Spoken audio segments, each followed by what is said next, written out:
What's up, guys? How we doing? Welcome back to another Project Feline livestream. Glad to have you with me here again for another night of hopefully not torture while I try to make this game. Hey, Mindcube knows what's good. That's right. It's time to invest in BitConnect. No, I'm joking. Don't do that. Don't. But it's fun to say out loud, isn't it? If there's one word I could scream out loud all the time, it would be BitConnect.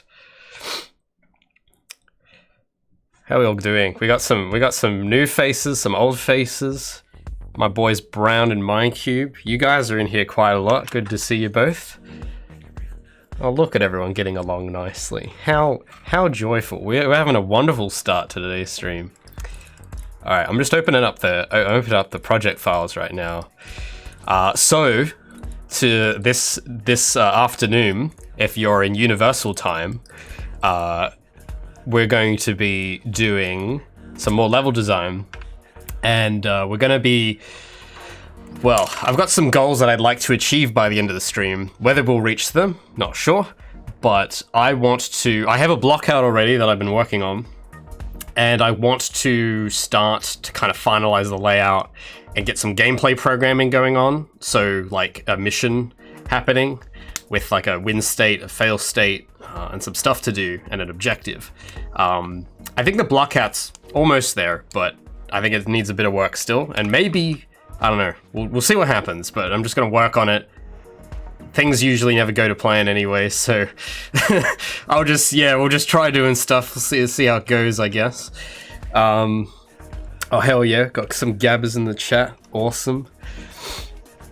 Commander, I don't think I've seen you here in a while. Good to see you here, man.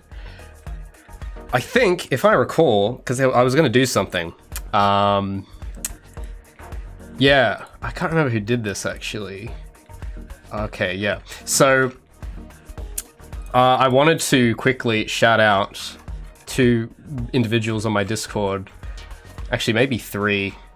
Yeah, I'll shout out three because I've been kind of neglecting this side of the project for a while. So let me just get these open real quick. 1 second. Been getting some fan art lately. I know, pretty crazy. And it's still like, I'm still not used to it. It's really weird. Every time I get fan art, I feel kind of weird because it's like, I look at it and it's like, that's my character, but someone else drew it. I didn't have to draw it, so that's cool. So I want to thank, wait, where are their names? I had their names just open a second ago. Fan art submissions. So firstly, we got a piece here from Pablito that I would like to show you. Let me get my desktop open. Where is his piece? This one. I thought this was pretty cool. So this is from Pablito. Thanks, man, for submitting. Really cool. Love the lighting. Like the colors. I actually noticed, because there's that new palette I've been trying out with Gabby. And if you haven't seen it, here it is. I've like modified her palette a little bit. And you'll notice that it's like kind of blue and pink instead, right? And what I keep noticing, because I keep trying to find reference images on Pinterest for environments, and I keep noticing that the colors I pick for Gabby are very similar to that of a sunset sort of thing. So when I look at like the sunset sky like this, it's like, oh, cool, those are like Gabby's colors. So I appreciate the touch there, very cool. Second person I want to thank is Min Tuna, who did this wonderful piece. I thought it was really cool. She actually was so attuned to the details of this world that she actually managed to include the planet in the sky. At least I think that's what it is. If it's part of the lens flare, then I'm gonna be disappointed. But it looks like a planet to me. So props to Mintura. Am I pronouncing that right? Min Tuna for that. That was really cool. Love the shading style as well. I thought it was pretty neat with it's like a hexagonal crosshatch. It's quite interesting. So that's really cool. And then there was this one I got today from an old-time fan, Benny, who's done quite a few pieces. This one I thought was pretty sick. I think Benny's done a similar one to this before, actually, if I recall. And it was this piece in the background here of my roadmap. He actually, I think Benny did that one as well. So it's funny. It's like the same kind of city street drawing perspective, but it's like, you know, it's a different drawing. I thought it was really cool. So thanks guys for the fan art. I appreciate that. It's really cool, really awesome. I'm still like, I don't know, it's a weird feeling when you see like your thing, but created like by a fan. It's cool. I like it. I'm just still not used to it. I feel undeserving. So it's like, it's really cool. So I just wanted to shout those guys out. All right. So let's get stuck into the work, shall we? Let me just minimize everything. I have like always 50 windows open at any given time. So yeah. There's my chat window. Yeah, a lot of skyscrapers in that one. I thought it was pretty cool. So this level, you might be looking at this, and if you were here last week, you'd be like, hold on, Ray, that's not the block out you were working on last week. No, I decided like, I don't know, I wasn't vibing the one I was doing last week. Like I worked on it a little bit more and I was like, I don't know, something's not right. So I started over again, and this one I'm really happy with so far. It's kind of like a, what would you call this? It's like a skyline, I guess. And the difference between this map and the one I tried doing last week was that I put a bit more thought into the planning of it. And I tried to think of where in the game's story this would take place, where in the world it would take place, and try to give it lots of context. Now that might not seem obvious from the block out, but it inspired the block out a lot, and it just made putting pieces together so much, okay, so there's a metaphor I like to use. I'll try to explain. When you're trying to create stuff, I found this is like kind of what it feels like to me. It's hard for me to sit down and like create something. I think that's extremely difficult. What I find usually is that when something really cool, like when it looks like I create something really cool, because, you know, someone might watch a drawing I do, or a piece of music I create, or a level I do, and then I go, wow, you created that, that's cool, or something. But it doesn't really feel that way. It kind of feels like the idea is there, and it just kind of comes to me, and it like acts through me, and then I go and make it. So looking at things that way, kind of, I don't know, it seems more sensible to me, even though it sounds very, very weird. But it's not, it's like the idea comes to you.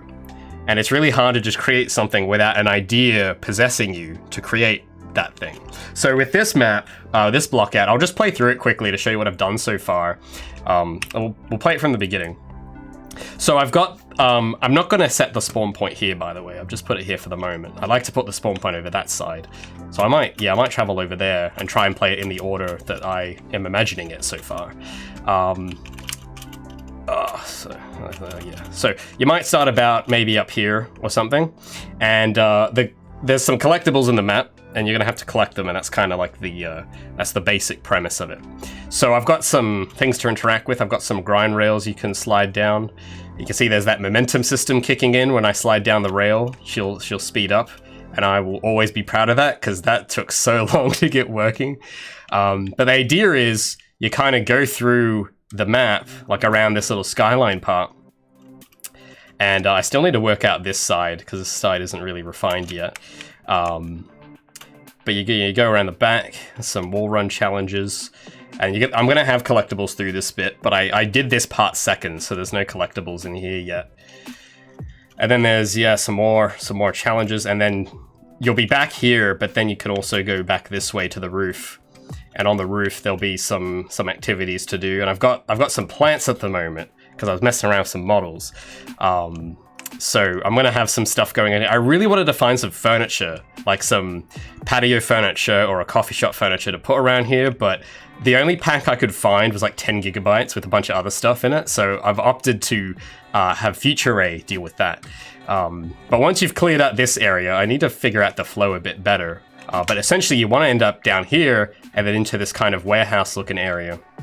And this is the part I fleshed out a bit more. It's got some collectibles in it that I've placed so far, and it's got some vaulting challenges, it's got some climbing challenges, it's got some wall run bits. I've tried to kind of think as well about using each inch of the world as like a skill test in a way. So each part I want to have it so that it's testing some skill that Gabby's got. So you run up here, grind through here, boom, and then there's some other I need to clean up the collectibles around this area a bit because I tend to miss them. Like if I'm missing the collectibles here, then you know it's like, okay, maybe I need to make it a little bit easier if even I have trouble with the map. Because it's hard to get all these because you can't see them all on these little bits. So I don't know, maybe I should make these pillars thinner or I should place less collectibles. I'm not sure which I'll go with yet. But yeah, then when you collect them all, you gotta go back to the start of the level and then it'll be mission complete. And that stuff I'll have to program in as well, which I'm hoping to get to. And yeah, so with creating what I've done so far, because I still want to like flesh things out a bit, mainly on this side of the map. Well, yeah, because I was sitting down and all week, I don't know if anyone else is like this, but I'm kind of a bit of a procrastinator where I have a deadline that I want to try and meet. It's usually not until the last second that it works. And I was trying all this week to think of like a layout to do and try and work on something, and nothing was happening. So instead of trying to just sit down and brute force it, I kind of like went away, opened up a design doc and trying to actually plan out like mission ideas and stuff. And I won't go into detail because they're not great ideas yet. But for this level, if you want a bit of context for it, I'm planning to put this early in the game. I mean, assuming this level does make it, I want to put this kind of early in the game, and you got to do an errand for somebody. He needs some parts that he needs collected, and you got to go and just pretend that these little yellow orbs are scrap parts. Just pretend. And yeah, pretend this is a game world as well. Pretend this is a building. You know, it's all make-believe here in the Blockout land. Except for these though. These are real plants. You don't have to pretend about these.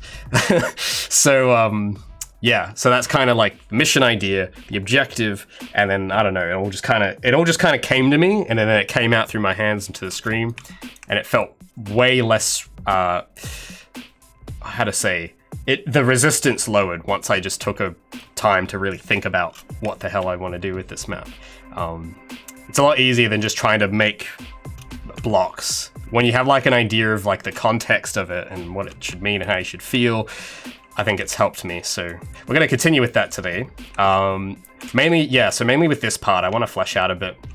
So I'm going to be just dropping into different parts of the level and a lot for the stream, and just trying to refine the layout a bit before I do anything fancy. Because this particular part at the side, I'm not too thrilled with. I reckon I could do something with it. But yeah. Oh, thanks, Minecube. Yeah, so I'm not really sure if it's a good level yet because I haven't had anyone test it. But I mean, I had a friend look at it earlier. He didn't play it, but he was watching me play it, and he said it, you know, layout looked clear. So I hope that persists through to the end. But you know, we'll learn probably. Can always iterate. Oh, thanks, Nearly. Appreciate it. Yeah, I put maybe a bit too much work into the movement, but I hope that it doesn't look. I think it still doesn't look its best yet, it's going to be tough to explain because I want to do a video about the movement system soon, and it's going to be hard to kind of explain it because it still looks. Visually, it looks still very similar, but under the hood, I've like completely redone everything. Like, I think this is maybe the third or fourth time I've scrapped and redone the movement. So I think this time though it's like, okay, this is like gonna probably be what sticks. It's just getting that visual flair is gonna be what really, I think, carries it over the finish line. But of course, there's so much more to do at the moment. So it's like the nice stuff that's gonna come at the end won't happen until a bit later, so people are gonna just have to, I guess, put up with bad graphics for the moment. But if people still enjoy it, and if it's like this rough, then it's like, all right, well, I've done something right at least. At least it's like, it's not superficially fun, if that makes sense. Like, it's fun not because of how it looks, but because of how it plays, and I've always valued that a lot. So hopefully that comes through in the next build, even though it's not, you know, it doesn't have all of its visual polish. So yeah, I'm not quite sure exactly what Hold on, let me just I need some reference images real quick. So, yeah, because I had this part at the side and I don't really know what it is. So I don't know. I'm not sure if it's fine or if I should leave it or if I should try and work it a bit, because it's I don't know. It's I kind of just put blocks in whatever order because I thought it looked cool. Maybe I could put like a stairway, like maybe if you fall down here, there's like a stairway that you go up in this part. I'm not sure. Actually, yeah, let's do that, because I can put a grind rail on a stairway, and a bit of grinding here would be fun, because I don't have enough grinding in this level. But yeah, in terms of the visual flair, like I know what I'm gonna do to it. I already have plans, but there's more important, more urgent stuff to do first. So I'm probably not gonna talk about that for a while. You probably won't see it, because yeah, that's stuff I can do later. And yeah, usually when I think about work and that sort of thing, it's always my first priority is, okay, what needs to be done right now? And at the moment, now that I've got the movement code, it needs levels. Because I was talking to a friend about this earlier this week, and he had this great quote. He said that 100% of your game is in a level. And I was like, yeah, that sounds about right. So I should probably work on that next. So that's what we're doing. So let's, I want to see if I can squeeze in a stairwell here. So I'm going to try and shrink some of this down.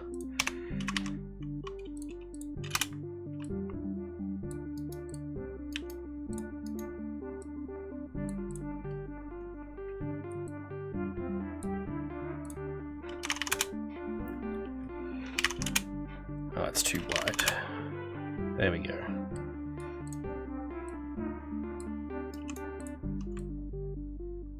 So yeah, I don't really know how this will work yet, but I have a hunch that if we do this, oh no, I don't want. Hold on, I'll hide that. Here we go. I want this part. I'm gonna bring that up.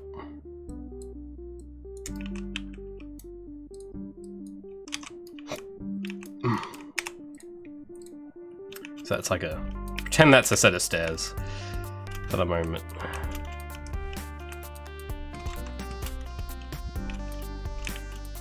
Maybe, yeah, so maybe what this could be, maybe this could be something else actually.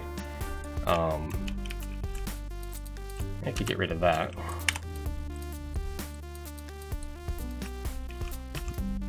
And maybe this could, one sec. Oh, wait a second. Let me change, yeah, my active level to meshing.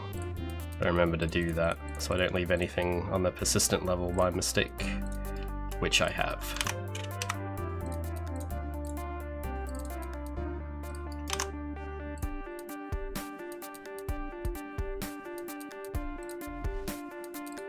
Yeah, there we go. So I'm just gonna lock these other layers for now. Some of these are like lighting and stuff. I usually keep them on separate stream layers just for organization. So here we go. Oh yeah, the lighting sometimes glitches out like this and gets really strong. I don't know why. I think it's because, yeah, I haven't baked anything yet, so it could just be acting up. That could be why. Oh hey Estros, thanks man. Appreciate the love. Appreciate it. How long I've been working on this map? Probably like the last 2 days, something like that. I worked on, maybe, yeah, so including today and yesterday. Yeah, so yesterday and today. And if you count the planning phase, 3 days. Because I spent 1 day just cramming out mission ideas. And then I picked one yesterday, and then started building it. And then today I worked on it a bit more, and then now here I am tonight, which is probably daytime for you guys. So yeah, about planning and building, 3 days at the moment, which is a lot quicker than my previous maps. So I hope that that's a good sign. Because if this map is like, I hope it's good. Because if it's not, and it's just, yeah, that'd be disappointing, I guess. I'll make this a bit thicker. See, I'm thinking maybe this part, I could like have it so that you need to kind of leap jump onto like a bit of railing and ledge grab over it. Or vault, I don't know, could be that. And then there's like a staircase if you like fall down and you need to get back up. So I might maybe get rid of that. Or I'll move this back here so that you can't progress without going up the stairs. Or at least not as easily. So let's make that a wee bit taller. So for those curious, I used to use like Supergrid for these, but I decided to use BSP for this map, which is like the default Unreal blocking tools. And one of the reasons is why I switched is because BSPs are actually quite handy. I was a friend of mine who is really good at level design.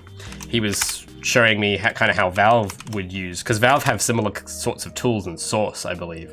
And if you know what to look for, it's quite humorous, because if you look at like a Left 4 Dead map or something, you can actually see like the blocking volumes, and they've just like slapped textures on them, like for buildings and stuff.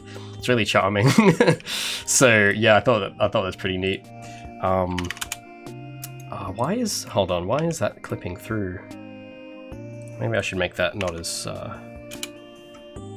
thick. Oh, that leaves a gap there. I don't want a gap. Maybe I need to move that down. All right.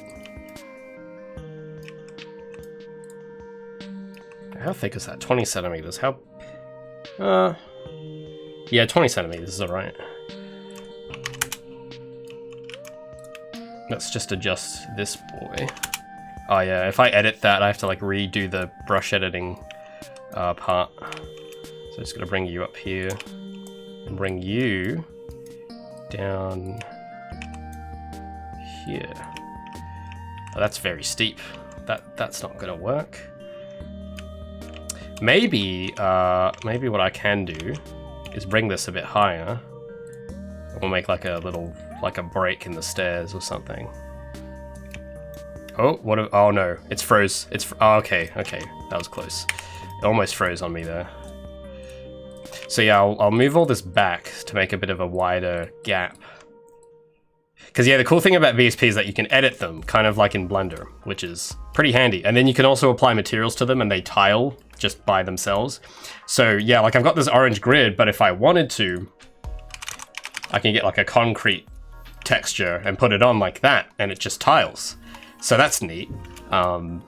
Very handy. So I'm hoping that it could be the case that I might leave some of this BSP in the final meshing, because you can add materials to it, and maybe, you know, you populate it with a few select models here and there.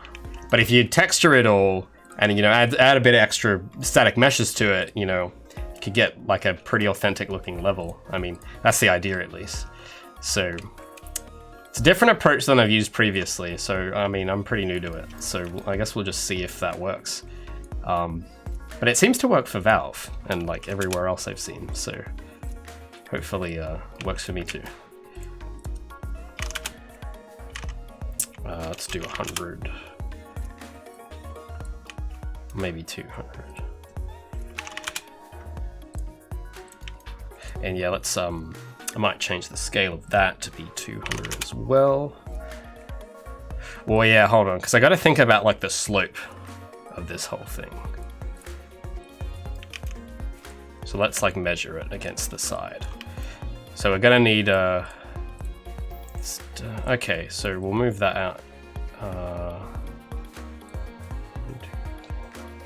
Yeah, we'll move that there. And then we'll make this make that 300 wide.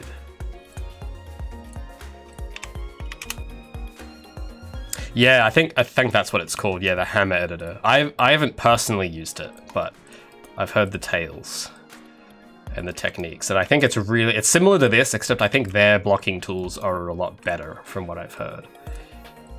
Because it's, you know, it's Source Engine. I think it's it could be the case that it's because blocking this way is kind of old school, I think, because this is what they would use in like Doom and Half-Life and stuff. I think the current desired way for Unreal is to use static meshes. So the way I'm going about it is kind of a mix of both in a way. Just quickly though, something's bothering me with this. I might try. Just moving these edges around because that's gonna be a bump, and I don't want to have bumps. Yeah, like that. That's nice. That's good. Let's treat this one as well, so we get the slopes to be the same.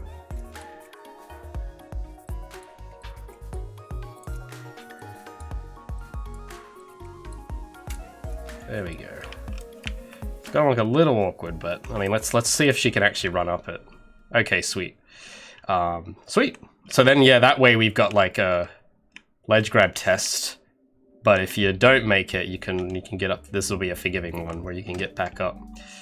But the punishment isn't that you fail, like, because you could have the stairs going the other way and make you go back here and then make you try and do it again. But I think this is just punishment enough because it slows you down anyway. It's like the slow option.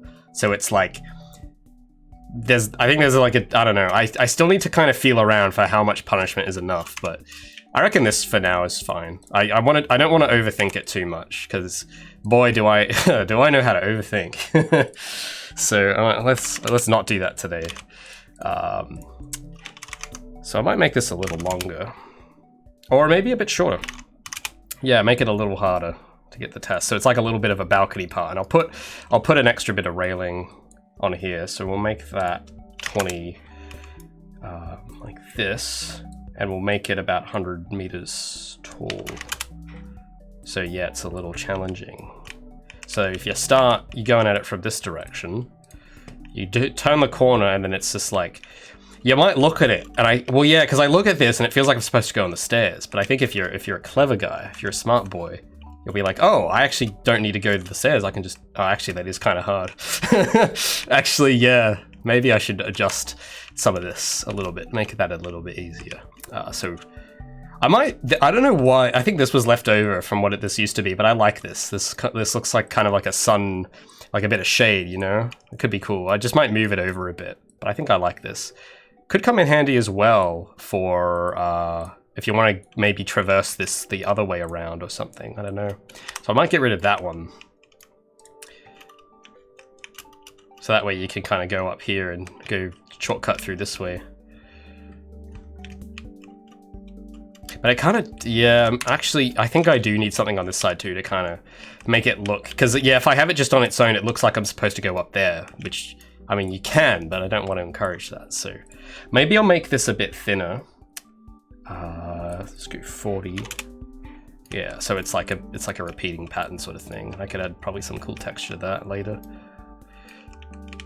And then what happens next? Yeah, so then I might just take that, copy it, rotate it, put it on here, and then we'll put you off to the edge there. We need a railing though, because you don't want to fall off those stairs, so that'd be very bad. So let's make some railing. Hammer 2. Oh, is that Hammer 2? That's like the new Source thing, isn't it? Have they released that, or is that still in like early access or something? I don't know. I don't follow Source, so I don't know what the deal is.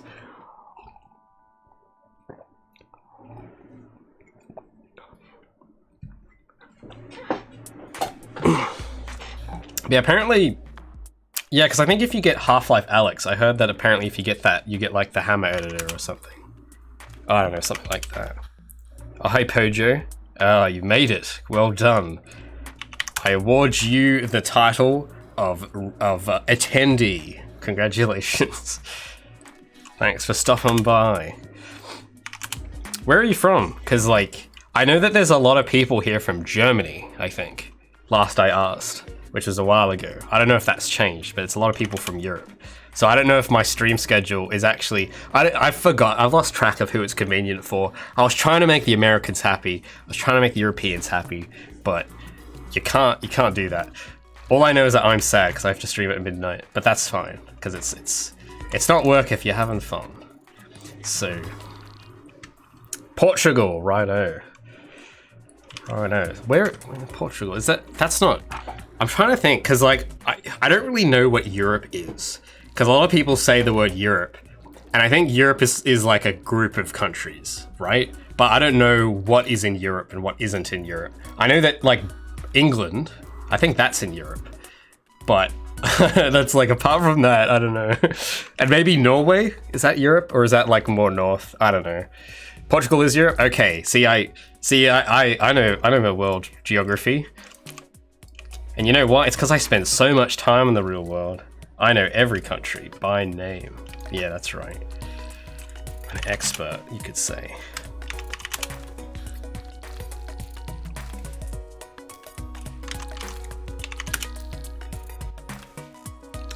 America is also a continent. Nah, mate. You mean, I think what you meant to say was Los Angeles. The continent of Los Angeles. That's what you meant, right? Because that's the continent I know. It's the Los Angeles continent. Please tell me that's what you meant. You don't think America's real, do you? Bruh. We all know the truth, guys. Everyone who's been here, whoever's been in the stream for who's been coming in the last year, I think we've exposed this lie a lot of times, that there's no such place as America. It's just Los Angeles. I don't want to see these lies in my chat room.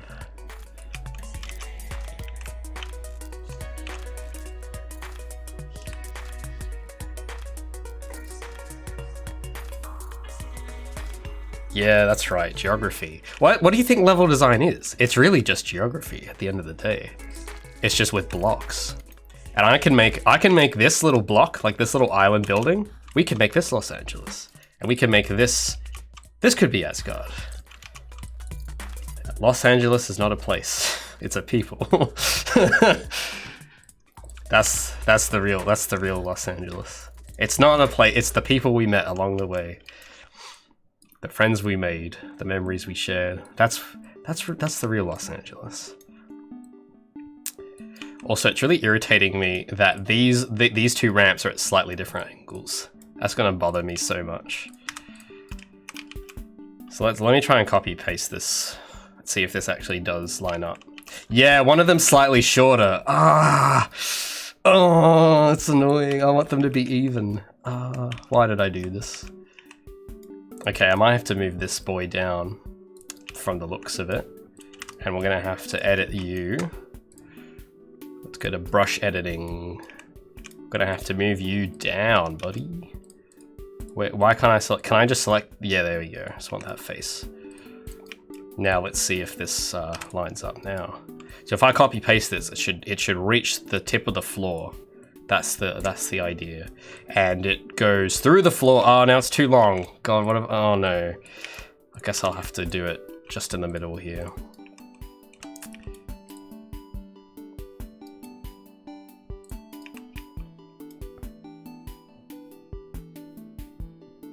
America is not real. Yeah, man. Look, everyone keeps saying that America's like this a big thing, but it's like, guys, what do you mean? We debunked this like last year. What you talking about?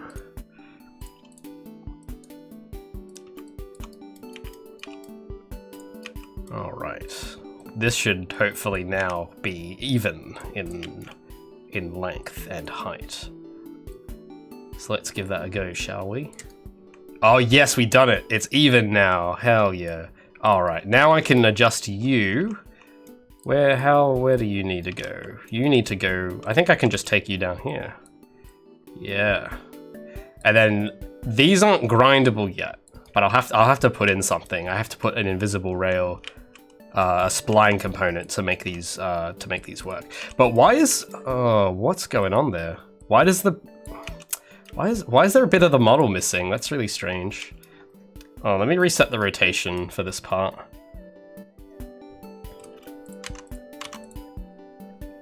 Hold on, let me do that again. Yeah, BSP can be a bit funky sometimes. It seems to like delete parts of the model, like just randomly, and I don't know why. So usually I find just unrotating stuff and like redrawing it seems to help, so we'll do that. So let's drag you back in. Yeah, see, it's like deleting part of the model. That's very strange. Not sure why that is. I'm sure there's got to be. I know that there's a reason probably on the documentation. I just can't really be bothered to look it up. It's not too important. I mean, if you bake this out as a static mesh, well, actually no, I'm gonna replace these later anyway with actual stairs, so it's not a big worry. Except, why is this not moving? There we go. Yeah, so I just want to like take that edge and do, oh, not like that. There we go. Yeah, it's an interesting season in America. It sure is. Pojo, oh my goodness, thank you so much. Were you the same? Yeah, you were the guy who made it from Portugal. Thank you so much for, thanks for the sub, dude. You didn't have to do that, but you did anyway. Thank you. No, really though, it means a lot. I still don't really know how to react to people being this nice. So if I seem awkward, that's not you. It's just, I'm just very introverted. But thanks, man, though. I appreciate it a lot. Make sure, because I should really have like a little blurb about this in my about page, but make sure your Discord account's linked to your Twitch account. Because if it is, I have like some concept art, like some finished concept art that I haven't really shown anybody yet. So if you want a bit of a taste as to what's to come, and this is a character concept, by the way, and I know everyone gets very excited about those. And if you want to see him, then my new son, check our Discord server. You'll have access to it as a token of my gratitude. But thanks, dude. Appreciate it. There's another concept that I've been working on as well. But I'm not, that one I'm gonna leave for a bit. I still want to work on it a bit more. But it's, I don't know. I don't want to say anything. I don't want to say that it's coming together, because in a matter of months, it could very well not be coming together. So I don't know, but I'm excited. I just want to get through this map, get through a build, and maybe take like a week or two off for a little while, and then come back and do more work. And hopefully life will be good. But one thing, oh, okay, yeah, so that railing's a bit sized a wee bit weirdly. So just a quick thing, because I know this is new and trendy, as all is like what's going on in the gamers world, I guess. But do not talk to me about the new Matrix trailer. And it's not because I don't like it. I thought it was great. But apparently, I was under the misconception that it was a reboot, when it's actually a sequel. So, and the thing about that is that I've only seen like the first Matrix movie. So, I don't know what happens in 3. So don't tell me anything about it. I know like all my friends have been wanting to talk to me about it. And it's like, I need to watch the films. And I was going to do it tonight, but it's X-Files night, because I didn't do X-Files night last night. So we had to do X-Files night this night, and then when X-Files finished, I didn't have enough time to watch the movie before the stream, because I got to rewatch. I think I had watched Matrix 2 like once, like 5 years ago. So I got to rewatch Matrix 2 and then watch Matrix 3, and then we can talk about the new Matrix trailer. Only then. So I just want to put that out there, because I know there might be someone who starts telling me about what happens in Matrix 3. And I know it came out in 2004. I know the statute of spoilers is over, but just don't. Just do this for me. Yeah, there's a new trailer. The website for it, dude, is so cool. They did something really clever with their marketing. And if they put as much effort into the film as they have their marketing, then I will be very happy. But that will remain to be seen, of course. I'm still a bit not sure, because I don't really know, like, I always get very scared of getting excited, but I think this time I'm gonna let myself get excited. And whether or not that will be to my peril, we'll find out. But it looked pretty cool from what I saw. I didn't understand half the shots, because you need context from 3, I think, to understand it. So I didn't quite get everything, but it looked really cool. And I was like, man, this looks like something I wish I could see. If the theaters opened soon, that'd be cool, but that ain't happening. But yeah. But yeah, check it out. Like, not right now, because you should be watching me right now. But after you're watching me, go watch it. It's really cool. I think they did like some procedural generated thing with the website. where it generates a slightly different version of the teaser every time you watch it. And that's just like of all the movies to do that for, I think Matrix was like the best choice to do that for. Because it kind of makes you question reality, which is, you know, which is the whole point. So I thought that was really cool. Anyway, I gotta stop geeking out about it, because I shouldn't be allowed to talk about it, because I haven't watched 3. So I'm gonna shut up about Matrix now. Yeah, I know, okay, look, because I'm excited, but I gotta watch 3. So I'm in a difficult spot. You don't know how hard it is, guys. You don't know how hard it is being that one friend who who's like watched barely any movies. It's difficult, because I'm that guy. I'm the guy who like watches a new movie like once a year. How many subs are we at now? Actually, I don't know. I haven't really been counting. So I'm gonna check on that. I think it might say it somewhere. 30. Oh my god, 30. Wow. That's crazy. That's like more patrons. Like I've got more subs than patrons now. I mean I do have a new page for patrons, so I'm not sure if that counts, but that's still pretty high. Wow. 30. Jesus Christ. That's like, because we've got 50 people here now, and it's like, if you just have the numbers, it's like more than half of them. That's freaking great. I think a lot of that though, I think it's because MindQ was gifting heaps and someone else was gifting heaps. So thanks guys, I appreciate that a lot, helping me out. No, don't worry, I'm not having an existential crisis. It's not that. I'm just kind of freaked out because it just seems, I don't know, I don't know how to react. I don't really know what all that means, but it's cool. I know that it's good. I just really don't want to let it get to my head. I'm really trying not to. Alright, let's get this bit of railing. I've been like spending way too long on this stair railing, so I should move on to the next little bit.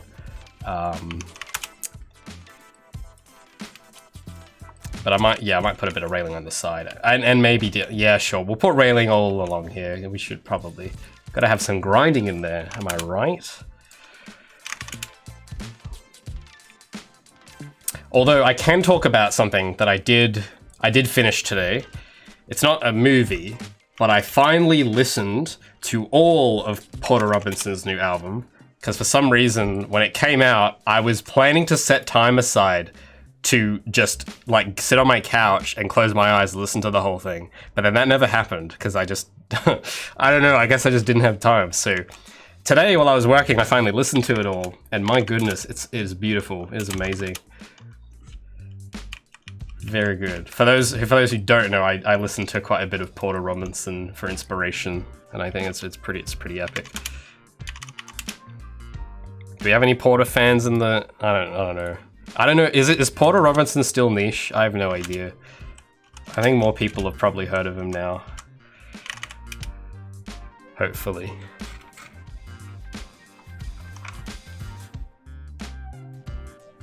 Who? Okay, maybe we don't have any Porter Robinson fans. Oh, thanks, Brown. Alrighty. Yeah, I don't know, because I think my brother was a huge... I found out through my brother. He was a huge fan like 5 years ago. And I think he had done Worlds when he'd done that album. Well, yeah, because he's only done 2 albums. But it's crazy because it feels like he's done a lot more. And I think he probably has. He has some side projects that I've been looking at. But for 2 albums, pretty good. I think, and he's done some singles. He did that single with Madion, which is like one of my favorites. And they got A1 Studios to do the music video for it, and it's just the coolest. I use clips of it in my videos a lot because it's just so cool. That's the dream. That is so the dream. Where it's like, hey, I want to make a music video, but also I want to make an anime. Why not do both? And then you got Porter Robinson Town, which is pretty sick. So yeah, if you haven't heard of him before, I think that should be a pitch enough, am I right? You want to see a music video that's anime, well, Porter Robinson's your guy.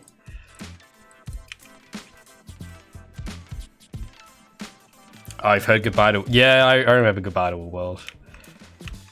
Good stuff. I think everyone's probably heard Sad Machine. That was like a very popular one. But his new stuff is very... how to say, it's different. but it's like, it still feels like him, but it's like a different side of him. And I thought it was really cool. It took him 7 years to make it though, which is like interesting, because it's like, I've made one album before, and I had not put as much effort into it as Porter would have. Like, definitely not, because I was like really young.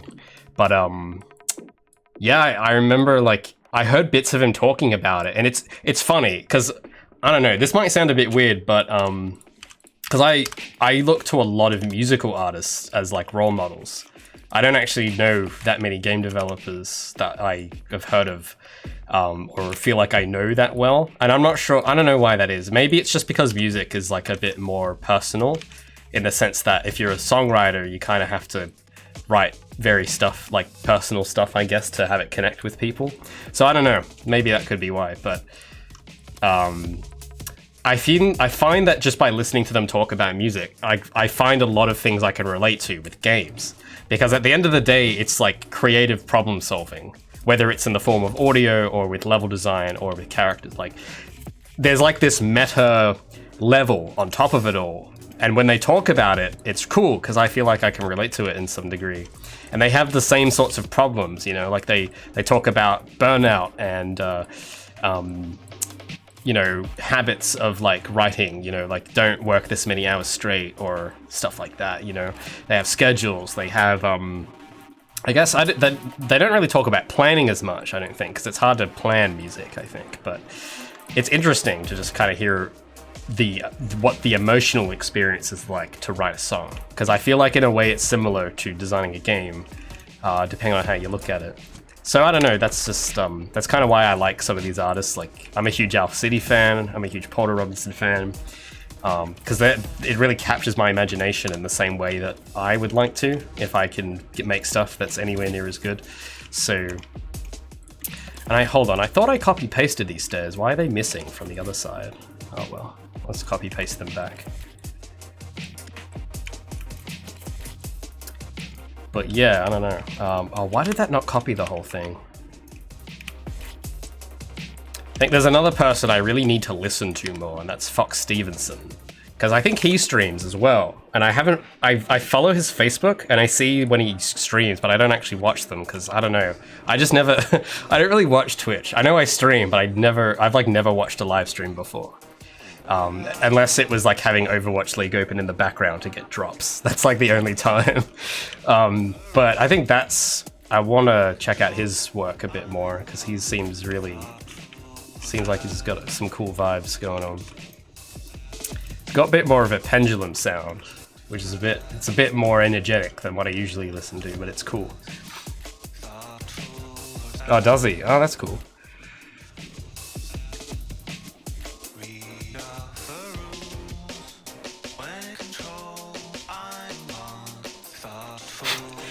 That's funny, Mike Cube. When you hear Porter, you think of Raymond mentioned him and that animated movie. Yeah. Well, you should remember him for his music, because that's also really good. In fact, I'm listening to him right now, not on stream, but on my little Spotify playlist. Yeah, I'm listening to him right now, actually. So there we go. It just came on the queue. I've got like maybe 3 or 4 of his tracks on my inspiration board. It's like a Pinterest board, except it's a playlist. I like to do that. I really like doing that. I don't know if anyone else does it. I don't know if it's weird, but because a lot of artists I know will make Pinterest boards for inspiration, but I don't do that first. I actually do that kind of maybe the second or third step. The first step I always do is make a playlist, and then I make a Pinterest board, and then I make actually something. It's usually how it goes for me. Now, a bit of an issue here, I think. Yeah, I gotta move all this over, because we need some more space in this little area.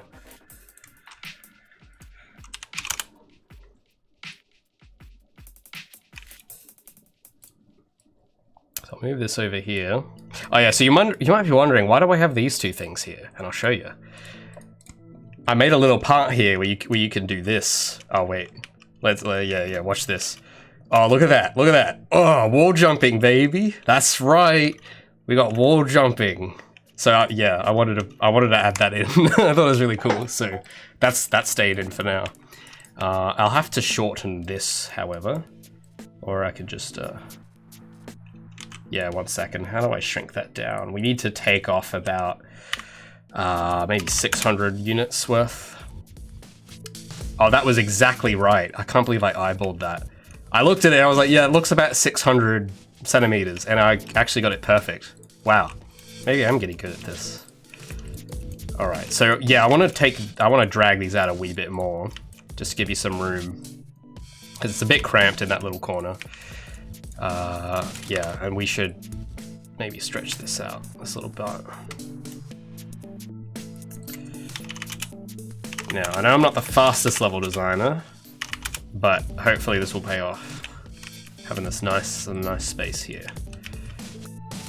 And we'll make this a wee bit wider as well. There we go. All right, let's play through that little bit. Oh wait, where's my game window? There we go. So I'm gonna run up, then you gotta turn, and okay.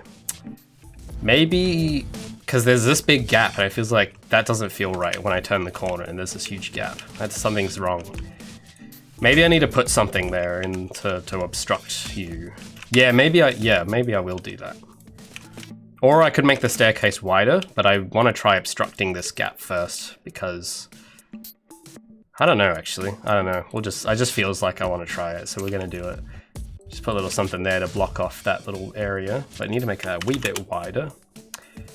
And maybe, I don't know, maybe we can use that for something else later.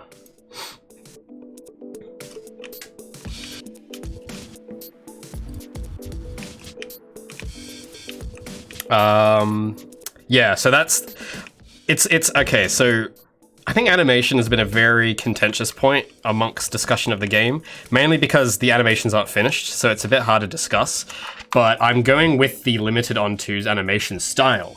Now, granted, it still looks a bit coarse, and it's not because of the frame rate, it's just because I haven't really finished posing these very well.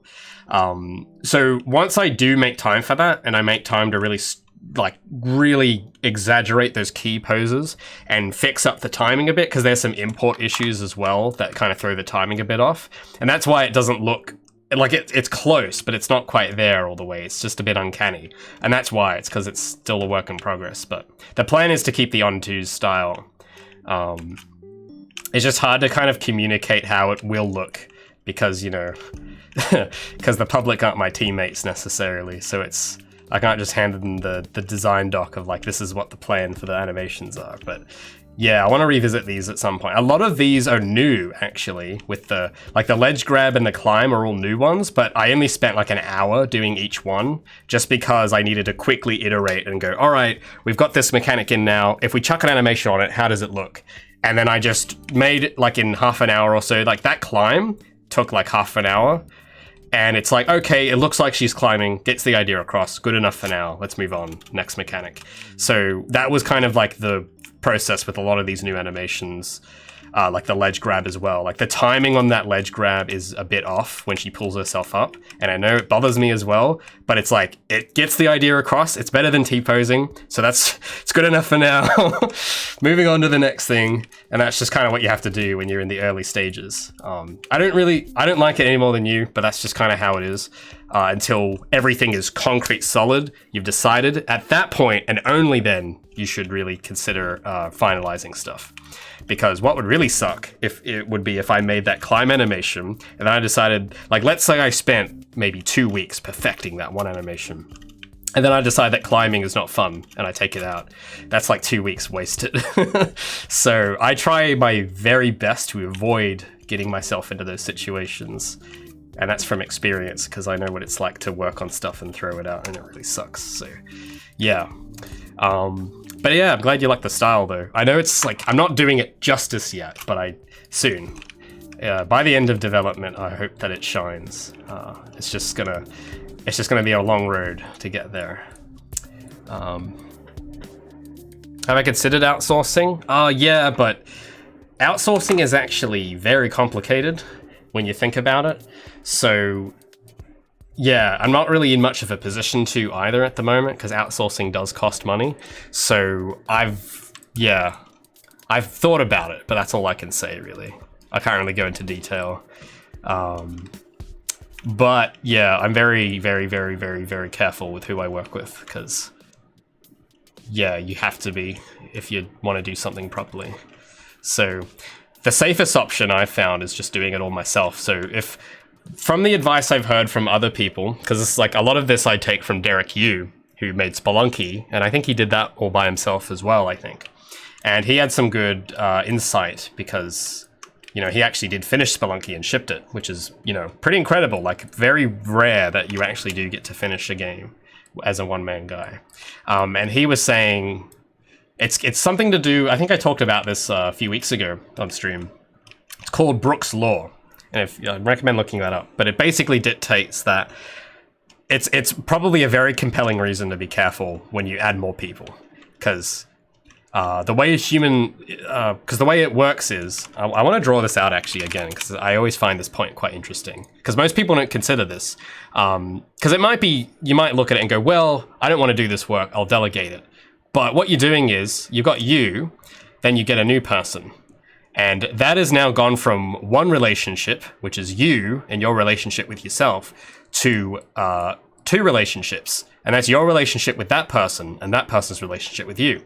And if you add a third person, there is now exponentially more. There's not 2 more relationships, there's 4 more relationships. And that's now 1, 2, 3, 4, 5, 6 different flows, like different streams. And then if you add another person, it's like an extra, it exponentially goes up in complexity.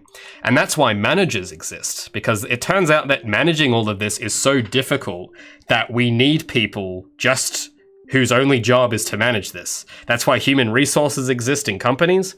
That's why project managers exist.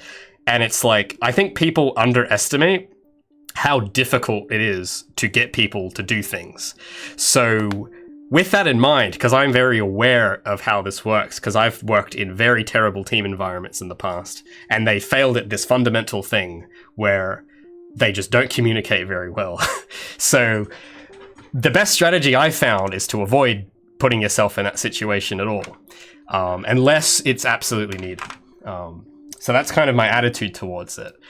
Luckily, I'm in a position where I can, I don't know, I wouldn't say I'm the best at everything, but I think it's not, I think it's, what's the word I'm looking for?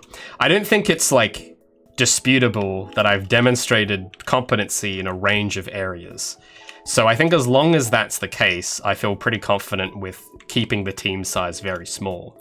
But if I could only do one thing, then I would be more, I'd be prioritizing outsourcing more.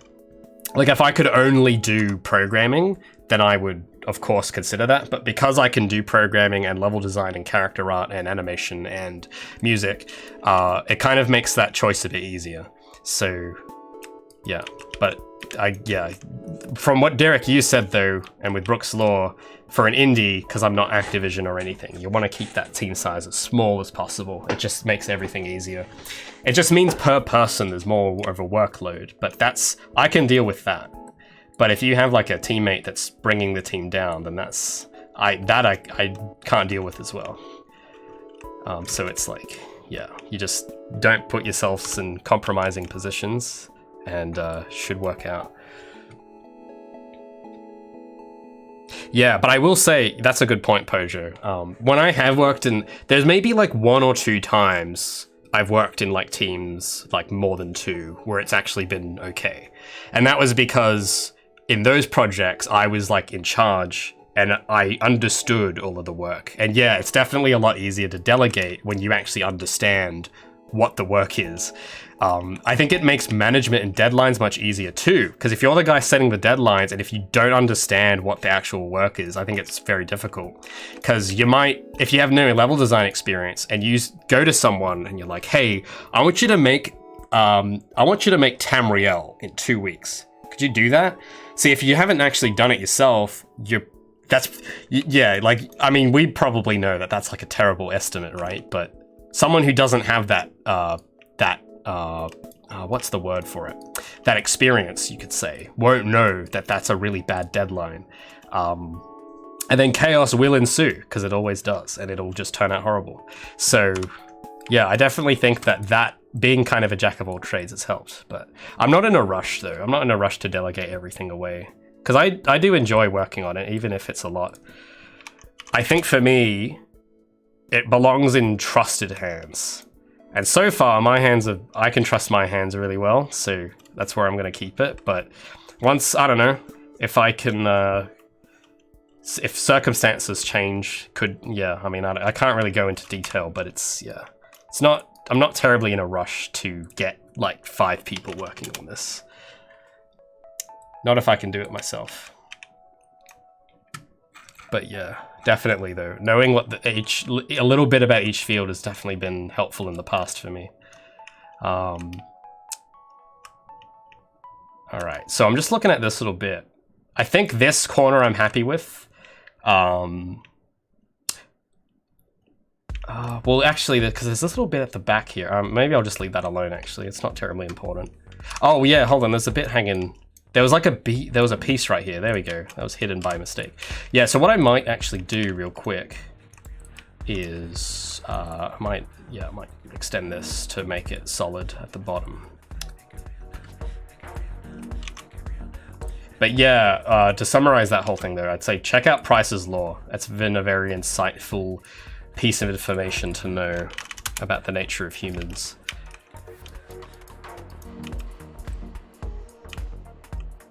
There we go. That's much better. All right, moving on to the next part. I think this part I'm pretty happy with overall. I think maybe, yeah, I don't know why I moved this around. I think I want to keep that like this. Because yeah, what I can do here is I can run... Oh wait, I should be able to vault over that. Maybe I need to move it back. Yeah, so I should be able to vault over this, and yeah, and because I have a springboard move. It's not obvious because the animation isn't there yet, but when you're vaulting, you can actually jump and springboard, which I thought that'd be a cool place to use it right here. Or you could do the pro move and just wall run across this gap and avoid that. So you can also do that. Now it's just this corner. I think I could do a better job with this. Actually, yeah. So what I might do, I might bring this rail back over because I think a rail for that ramp would be cool. So let's do that.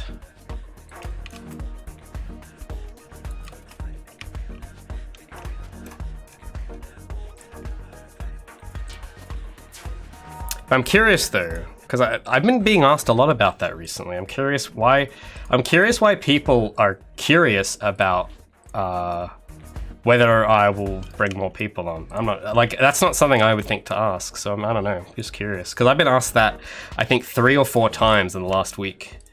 So I don't know. Don't have to answer that question. I'm just curious.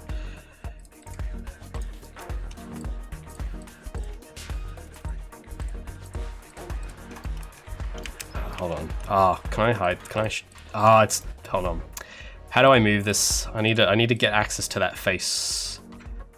Oh no, this has vanished. Where is it gone? Okay, let's move you out of the way. There we go. Let's bring you forward like that. Put you here.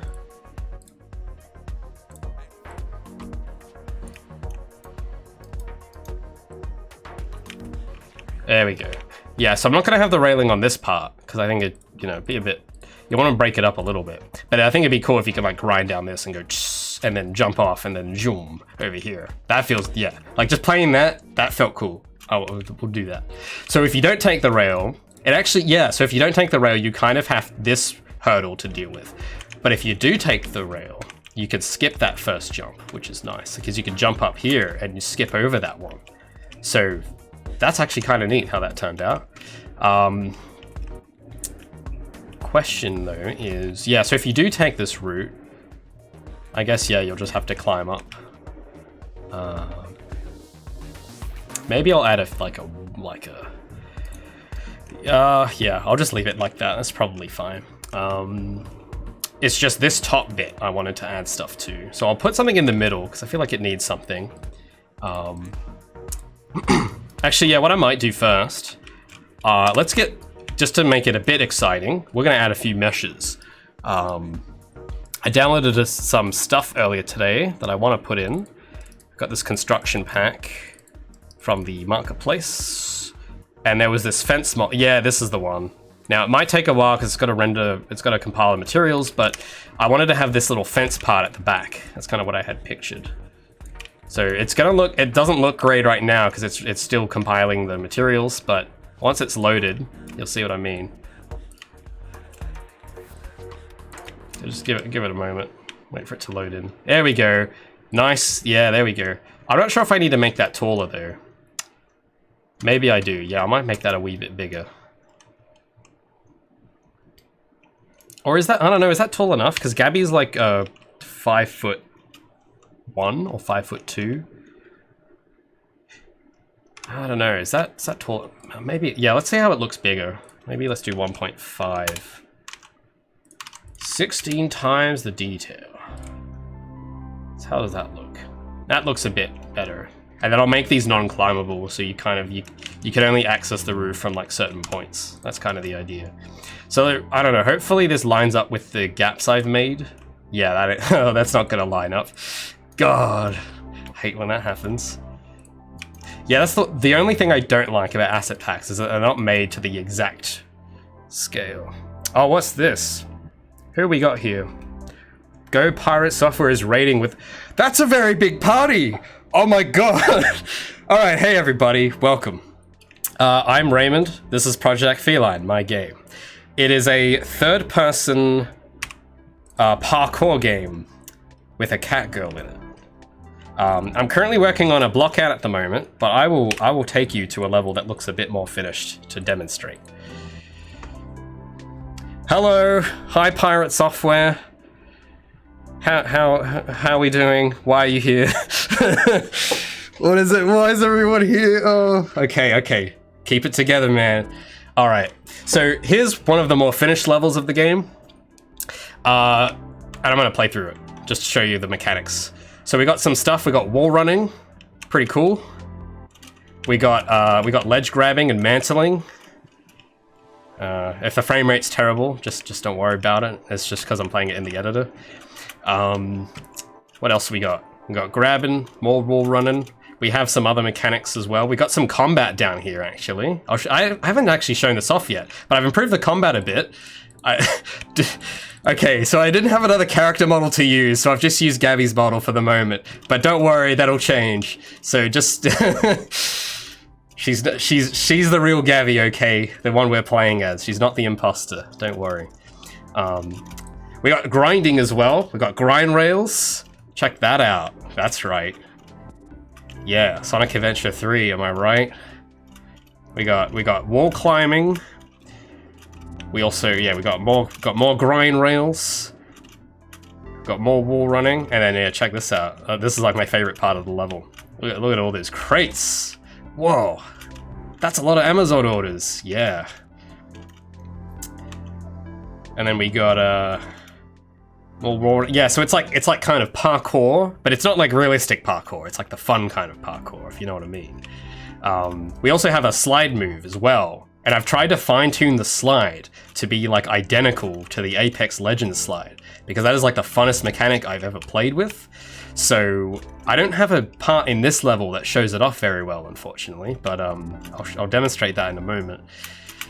We also have, because the grind rails are kind of indiscriminate as to what direction you can use them in, so I can actually grind up this crane, which is pretty fun. It'll just be a bit slow because of the momentum code I've added recently, but you can grind on these cranes.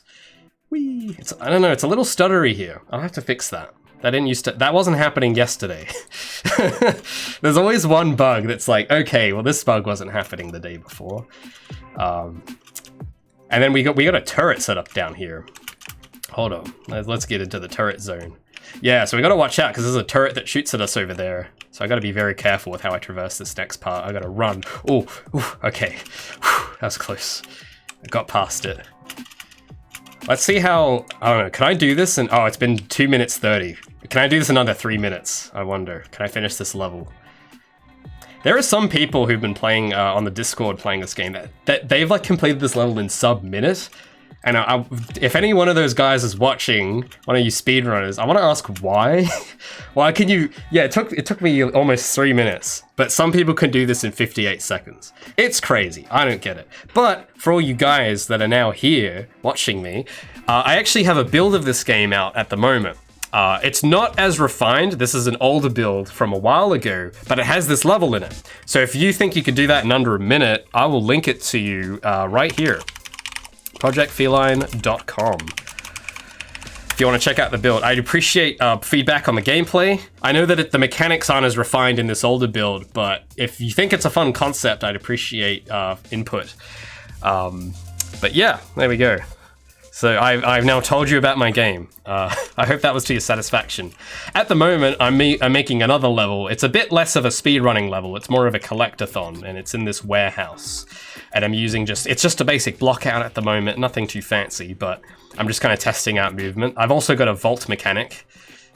There we go, some climbing.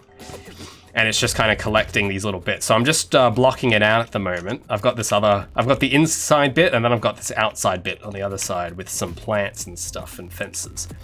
Oh yeah, and also I want to show you the slide, because the slide's really fun. So we all played Apex, I think, or Titanfall. I know every time I say the word Apex, everyone says, you know that's actually Titanfall's code, right? It's like, yes, I'm aware. I know, I've played both. But yeah, the slide move in that game is so fun. So what I tried doing in the last couple months, let's get on the top of this hill real quick. I've actually made the slide move from that game. So if I slide down that hill, you can see I gain a lot of speed. And it's probably the single funnest thing I think I've put in. So there we go. Look at that momentum. It's pretty wild. Whee! So yeah, if I go down this little hill down here, it's like really fun. So yeah, if you want to test an earlier version of that, I've got the link. Am I doing this in Blueprint? Yes, that's something I neglected to mention. So yeah, I've been working on this game now for about 3 years, all by myself, without writing a single line of code either. It's all using visual scripting in Unreal Engine. And if you don't know what that is, for newcomers that are here with me right now, I'll show you a little bit of what that looks like. Where have I put Gabby's code? Yeah, so here's the player. I'll open this up. I've tried to organize it as best I can, but it's basically a big graph with a bunch of states in it. It's really no different to what people would do in something like Unity. In terms of like your access to the API, it's similar, on par. It's just on this, it's all nice and visual, which I like, because I'm really not a programmer. I'm really more of an artist. So I thought this system was very accessible and very easy to get the hang of. So yeah, like for example, if we want to look at one of the bits of code, we got this little part here called input axis move forward, and that's just that's the code that gets the joystick or the WASD input. It gets the forwards and backwards value, and it feeds it into the player, add movement input, and it just feeds in the scale value, and it does that for the left and right movement as well. And that's all just done on a graph, and that's a very simple example, but you know, it sprawls out into lots of other bits. And that's basically how the entire game is coded. Now, are you supposed to do it this way? Probably not, but I don't care. It works. Not much of a performance hit. Seems to run okay. No complaints. And I could spend the time learning C++ syntax, or I could not do that. So I've gone with the path of least resistance out of the two choices, because I don't really have a programming background. So it was really fun to get all that working. It's definitely not easy though, because especially when you're doing a parkour game, the movement, getting it all fine-tuned is quite difficult. But yeah, I managed to, so far, I haven't had to use any C++. So let's hope I can keep that up. But anyway, with movement, of course, you need to have some levels to play with around with it in. So that's kind of what I've been doing for the last couple of weeks, just working on some levels. So I'm currently just placing in a few models just to kind of flesh this out a little bit. I still need to work on the block out a wee bit more, but I thought it'd be fun to just add these fences for the moment. So we're going to add those in. And just going to see if they reach all the way to the end. Which, it's not perfect, but I guess that's fine for the moment. Maybe I'll like move all of these back a wee bit. Can I select all these? There we go. Oh, there we go. So yeah, I'm just gonna move all of these over. But yeah, so why is there 150 people here? Does someone want to explain this to me? Why is there so many guys? Ah. Drag and drop GMS2. I don't know what that is, but that sounds interesting. Thank you. Yeah, because here's what I do know. I haven't used C++ firsthand, but I do know that it's very powerful. But with great power comes great responsibility and a great more number of things that can go wrong. So I kind of was like, hey, I could do this like the real proper way, or I could make the game. And because, you know, sometimes you got to do that. Because look, I get it. I'm a perfectionist. I love trying to do things the exact right way.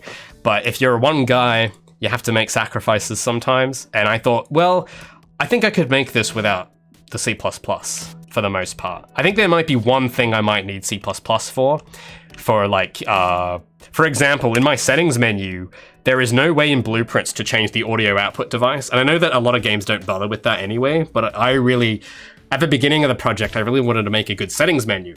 And I think the only way to have it where you can change the output device in the game is to use C++.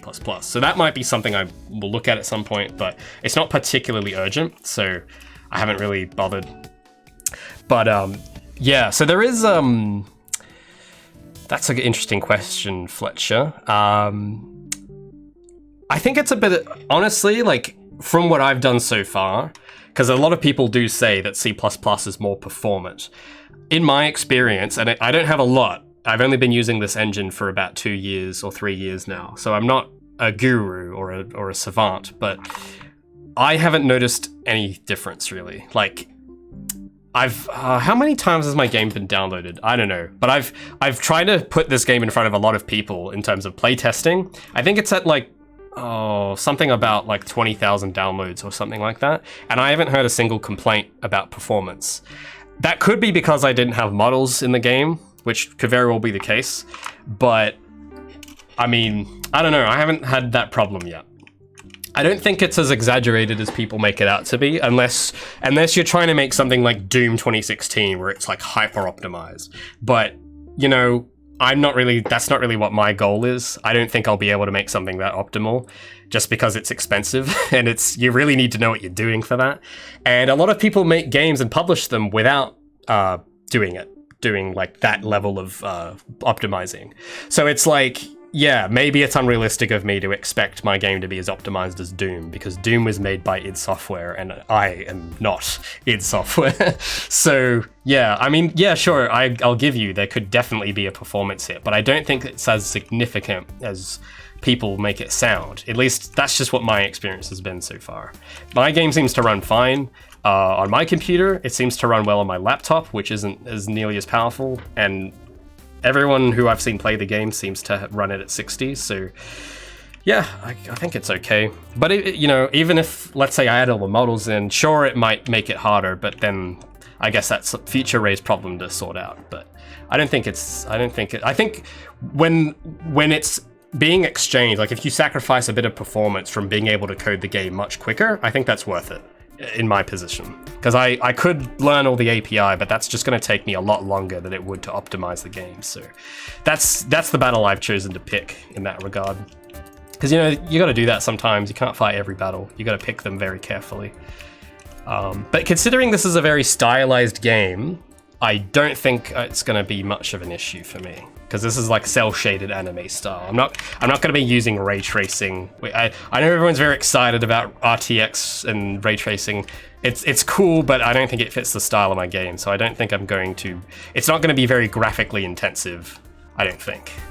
Yeah, considering those specific circumstances, I would say for me it's not much of a worry. But if you're doing something photorealistic with the cutting edge, sure, I think maybe, yeah, C++ might be a better choice for that. But yeah. But again, that's just from what I know so far. But yeah, no, I don't have a lot of complex AI, so I don't think it's going to be that much of a problem. And even if it's like slightly noticeable, it's like, well, I did my best. That's all that matters. Still pretty good for one guy, so I'm not too fussed. As long as it's fun to play, it runs decently well, then that's really all I want. Okay, so I've just fixed up that little bit of ledge. Luckily, with this specific asset pack, they already have the collisions built, which is amazing. But I do need to modify the collision channels a wee bit, because these are wall runnable, and I don't want you to be able to wall run on these. So I need to go to my collision settings.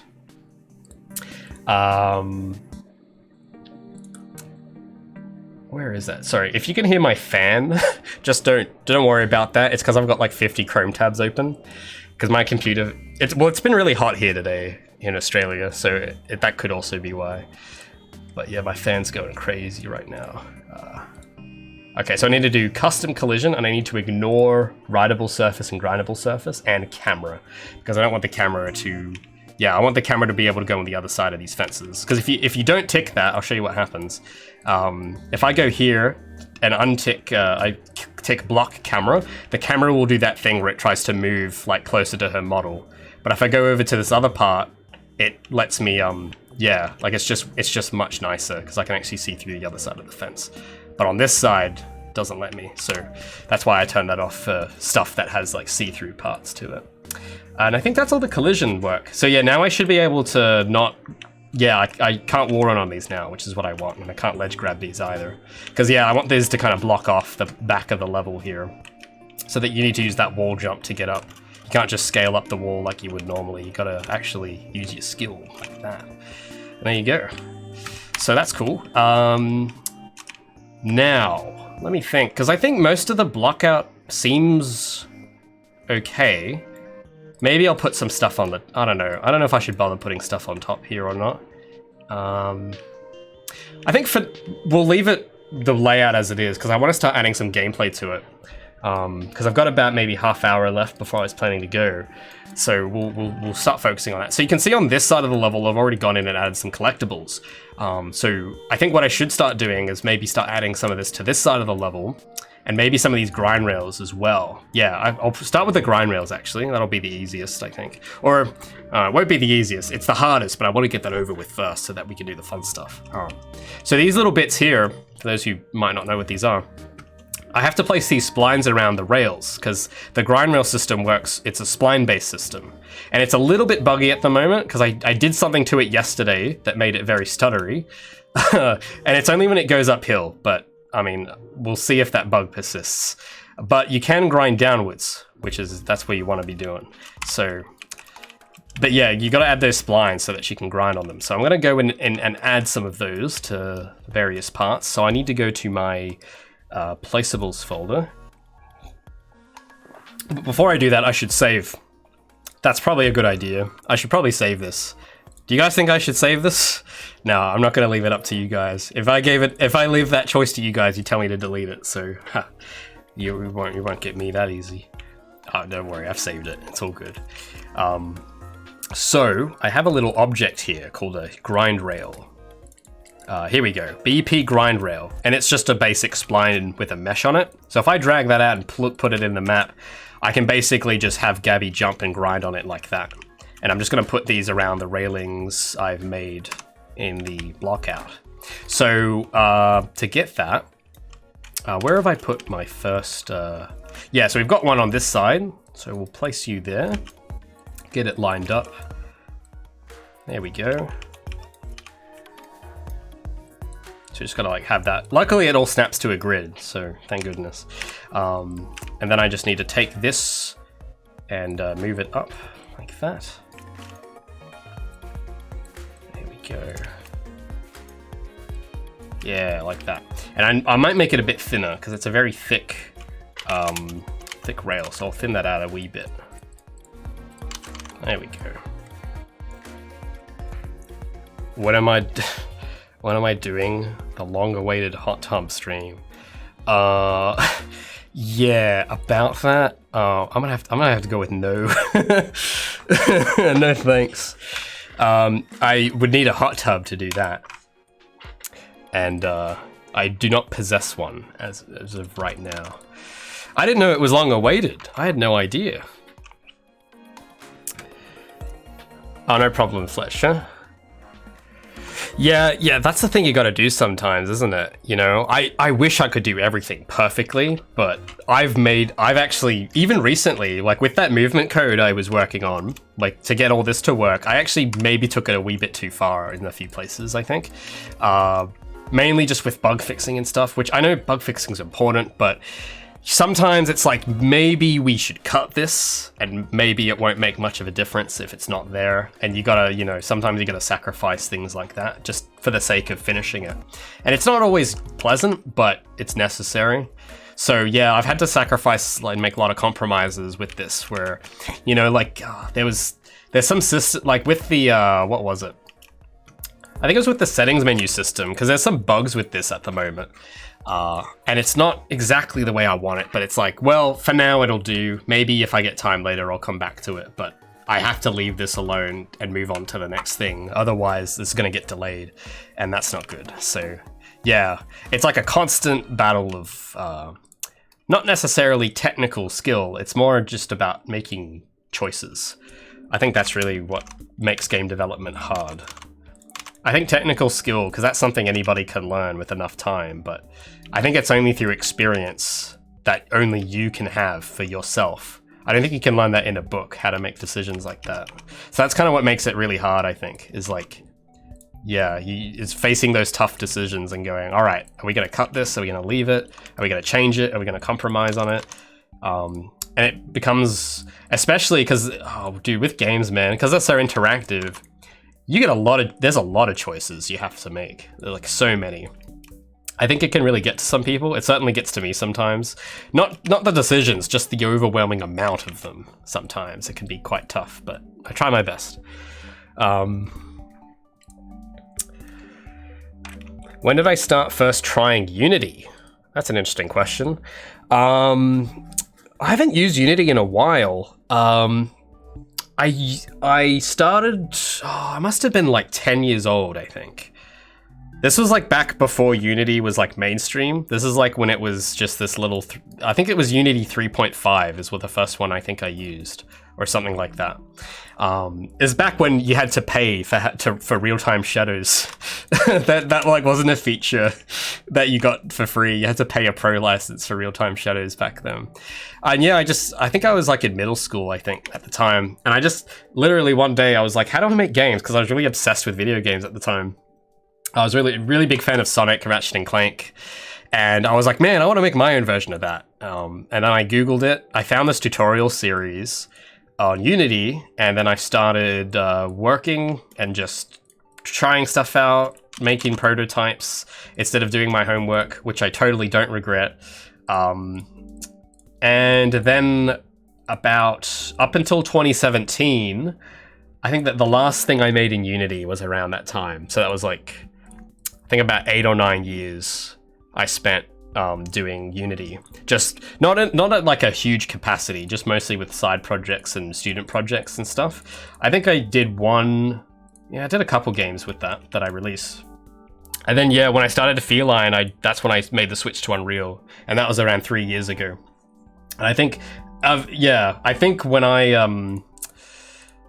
because there's probably I'm just anticipating there's going to be like this huge engine warfare over which engine is the best. But as someone who's used Unity for a while, I think Unreal's pretty damn good. But yeah, I'm still pretty new to Unreal, but so far it's been very, very awesome. When am I uploading a new devlog? When I'm ready to upload it, I guess.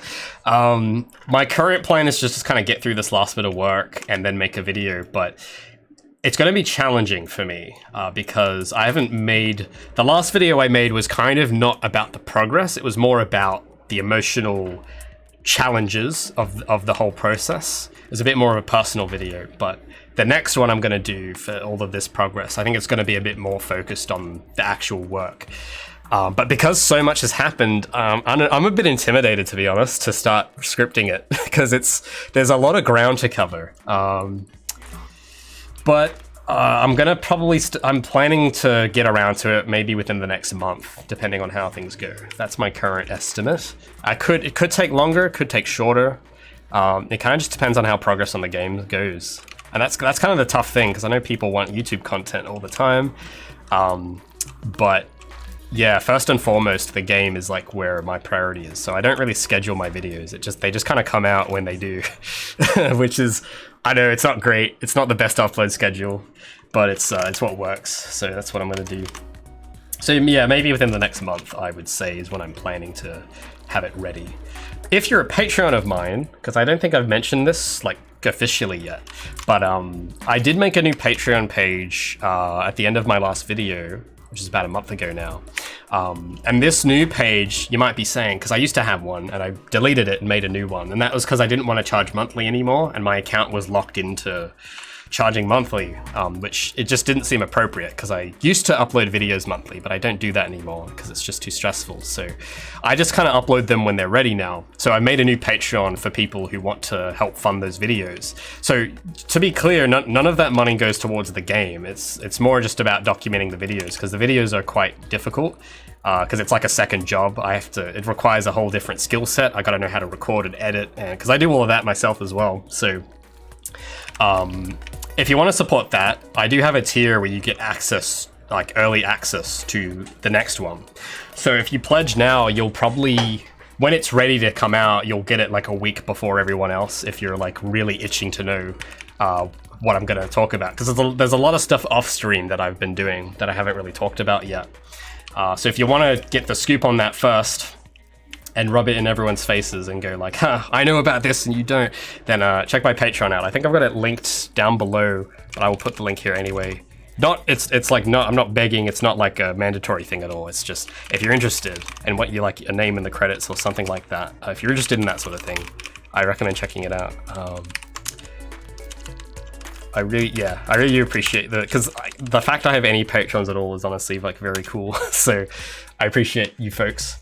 How about outsourcing the videos? I mean, maybe, but I'd rather just do it myself because I know how I want the video to be. I know how I like it edited, so I just do it myself. It's actually kind of nice, honestly. Like, not when you do it too much, but if you do them like after a while, like if you don't try and cram them in, you know, like there was a period where I was trying to rush them out every month, which was kind of stressful. But if you take it steady, it's actually quite therapeutic in a way, because it gives me the opportunity to stop working on the game for just a little bit, like a few days, and to just kind of reflect on everything. And that kind of happens in my head when I'm recording and editing it all together. And yeah, and it's just, it's nice. It kind of gives me that bit of closure on the work I've done to look at it, at the footage of it all and everything. And also, yeah, editors are expensive. I don't think I make nearly enough on Patreon to afford an editor. So, but you know, I've been editing videos since I was like 11 or 12. I had a lot of weird hobbies as a kid. I was doing Unity, I was doing Movie Maker, I was doing Magic's. There was this tool called Magic's Movie Maker that I used to use. Is that still a thing? Magic's Movie Maker. I don't know if anyone's heard of that. Oh, it is still a thing. Awesome. Well, yeah, I used to use like a cheap version of this like 10 years ago or something. So, yeah. But yeah, I don't mind doing the editing.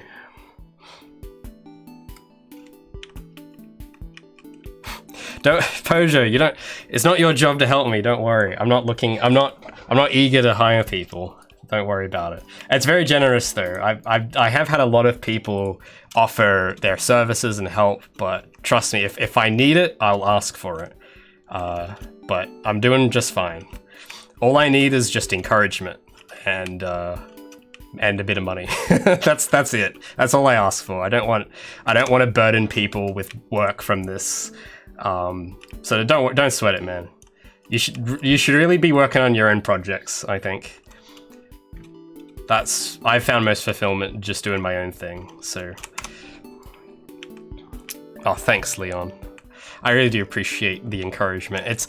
because that's the thing. It's not that I can't do it. It's just difficult when you're in isolation, that's one of the reasons I stream. It kind of helps me get through it. And yeah, I think I went into that a little bit in my last devlog, because especially with COVID going on, I think everyone's kind of feeling that a little bit.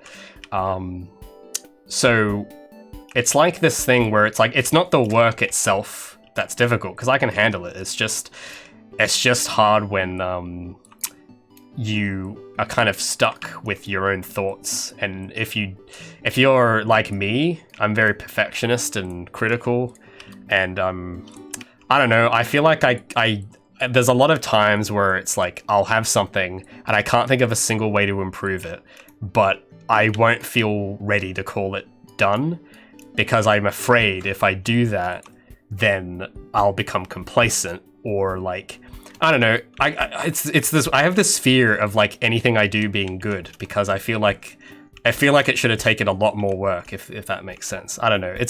I haven't quite really thought about how to word that, but that's kind of not really going to be solved by having teammates, I don't think. So that's kind of why it's not really a problem I try and entertain, if that makes sense. Like, I don't try and focus on that, because it's really not constructive use of time to dwell on that part of it. Like, yeah, it's tough, but you just got to suck it up and get on with it, really. So I'm fine doing that. And I have friends, I have close friends I talk to about this who have they're doing the same journey, they have the same experiences, and that kind of makes it a bit better. And then I've got my stream audience who comes and watches me, and that it makes it all like bearable. It makes it a lot better. So I think that's all I really need. I think if I just have that support network, then I think that's all I could really ask for. Yeah, because to a degree, I feel kind of too bad to like burden people with having to solve problems like this. Like, if you're gonna solve a problem for a game, you should really be doing it for yourself. Don't do it for me. But no, I appreciate the enthusiasm for sure. Don't let that discourage you. But yeah, I'm fine where I am. What genre is my game? I don't really. It's kind of leans between like parkour and a platformer, I think. I haven't really thought about genre in a particular sense. But what I do know, because genre is weird, I don't really know how to really conceptualize genre. I think of it more in terms of how does someone feel when they play this? And I think what I want people to feel kind of exhilarated. Not all the time, but I want them to feel skillful. I want them to feel fast. And I want them to feel... I don't know, there's a third thing. I can't really say it, but it's like, if I show you a piece of artwork or a song, you'll know. It's like it's more of an aesthetic feeling. Maybe it's got more to do with the art style than the mechanics, but for the mechanics themselves, yeah, it's just the feeling of skill and mastery and agility. That's kind of what it's more about. So that's kind of, instead of thinking about genre, that's kind of what I've thought about instead. And then maybe with those things, you can fit that into a genre. But I think genres are kind of interesting because it's funny how like Portal and Fallout 3 are both first-person shooters, but they are not the same at all, right? So when I look at things that way, it kind of makes me question genre a bit, but I don't know. Well, I guess if you enjoy Fallout 3, you'd probably enjoy Portal, because, I mean, who doesn't enjoy Portal? So maybe genre is helpful, but I tend to just think of it more in terms of how is the player going to feel playing this? Are they going to feel... Because if you play, like, World of Warcraft, you're going to feel very different things from this. You're not going to feel, like, agility in World of Warcraft. You might feel like companionship if you have a clan, or you might feel exploration for the environment. So it's like different emotional needs there. But anyway, so I think that's all the grind rails. Sorry, I've just been kind of rambling a bit. I think all the grind rails are in, which is great. Now we gotta, let's get some collectibles in. That's gonna be what I need to do next. So I'm just gonna quickly save all of this. And we're gonna switch to the gameplay layer. Because that's where I've got... Because, yeah, so the way I've done this level, some of you might recognize this from the Unreal documentation, this style of level streaming. It's basically this thing where you have different layers of the environment on different levels, and you load them in asynchronously. So, for example, I've got meshing as a level, which just has the geometry. Then I've got gameplay, which just has the collectibles and the level code. And then I've got audio, which has some audio volumes. And then I've got the lighting. I have like 2 lighting layers. I don't actually have any specific scene lighting for this, but I do have this atmosphere layer, which is just the sky and the ambient lighting. And the reason I've done it like this is because I can then do stuff. Actually, yeah, this will look really cool. Give me a second. Because I have this whole folder I've made. Now, I'm not sure if this is how you're meant to do it, but I thought I'd give it a try. But I have a bunch of these lighting presets, and it's just a scene with a skybox and light, and that's all. And what I do is, instead of having to put a skybox in every level, I just have one level with a skybox in it, and then I load that into all of my other levels. So if I were to take the, where's the dawn dusk setting? I think this is it. So if I drag these 2 in, you can see, it's not gonna look great, but you can see I've got like this nice sort of dawn skybox going on. And if I change that real quick, I have like an asset that I have to use that loads these in. Actually, you know what? I will just have these loaded in all the time. So yeah, I can basically like make the time of day whatever I want, which is pretty neat. So if okay, it's a little bit broken because I have a few overlapping layers here. Oh, where is that thing? Hold on, give me a moment. I'll make this look pretty. Give me a sec. So I'll just turn all of this off. Okay, yeah, here we go. Stream level loader. Let's turn that off. And now if I load this in, it should look, yeah, there we go. Now it's like evening. And the lighting isn't baked. That's like a little problem I've got, where if I do it this way, the lighting doesn't bake properly, but I'll fix that later. But yeah, now I've got like this cool sort of sunset environment. And because this is loading in a scene, if I want to change how the sunset looks in every level, I can just open up the sunset level and change the lighting a bit, and then it does it for all of the levels that have the sunset in. So I don't know, I thought that was just kind of fun to try. So I'm just gonna take these out for the moment. And I'm gonna try, and I have like another preset that should work a little bit better called dynamic daytime, which I will drag in. Daytime dynamic, there we go. Actually, I have, why do I have 3 of those? Oh, that's odd. So I'll just drag these in, and then I'll go to that level. I had this thing called a stream level loader, which is supposed to use code to load these parts in. So yeah, if I open up that, we got a stream level loader. I'll copy paste it, turn on activate on play, and then tell it which parts to load. So we want atmosphere. What did I call this? Daytime. Audio. So we'll load in, because I have audio parts as well. So it has like ambient noise for daytime and ambient noise for evening and that sort of thing. So then we'll call it, what's the second one called? Daytime lighting. I think that's what it's called. So if I do that and reactivate all of these, you see that now if I load in, oh, that didn't work. Oops. Level loader 2. I gotta wait, is that not working? Did I spell that right? I think I might have just spelt it wrong. Yeah, there we go. That should work. Oh, well, it's the classic phrase, that should work, and then it doesn't. I love when that happens. Just give me a sec. Okay, that should be loading in. That's peculiar. Atmosphere, daytime, audio. Maybe. Oh wait, nope, I don't want to do that. Okay, well, I was hoping this would be like a quick 1-minute thing yeah, but it doesn't seem to want to work at the moment. So that's a bit strange. Maybe I'll just change that to always loaded and see what happens. Okay, there we go. Now we've got this cool daytime, and we got clouds. That's cool. And we got sun shafts. So now the lighting just looks automatically much better now. So now that we've got some better lighting, let's go in. We'll add those collectibles now. So let me just lock these other layers so I don't touch these by mistake. So I want gameplay. That's what I want. There we go. Now, yeah, the lighting might look a little bright in the scene. Don't worry about that. It's just a bug for the editor. So I've got collectibles in this scene. I'm now going to, I think I've got one collectible. BP, oh, I called it coin. That's what I called it. So I've got a coin in here that I gotta drag out and use and copy paste. So let's put some, I don't know, I've called these coins. They just use your imagination. They could be whatever you want. They could be rings. They could be I don't know, ice cream. I don't know. It could be anything. I'll see you, Pojo. Sorry, I wasn't paying attention to the chat there. Have a good day, man.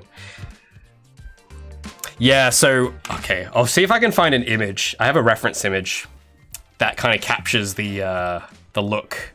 So I've got like this is one of the images that's kind of like maybe what I might use, because in this part of the story for this level, it's kind of like dawn. So that's one image I've had in mind to make it feel like that.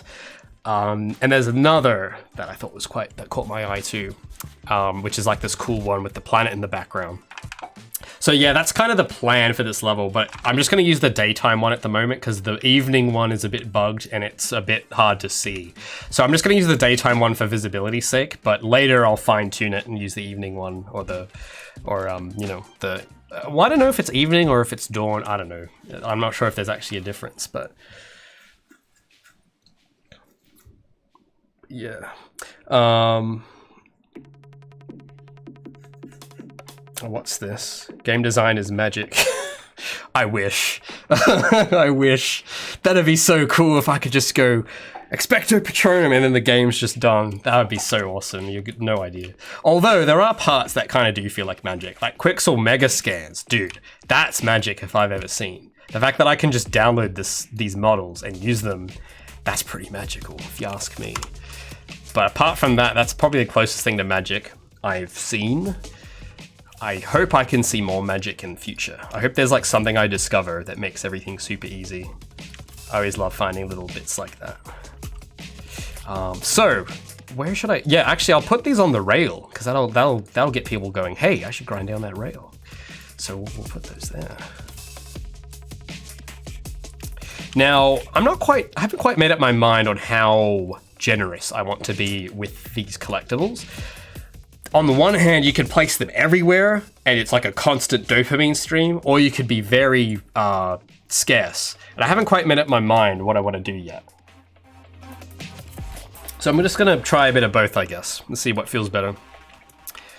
So for this level with the collectibles, I had a little synopsis I wrote up to give me some inspiration. And I think the mission, the objective, is one of Gabby's friends needs parts.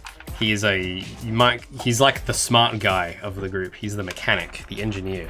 And he's like, I need some parts. And Gabby has to prove her, what do I call it? She needs to demonstrate her agile prowess by collecting the parts, which are represented by these things. And she has to do it before, I wanted to have a time limit of like 3 minutes. Or 2 minutes. I haven't made up my mind which it's going to be yet.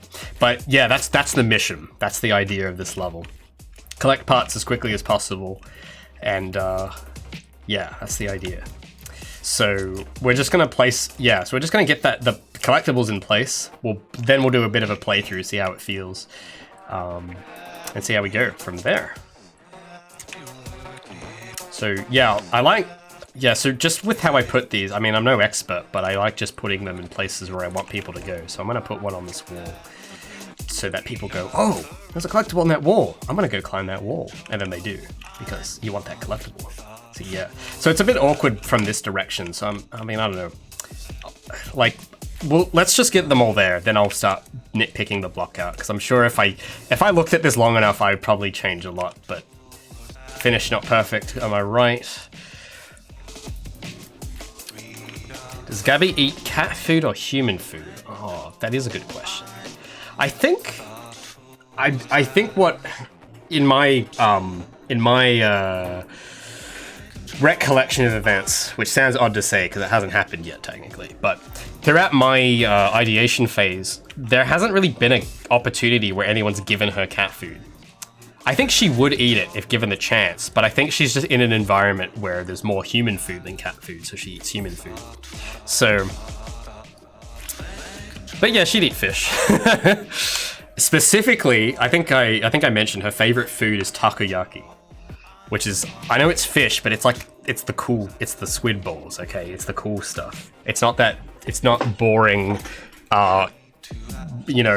what's the name of that? It's not salmon or something boring like that. It's takoyaki. It's the best. So there you go. That's her taste in food. What? And I guess she'd eat like a bunch of probably a lot of mee goreng because it's cheap. But yeah, it's not really cat food, is it? I don't know. The only reason I say mee goreng is because that's basically what my diet is. And it's pretty good in my opinion, so that's what Gabby's gonna eat. Just a steady drip of mee goreng. Instant noodles, hell yeah. This is not nutritional advice.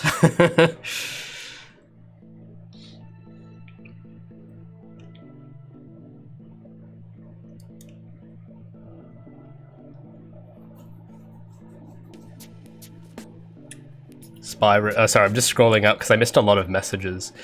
Oh,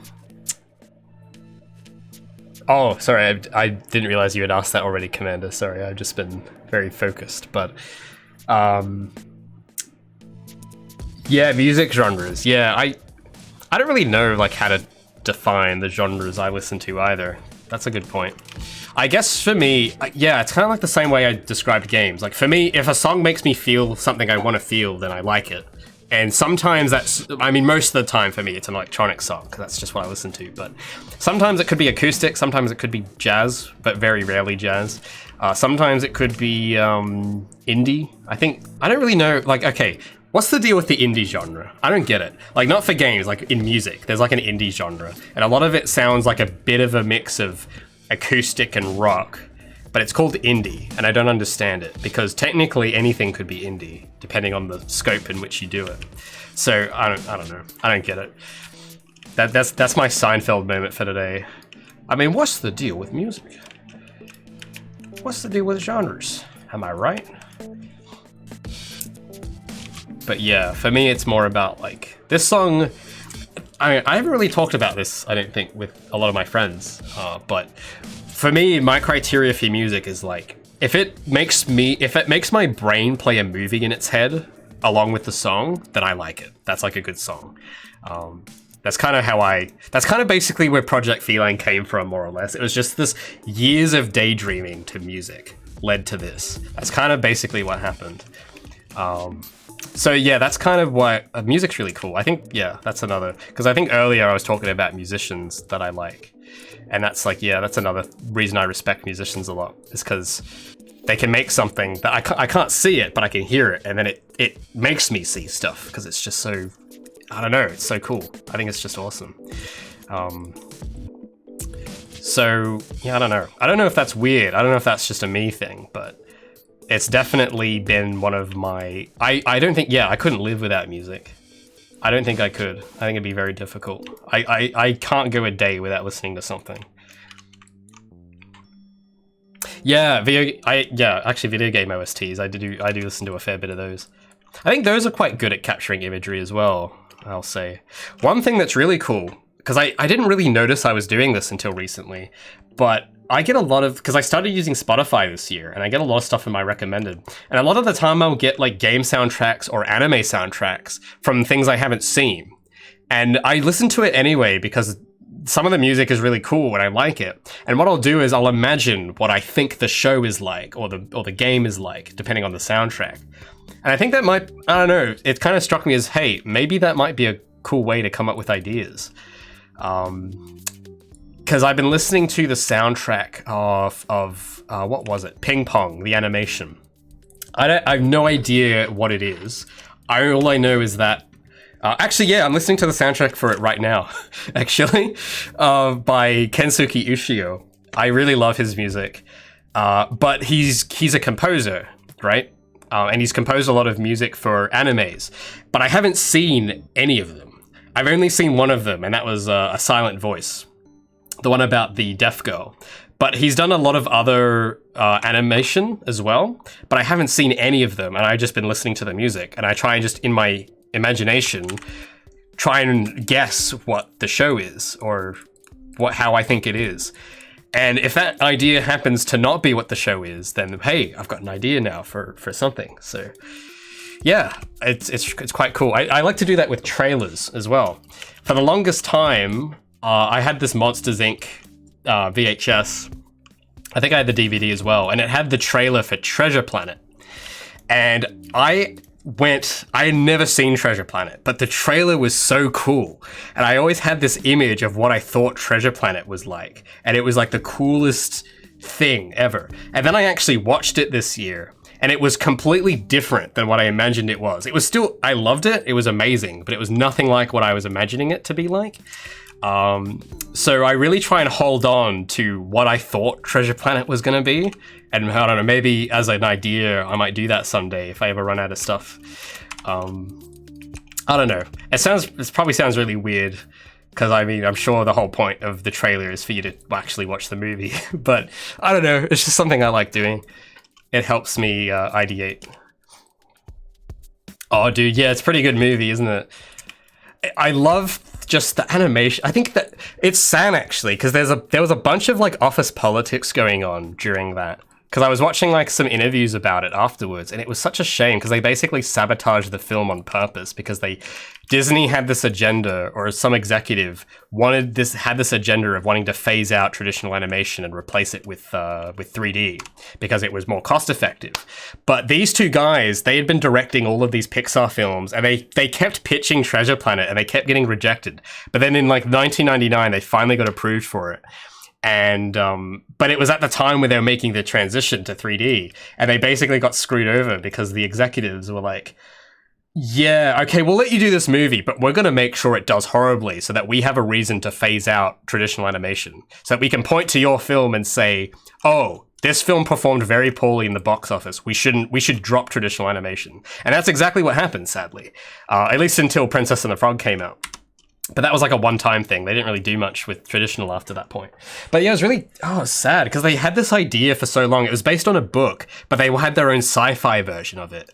And that was the vision for the movie that these two directors really wanted to do. They spent like 10 years doing all these other projects for Disney, hoping that they'd get asked to do that.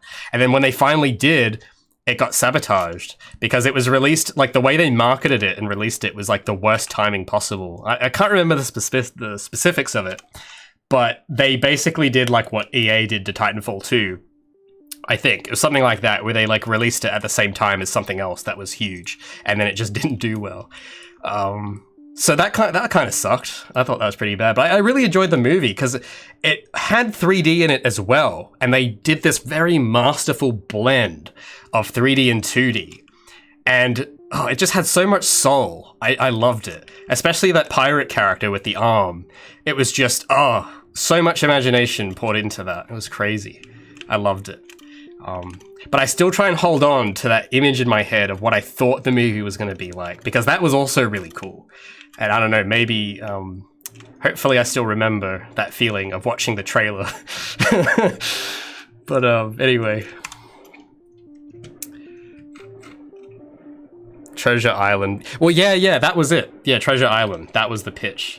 It's Treasure Island, but in space, which is pretty cool. I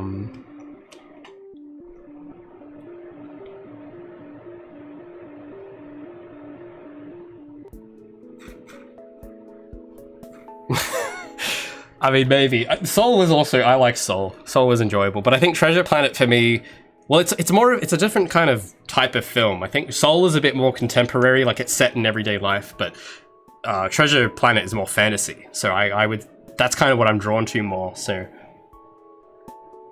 that could be why, to me, it has more energy and soul to it. But I think Soul did a lot of cool things too. Anyway, more collectibles. Let's get some more coins going.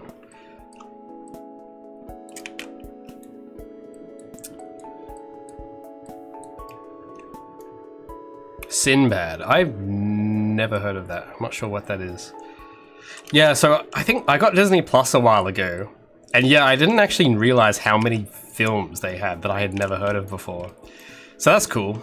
I guess I'll have like endless stuff to watch. But at the same time, I find it very difficult to pick things to watch. I don't know if that's just, I don't know. Wow, we're going on a lot of tangents today. But I don't know. I don't know if it's just me, but I usually get very overwhelmed by streaming services because there's just so many choices. And I usually end up just watching something I've seen before because it's easy. Because it's like, oh, well, I've seen, like, I think there's a new show there's like a bunch of new shows that I have to watch. And I just finished watching I think I just finished watching Full Metal Alchemist like a few weeks ago. And I was like, well, now that that's over, I gotta watch something. I gotta watch what's the next show gonna be. And I looked at like the browse page and I was like, oh my god, there is so much stuff. And then I just watched IT Crowd again because I've seen it before and I know what to expect. So it's like, well, my brain likes what's familiar. So I just started watching IT Crowd again instead of picking a new show because it's just, there's so many options. I don't know which one to pick. So, but then I see Moss's face on the screen and I'm like, well, how could I say no to that? How can I say no to classic British humour?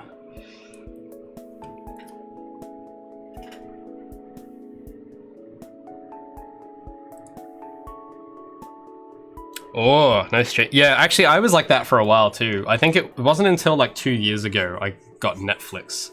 And I didn't really get it either. I was like, why would I need it if I got the DVD? But then I realized that it's that if you're in a social group, then things start becoming a bit complicated because then all your friends start talking about, did you see the new season of Invisible or something?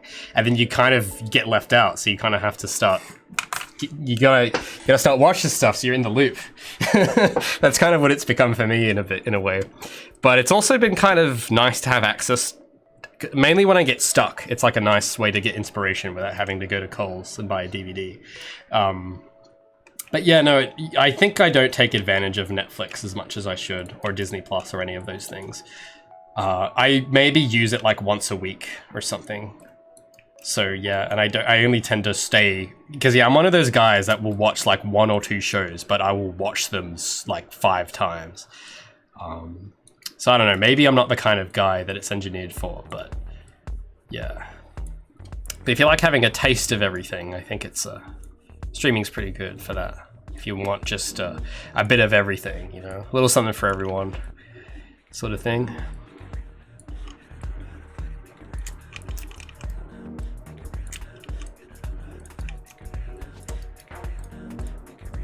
Yeah, I can actually hear through my fallback speakers. I can hear my fan going now. So yeah, if you hear like the static noise, don't worry. You're not being hacked. It's just my computer fan. Actually, yeah, I don't know if I should I place this many? Yeah, I'll just leave that there. I gotta try and be less perfectionistic about where I place these.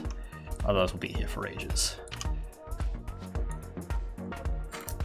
Oh, don't say that, Spyro. You're Spyro the Dragon. You've got friends, right? Nah, don't sweat it, bro. I don't have a lot of friends either. When I say friend group, I mean like 2 people. So don't sweat it. But yeah, actually, yeah, I've fallen really behind.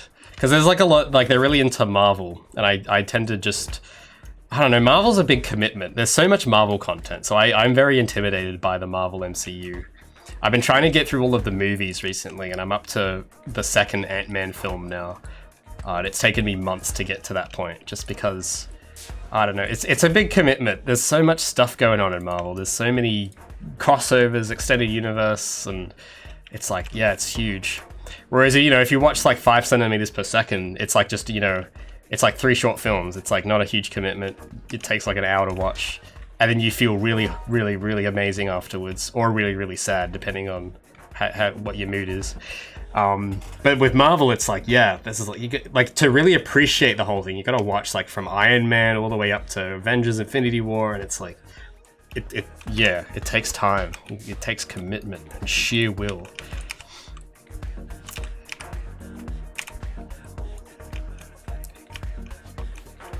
Wait, Spyro's not your real name? What? You lied to me, Spyro? How could you? No, wait, before you answer that, do you play Spyro games? I want to be one of those guys who asks that question too. I had to do it, I'm sorry, I just had to ask. I haven't played them myself, so I will diligently play them through your experience, because I'm assuming you've played them. Oh wait, is Spyro actually a real name? That's sick. I wish my name was Spyro. I have a boring name. I've got Raymond. That's what I'm stuck with. Hold on. I have to see if you're messing with me now. Is Spyro a real name? You must be a Gen Zer. Oh, well, spelt with an I, it's a real name, according to Wikipedia, the most infallible source ever. All right, maybe you are telling the truth. I'll believe you this time. Yeah, like I remember once on Twitter, I like opened it and I saw that Raymond was trending, and I'm like, oh, hold on a second, this better not be bad. And then I look and it's like Raymond from Animal Crossing, and I'm like, oh, I guess that's me now. I guess that's what people are gonna think of when they hear my name, is because I haven't played Animal Crossing. I don't know what Raymond's like, but apparently he's like not. I don't know. I think he's like supposed to be very grumpy or something. And if that's true, then maybe I am Raymond. Maybe I am Raymond. Oh, is it? Oh, righto. Yeah, well, I mean, I haven't been to Greece. I don't know what the... Yeah, it's actually funny, because a lot of times I have trouble coming up with names for characters, and I tend to trend towards names like biblical names. And I don't know why, because I'm not into that, but I just find biblical names phonetically very pleasing. Like the name Matthew, I think that sounds like a cool name. Or even Gabby's name. I didn't actually notice this, because maybe it's just because I grew up around a bunch of people with biblical names, but Gabby's like, like the full name Gabriella means power of God or something, or woman of God or something like that. Which is like, I don't know, it's weird, I guess, because I don't know why I picked those names. I don't know, I just think they sound cool. I guess that's really it. What's another name that I like using? Well, I knew a lot of Joshuas. That's a very trendy name here. And then I've known a lot of Joshuas and a lot of Matthews and a lot of... what else? What other names? Yeah, I guess it's those two are very trendy. Oh, is it? Oh, have I been pronouncing it? Oh, Spiros. Is that how you pronounce it? Oh, does it actually end in an S? I thought it was just like Spyro, plural. That's interesting. Okay, well, you learn something every day. I'm learning about culture. Very cool. Spiros. Is that how it's pronounced? You pronounce it Spyros when speaking in English. Cool. And I hope I didn't butcher that. I hope that came out right. I want to make sure I get it right. Oh yeah, I'll put some coins back here in the little back alleyway. Spyros or Spiros. That does sound pretty cool though. Spiros. Sounds like a superhero. Maybe not in Greece, but here in the West, it sounds like a superhero name or something. Have I told you the tragedy of the legend of Spiros? It's not a story that the Jedi would tell you. I need to watch Fat Pizza. I'm not sure what that is. I haven't heard of it, but I do like pizza. Your name is Raynad. It means perfume and incense. Oh, well that's funny. That's very poetic, isn't it? Raynad. That does sound like... Wait, why does everyone have cooler names than me? God damn it, can I have a cool name? A smug businessman, is that so? Well, that does not make me look good, does it? I think Raymond, what is that? I think I looked up the definition recently. I don't know if, oh hold on, I've got a keychain for it that I had when I was a kid. Yeah, I used to have this on my school bag when I was like 8. But it's got the, I don't know if that's gonna be in focus or not, but it's got like the definition. It's Teutonic. I don't know what nationality that is. I thought it was Greek, but I don't think it is. But it means mighty protector. And it has this little self-indulgent blurb on the back that I will not read out because it's cringe. But yeah, I'm supposed to be protecting somebody, I guess. So does Raymond from Animal Crossing protect? Oh, I know what he protects. He protects his business interests, if he's a businessman. So there we go. So what am I protecting? My project files. I found my purpose in life, guys. I'm protecting my project files. I'm fulfilling my purpose. How awesome is that?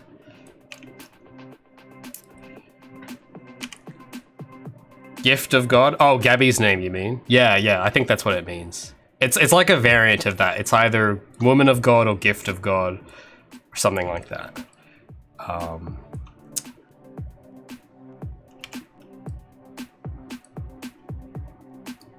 Gabriel. That's cool. Gabriel. I wonder if Gabe Newell's actual full name is Gabriel, because that kind of rolls off the tongue a bit funny, doesn't it? Gabriel Newell, because it's got like that sound in the middle that sounds very similar. Imagine him like in his documentaries and in his what are they called? The developer commentaries. Like, hi, I'm Gabriel Newell. Welcome to Half-Life 2 Episode 2. You've reached the midpoint of our trilogy, which will conclude in Episode 3. Good one, Gabe.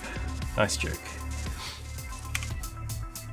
Yeah, I don't really get my last name either. It's a bit weird. It's actually didn't used to be my last name. It used to be a hyphenated name, but it got shortened to Cripps. But yeah, apparently that's like a gang or something. I didn't know that for the longest time until like this year. And then a bunch of people were like, oh, you part of the Cripps. You gonna steal my shoes or something? And I'm like, what? No, I don't want to steal anything, thanks, I'm fine. But yeah, apparently the gang name is spelt with 1 P, not 2, so that's why I'm different.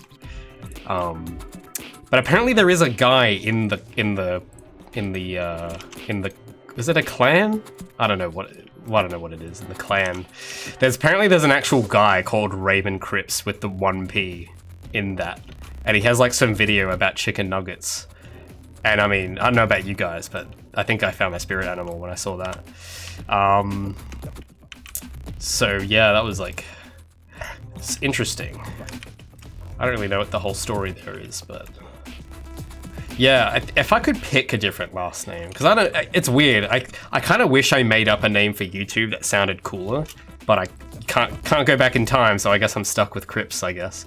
But if I could pick any last name, I think I'd want something with an A in it, because I like the letter A. It looks cool, and it sounds cool. But I don't know what last names have A in them, so I haven't really thought about it. But yeah, because I think the initials RA would also be kind of neat.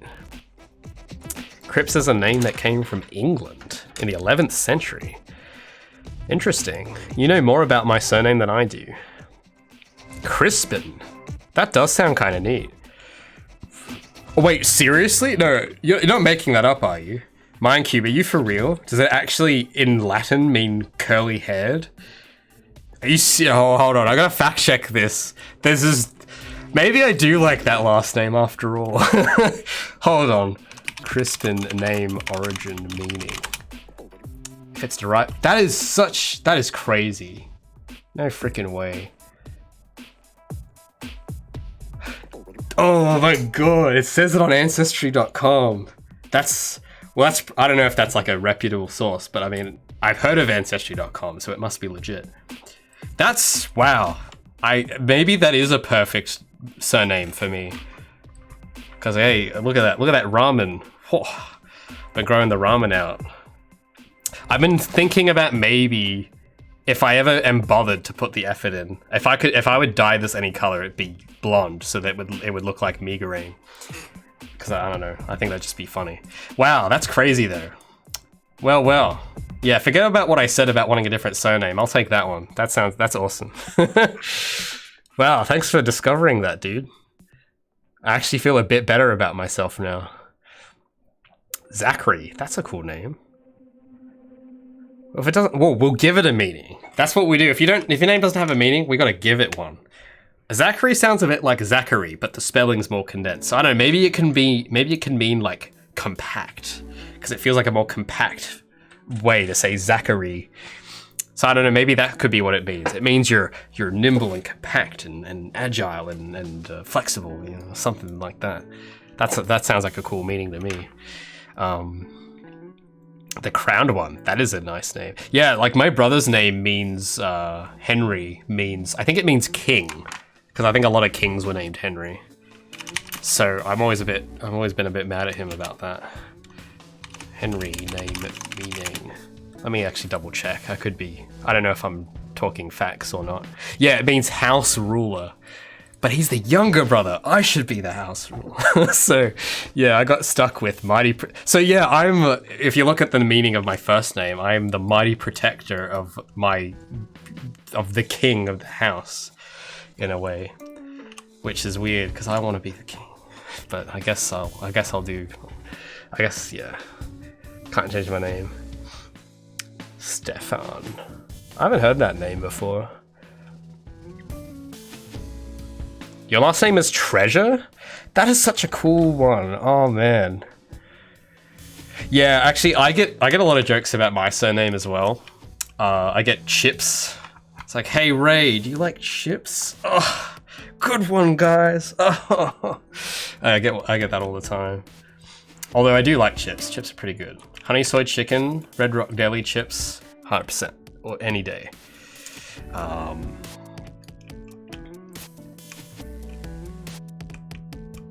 Well, hey, if your last name doesn't have a meaning, it could be whatever you want. It can mean anything.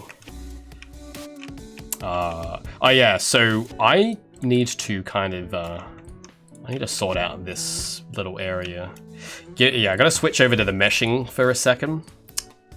And I will promise to hop off soon, because I did set a time limit for myself, but I want to get this little bit done and show some gameplay before I go. So I just want to, yeah, I'm going to add more of these, because I want you to be able to traverse over to this part without feeling like there's a huge gap in the way. So give that a go, I guess. But you guys got some cool names. How about usernames though? What's the story of you guys' usernames? I suck at coming up with usernames. That's why I just use my real name, because I honestly cannot come up with anything. So I'm always curious like how people come up with names that sound like decent. If you know what I mean. Because a lot of my usernames I use for gaming is stuff I came up with when I was like 14, and it's like really edgy and cringe. But no one else has taken it, so I kind of value consistency over how cringe the name is, so that's kind of that's the short end of the stick I took. Oh yeah, grind rail. Yeah, actually, that's a good idea. I wanted to have like a rope, like go in between. Yeah, I could do something like that. I'll add a few little platforms here though, just for some fun, and then we'll add some rails as well for if you want to get from the top floor. My username is my name. Well, hey. Me too. Well, we got something in common there. Very cool. Oh, here we go. Raymond Chips. Yeah, I know, guys. I know Chips. Ah, so funny. Oh, I'm just gonna die of laughter.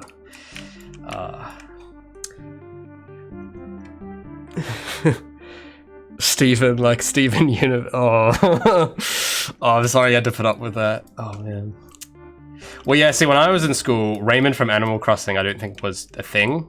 So I didn't really get compared to any video game characters. Scarlet or Red? That's interesting. So your username is a parody of the name you usually use, but on Twitch specifically, you've made it Brown Natch. Curious. Oh, I like anagrams. Dude, I wish I could come up with cool anagrams. Some of you guys have some really cool ones. I really like who's the guy? What's his name? Madion, the DJ guy. He has like a cool story behind his name, because Madion is actually an anagram of demon, which used to be his artist name. It used to be DJ Demon, and then he changed it to Madion, which he just rearranged the letters. And also Voldemort. That's a cool one too. Tom Riddle and stuff. But yeah, I can't really make any good anagrams from my name. Spyro's not the dragon. Yeah. Leon's a cool name. The Dapper Shark came from when my friend was ranting about how he hated the derpy animal drawings. And all of us changed our icons to a derpy animal. Nice one. Very cool.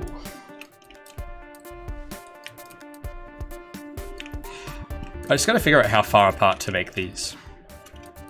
I think I might need to put one more.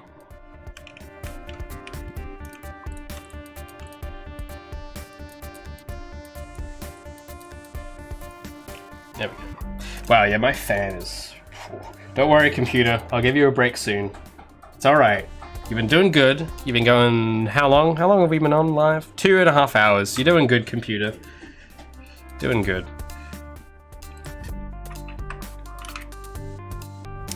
Dragons. Dragons are pretty cool. Yeah.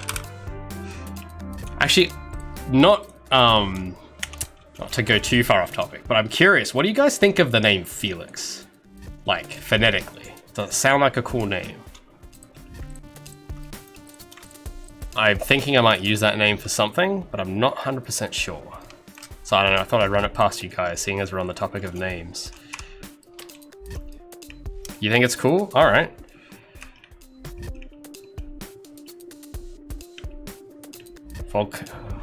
Cool. Wait, what's this about McDonald's? Wait, what? I got compared to the McDonald's clown a lot when I was in school. That's a very oddly specific story. That's an interesting thing to be compared to. Felix the cat. Oh, no, it's not for a cat, don't worry. Oh, is it a brand of cat food? All right. Well, that's kind of, I guess that's a fun little coincidence. You can't, yeah, Minecube. I've actually always been curious about your name because I keep reading it as Minecraft. So, okay, so you say you came out when you made your first online account. Minecube MCs ever since. Oh, yeah. Cool, that's nice. Oh yeah, I guess it was Minecraft related, so that's probably why I keep thinking of Minecraft. Yeah, character names are pretty difficult. I've tried using name generators, but sometimes words seem to do it. Like, sometimes I'll name a character like after a verb or a noun. That's not necessarily a name. I'm trying to think of an example. I've got this one character that I've posted about before that's for a different project. It's like this alien character. And I don't know why, but I think I was like 12 when I came up with the idea of the character. And I just like, on the piece of paper I was drawing it on, I wrote the word blush on it. Because I wanted to write it in a cool font for some reason. And that just kind of became her name. And I thought, oh, Blush is a cool name. Like, I think if I ever had a daughter, I think Blush would be a contender for a name. It just sounds, I don't know, I just like it, even though it's not a name. God, it's like my George Costanza moment. I don't know if anyone has seen that episode of Seinfeld where George is like, you know what would be a good name for a baby? 7. And then someone stole the name and used it for their baby and he got really annoyed. Or Apple, I think that was another one of his ideas. But 7 is I think 7's pretty cool for a name.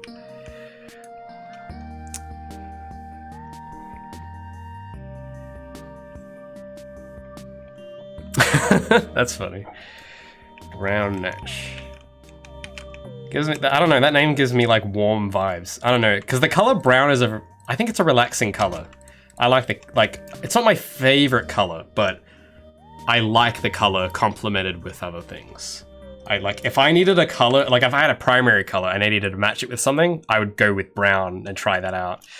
Because I don't know, I like brown and blue. Those are like one of my favorite combinations because it has totally nothing to do with the fact that my hair is brown and I wear blue shirts a lot. Nothing to do with that at all. It's just a coincidence.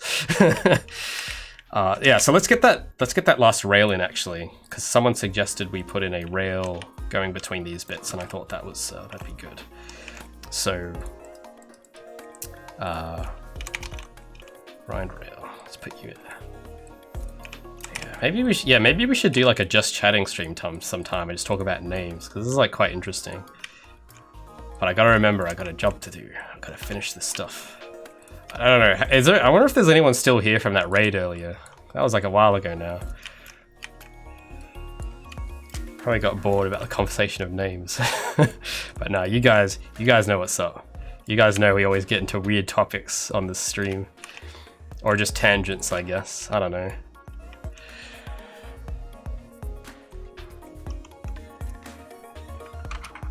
Oh yeah, I get what you mean, Renard. Yeah, I just kind of think of it hypothetically. I don't know if I'll ever have kids, honestly, because kids are expensive. But yeah, because I remember thinking once, because I guess in a way, like when I've talked about my characters before, I guess I kind of do see them as my kids in a way.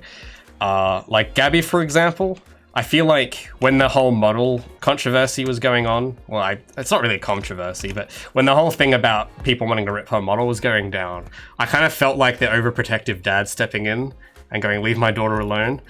Not in like a weird way, just like in, I don't know, because I really love I don't know, I treat them like, because I mean, when you have a child, it is your creation in a way, and that's kind of how I see my characters. And they kind of have that common trait where, because when you have I mean, I'm no parent, obviously, but kids have that thing where they reach an age where they kind of take on their own life in a way. And I think characters, I don't know, because I've come up with lots of characters ideas over the years, and Gabby is one of, I think, the most public one. She's the most developed one, for sure. So I've had this experience with Gabby where she's done the most growing up out of all the characters I've come up with, and it kind of does feel like I feel like when the game ships, it's gonna be like sending her off to college, and I'm gonna be a bit worried about her, but hopefully she'll do okay, because you're kind of putting her in the hands of the world like you would do with your kid. So I don't know, it's kind of, and with the fan art in particular, I think that kind of cemented that for me, because when I started seeing fan art of her show up, it's kind of like she's making friends in a way. It's like when you see a kid make his first friend at school because like someone else is like attached to the character in some way. And I don't know if that's like a weird metaphor, but that's just kind of how it feels to me.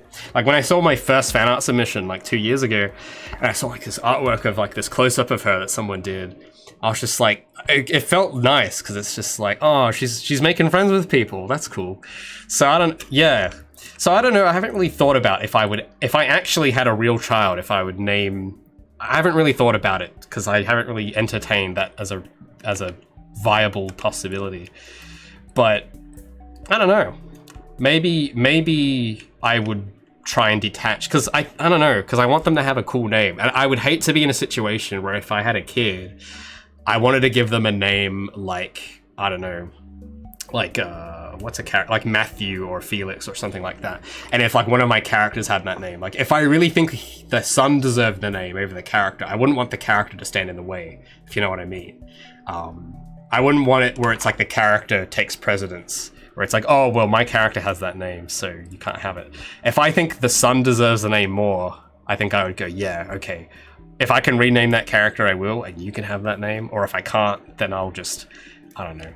Well, this is all hypothetical, so I actually have no idea if that would actually work or not. But I'd like to think, I think it'd be kind of sweet if I had a character and then I had a kid with the same name, and if like the kid kind of looked up to that character, I think that'd be kind of cool. I don't know, something wholesome about that. That'd be kind of neat. Because then you can kind of look at the character and go, that's me. And it's like, yeah, that's right. That's right, little guy. And I don't know. But a lot of stuff has to happen for that. I have to probably leave the house first for that situation to happen. So yeah, no thanks. Oh no, I don't want to build my lighting. No, don't build. Stop building.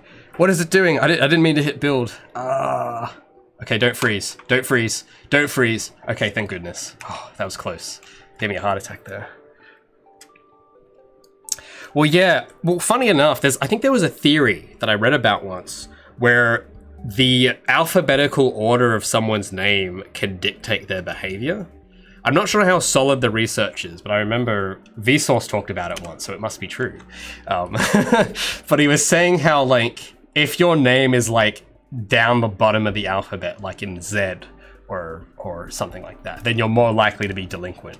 But, I mean, my name starts with an R, which is pretty far down, and I am definitely not... I'm not a cool guy, so I don't know how solid that research is, but it's an interesting hypothesis, for sure.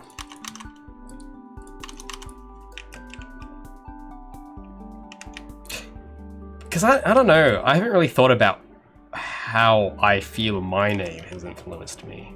I don't know. Maybe it has. Because I guess if I had a name like Zach, I feel like, because I've known a few Zachs before, and they're always very like jockey and sporty. I have to wonder if I was named Zach, would I end up that way too? Or I don't know. I feel like Raymond is a very... I don't know. Because what's the Animal Crossing guy? I don't know what his personality is like. But I feel like Raymond is like a name for... Like, it like fits really well, for me at least, with being grumpy. Which I think I am, so it's like... yeah, I could see that. So maybe if my name was something else, I would be a bit less neurotic, perhaps. I'm not sure, but... Yeah, I don't know what the study was. I just remember it, like, offhand from some Vsauce video I watched, like, 5 years ago. But it's, you know, if that was true, that would be kind of interesting. Because, I mean, it put a lot of pressure on you then, if you're naming your child. Because then you actually have to consider, like, if I name him Casper, how is it going to influence his personality? I mean, assuming that's true. But if it was, you know, there's a lot of pressure. It's curious, though. But I think... I'm trying to think of the coolest name I think I've ever heard. Because, yeah, I don't know. I think one of the coolest names I have heard... Oh, I don't actually remember it. It started with a Z, and it's... I think it was like Zenon or something like that. But I can't actually remember the exact... if that was how you pronounced it. But it was pretty cool. I thought that was a pretty cool name. It was either Xenon or Zenon or something like that. And it was like pretty dope. I was like, man, that's a name. That's a historical figure in the making. Don't name them anything you might be allergic to. That does sound like generally a good idea. I would agree. It's like that meme where it's like, why did mom name me Rose? 'Cause your mom likes roses, sweetie. Thanks, Dad. No problem. Star Wars sequel starring Ewan McGregor. Porrig. I haven't heard that one. It sounds a bit like porridge. It sounds like a very cozy name. I like it. Porridge. Actually, man, I could think of a character design for that name. See, for me, it's like, I think if I can hear a name and then think of a character for it, that it's like, yeah, I'm gonna write that name down. That's actually kind of neat. Porrig. That sounds like an old, ancient, wise sage that really likes porridge. That's kind of what comes to mind for me. I don't know. I don't know what comes to mind for you guys, but... Caterpillar. That is an interesting one.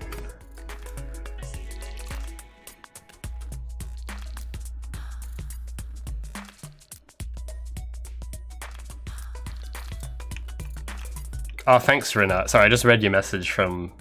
Yeah, so who's Go Pirate? I've never heard of Go Pirate Software, but he had a check mark next to his name, so I'm assuming he's like important or something. But thanks for telling him about it. Thanks for tipping him off and having him join us. That was really cool. I don't think I've had a raid that big before, so that was like put me on the spot a bit there. But it was cool. It was nice. Appreciate that. I don't really think about the fact that there are people out there who talk about my stuff to people, I guess. Developer of Heartbound. Is that guy's name's Porrig? Because if so, that's pretty pog. Maybe Pog could be a name. Poggers. That's what I'd name my son. Have a fun day at school, Poggers. Oh man, I kid you not, there's gonna be someone who does that. There's gonna be someone who does that. I don't know if it'll be me, but someone will.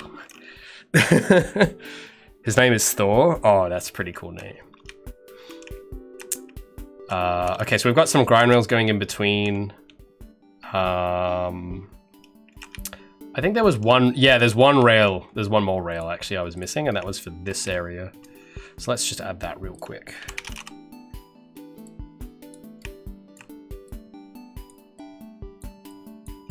Oh, I gotta turn my snapping way down. Oh, I've got some tea left. Sorry, I'm just getting a bit thirsty, talking about all these names.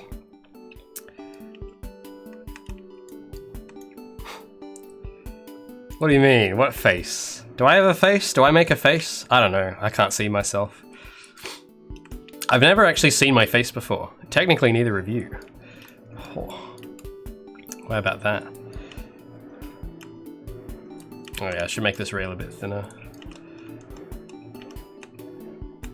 Actually, is that? It looks crooked, but I think it's just my eyes playing tricks on me.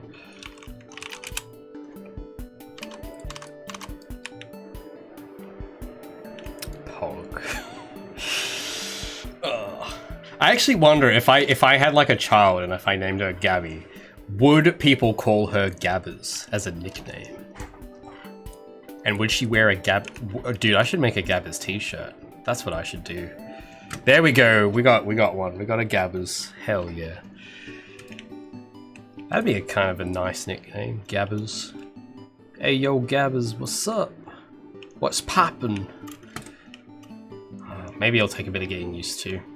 It's weird because I don't know any girls, so I'm not used to saying feminine names.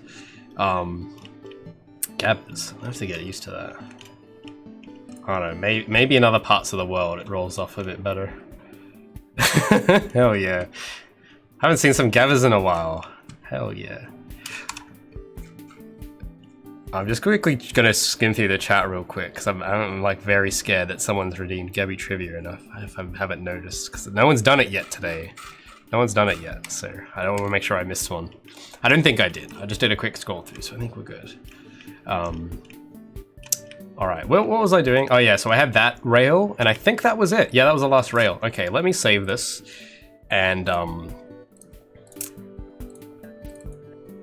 there's one more thing okay, so with the layout, I think it's good enough for now. It's sufficient. There's just the gameplay code. Now, I do have a game mode programmed in, and I'll switch to that real quick. Actually, let me change the spawn point. I should do that first, because I don't want her spawning there. I want her spawning... Actually, I don't know where I want her to spawn. Maybe here? Actually, yeah, let me copy another one of those grind rails. I want to put a third one, real quick.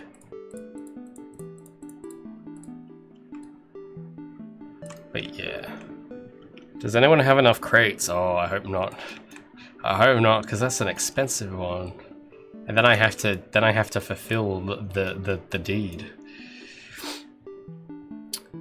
Or yeah, Brown Natch knows what's good. Maybe I should make like a little crate as like a merch thing someday. That'd be a nice. I would want one of those on my desk. 8.1. 8.1 what? Do you think my name is a girl name or a boy name? Renad. That's tough. It sounds a bit like Clanad. And I think that's like an anime, right? I don't know. I haven't seen it, but I remember the name, and it's, I don't know, reading the last syllable of your name reminds me of that for some reason. But it does with the R-E and a nad. I think that sounds masculine to me. And then Zachary, that sounds pretty alpha Chad masculine. Oh, Bergman, man, you're packing the crates. Oh, we got another raider? What? That's crazy. Hi, Prismatica. That is a nice name. Prismatica Dev, thanks for showing up. All right, guys, raid time. Hi, new people. I'm doing some level design. My name's Raymond. We're actually talking about names at the moment. Completely off topic. If you have a name, share it in the chat. But my name's Raymond, and I'm working on a game. Oh no, fuck, hold on. My chat window vanished. Oh, here we go. Okay, sweet, we're back now. So yeah, we're doing some level design for this parkour game I'm making. Oh, that is a good question. Yeah, that's a good point. How can names be real if our eyes aren't real? You wanna know something crazy? It's even crazier than that. Your brain is the only thing in existence in the universe that has named itself. Oh, how's that? That's pretty pog. I'm gonna stop saying that. But it's pretty crazy. Someone told me that once, and I was like, wow, yeah, that's pretty nuts. It's the only thing in the Only thing in the entire universe to have named itself. Yeah, dude, it's just your brain. Not my brain, not our brain, because we might not be real. We might be NPCs for all you know. All you know is that your brain named itself. You could give it a different name if you wanted to, probably. What are you gonna, I'm gonna call my brain Brian, because it sounds like brain, but the letters are rearranged. What are you gonna call your brain? Oh yeah, the new movement system. Yeah, I'll demonstrate that real quick for the Raiders. So in this level, it's a little bit harder to notice, but I'll do my best. Now, I haven't lit this properly yet, so it might look a little bit dim, but I've got this collectathon level going on, and I'll show some of the mechanics. I've got vaulting now, like that. I got climbing. What else? We got wall running. I've like redone the wall running about 4 times now, and hopefully this is the last. And is my favorite one. We got the Apex Legends slide. That's right. Check this out. Whee! Like that. Just like in Apex. And yes, I know it is a derivative of Titanfall. I've played it, but more people have heard of Apex, so that is the name this is the game I will reference because that's trending. But yeah, I've got the slide mechanic from Apex in this now, which I think plays quite nicely with the wall run. What else? We got wall climbing. We got grinding as well. I can grind on these little rails. And I might go to the outside part of the level actually, because it's better. The lighting's better there. So yeah, oh, I almost fell off there. Let's get those collectibles. Actually, yeah, let's try collecting these and see if I did a good job placing them. Oh, or maybe I should have put these on the railing maybe. Oh yeah, we got wall jumping. Oh wait, I didn't do that right. Hold on. Yeah, we go. Whee. Ledge grabbing, that's a thing now as well. All new. Yeah, I think I've lost track of the amount of stuff I've added since January. Yeah, I've been quite busy. Hopefully though, I think the build, I want to put out like one last little public build before I go full alpha mode. And I don't mean alpha, like I don't mean like alpha male mode, definitely not. I mean like alpha development. That's what I meant. I'm not an alpha male, don't worry. But alpha development. So yeah, there's not going to be a lot of builds, I think, during that, because that's going to be like when the game's shaping up. But I think I want to put out one more free build to test the gameplay one last time, and that'll be in like the next month, I estimate. So that'll give, hopefully I just want to give you guys a chance to try the movement out. Just know if it's a good idea. But yeah. So that's, yeah, I'm just kind of playing through this map that I've just made, just to kind of show you how it works. There's some collectibles over the other side that I still haven't gotten, so let's do those. Oh yeah, so I can like wall run up here and then grab that ledge. There we go. So yeah, it's like parkour, but it's not like simulation parkour. You know, it's like platformy fun parkour. That's the sort of vibe, you could say. Oh no, not ligament. Oh, I actually haven't heard that one before. That's pretty clever. Ligament male. Yeah, so so for this game I haven't actually, let me quickly change it because there is a timer. I just have to change the override mode to collectathon, and then yeah, it goes yeah, then it's got like a stopwatch in the corner and it shows you a collectible count. So yeah, there's some of the missions I'm planning, like I've done some planning recently on the types of missions I want to have. Some of them will have like a time limit, some of them won't. But typically what I'd like to do is have like side missions that reuse environments from like the story, where people can like speed run through them and get best times. Because people have already, like, I don't have any missions in the game yet at all, and people have been doing that, which has been really cool. So yeah, well, yeah, making a speed game's challenging because the game, you play through it so quickly. So I'm trying to balance that out best I can. But I definitely want to have like a time trial mode for a lot of these because I think people just seem to enjoy it. I know I certainly do. So yeah, totally. So yeah, now you can sort of see on the HUD, we've got that's 47 seconds. I don't know, actually, I don't know how long this level is now. I think it might be one of the longer ones with all the stuff you have to collect. I recommend, yeah, I reckon for someone who doesn't know the layout, this might take anywhere between 3 to 4 minutes, which is actually a huge accomplishment for me because when you got a speed game, just making 30 seconds of gameplay is quite hard because you got to make a lot to fill that time because you go through it so fast. That's why, like, Sonic, I do not envy Sonic Team doing their boost games, because to make a kilometer, like, if they spend months creating a kilometer of level, Sonic's just gonna run through that in like 2 seconds. It's like, rip level artists.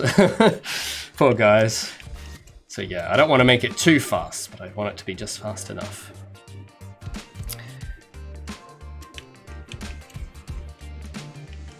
Wait, teeth aren't made of bone? Wait, what? What is this?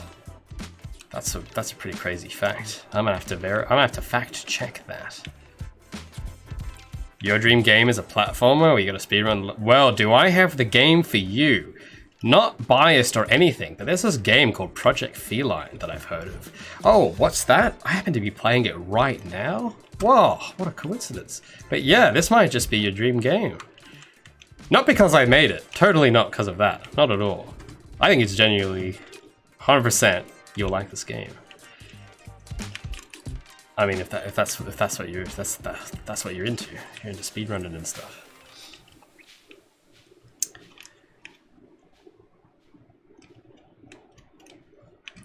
Spires in the middle of the platforms. Oh, yeah, like cylinder shaped. Yeah, actually, I think I did have a level that had something like that. It's a little buggy, but I'll show you. This is like one of the very first levels I did. Yeah, you can see I've hopefully gotten a bit better at level design over the last year. But I had these little bits that you could wall run on. But you don't quite stick on them. Like, the magnetism isn't as strong as it used to be, so it's a bit tricky. And the camera can get very cramped as well. So, I mean, I'll have to play around with that idea. Actually, oh, you know what I just remembered? Oh, I don't know who's gonna, I wonder who remembers this. Who remembers this level? Hands up. Well, you guys can't raise your hand, but put a hand emoji in the chat if you remember this level. I wonder if anyone still remembers. Oh, Bergman, yeah, he knows it. This was the first map I ever made for this game 3 years ago. This was the first test level. Yeah, we go. We got some. Yeah, that's right. Wow, you guys have been long-time followers if you recognize this one. That's awesome. But yeah, let's see if it's still playable, actually, because I haven't played through it with the new system. Actually, yeah, those stairs are too steep now. Oh, poor Gabby. Alright, let's see if that wall run still holds up. Oh, we can ledge grab. Oh, whoa, that boost pad. Whoa, look at that. Whee! Wow, okay, that's gonna need some adjusting. Let's see, can I still get those collectibles? Oh, yeah, it still kind of works. Oh, that still worked. Oh, wow. Actually, like, that is not as bad as I thought. Well, well, well. I can still finish it in 35 seconds. Very cool. But yeah, to make that 35 seconds, that took like an hour. So,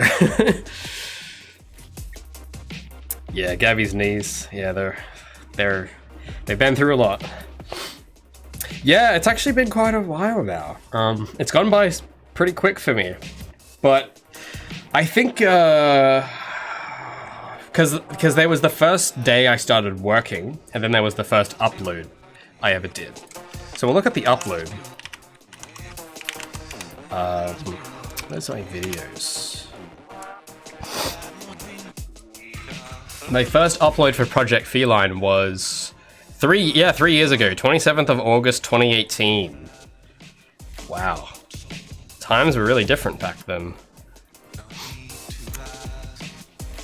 Oh, are there people do people still comment on these? I'm curious. Oh, one from 2 months ago. Very cool. What is my favorite drawing app? Photoshop, of course. But yeah, it's been well, that was when I first uploaded the video. But the day I started working on it was May 1st of that year. So since May 1st, 2018 to now, it's been like 3 years and almost a half. So yeah, it's gone a bit longer than I thought, but I've learned so much, and I don't think I could have done it any differently. No, I haven't updated the build yet. The last build I did was in December last year. This is, I'm planning for this to be in the next one I put out. but that isn't quite ready to go yet because I'm still designing the level. But it's probably the biggest update I think I've put out, because I basically redone the movement completely and made new levels. And I think that on its own is like kind of changed the game quite a bit. So I want to put a build in that to make sure it's like it flies with people, and just to see if it's like people can enjoy it with this new stuff. That's kind of the main point. It's not that I release the builds for the fun of it, as cool as that is. It's mainly just because I want to gather feedback. But yeah, I don't think I'm going to be doing builds for a lot longer as things get closer to alpha level, because, you know, I can't just give the game away, obviously, because I need to live. Amigaing isn't free, sadly. Yeah, it is weird to think 2018 was 3 years ago. It feels like 6 months ago to me.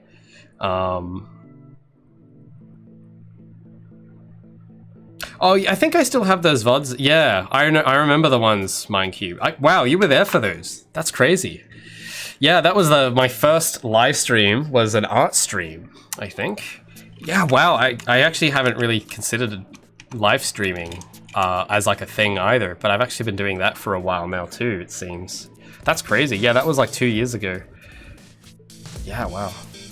Crazy. That's gone by way too fast. Alright, what was I doing? Sorry, I got a bit distracted there. Oh yeah, collectibles. Collectibles. I was just gonna reposition some of these. So I wanna put this, yeah, I don't think I'll put one on the stairs, but I will, I'll put that one here for sure.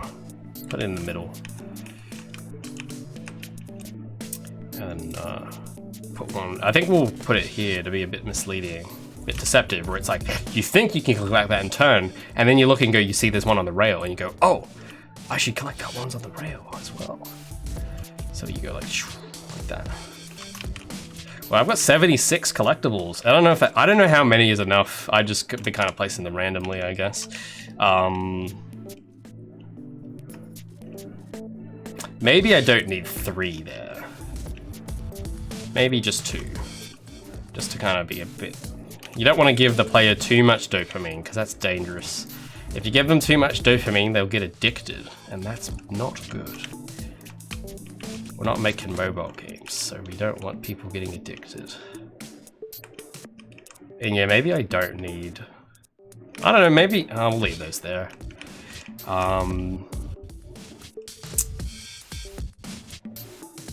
Maybe, yeah, I was thinking we should put some on these rails, actually, because there's no other like, we need some incentive for you to go on those.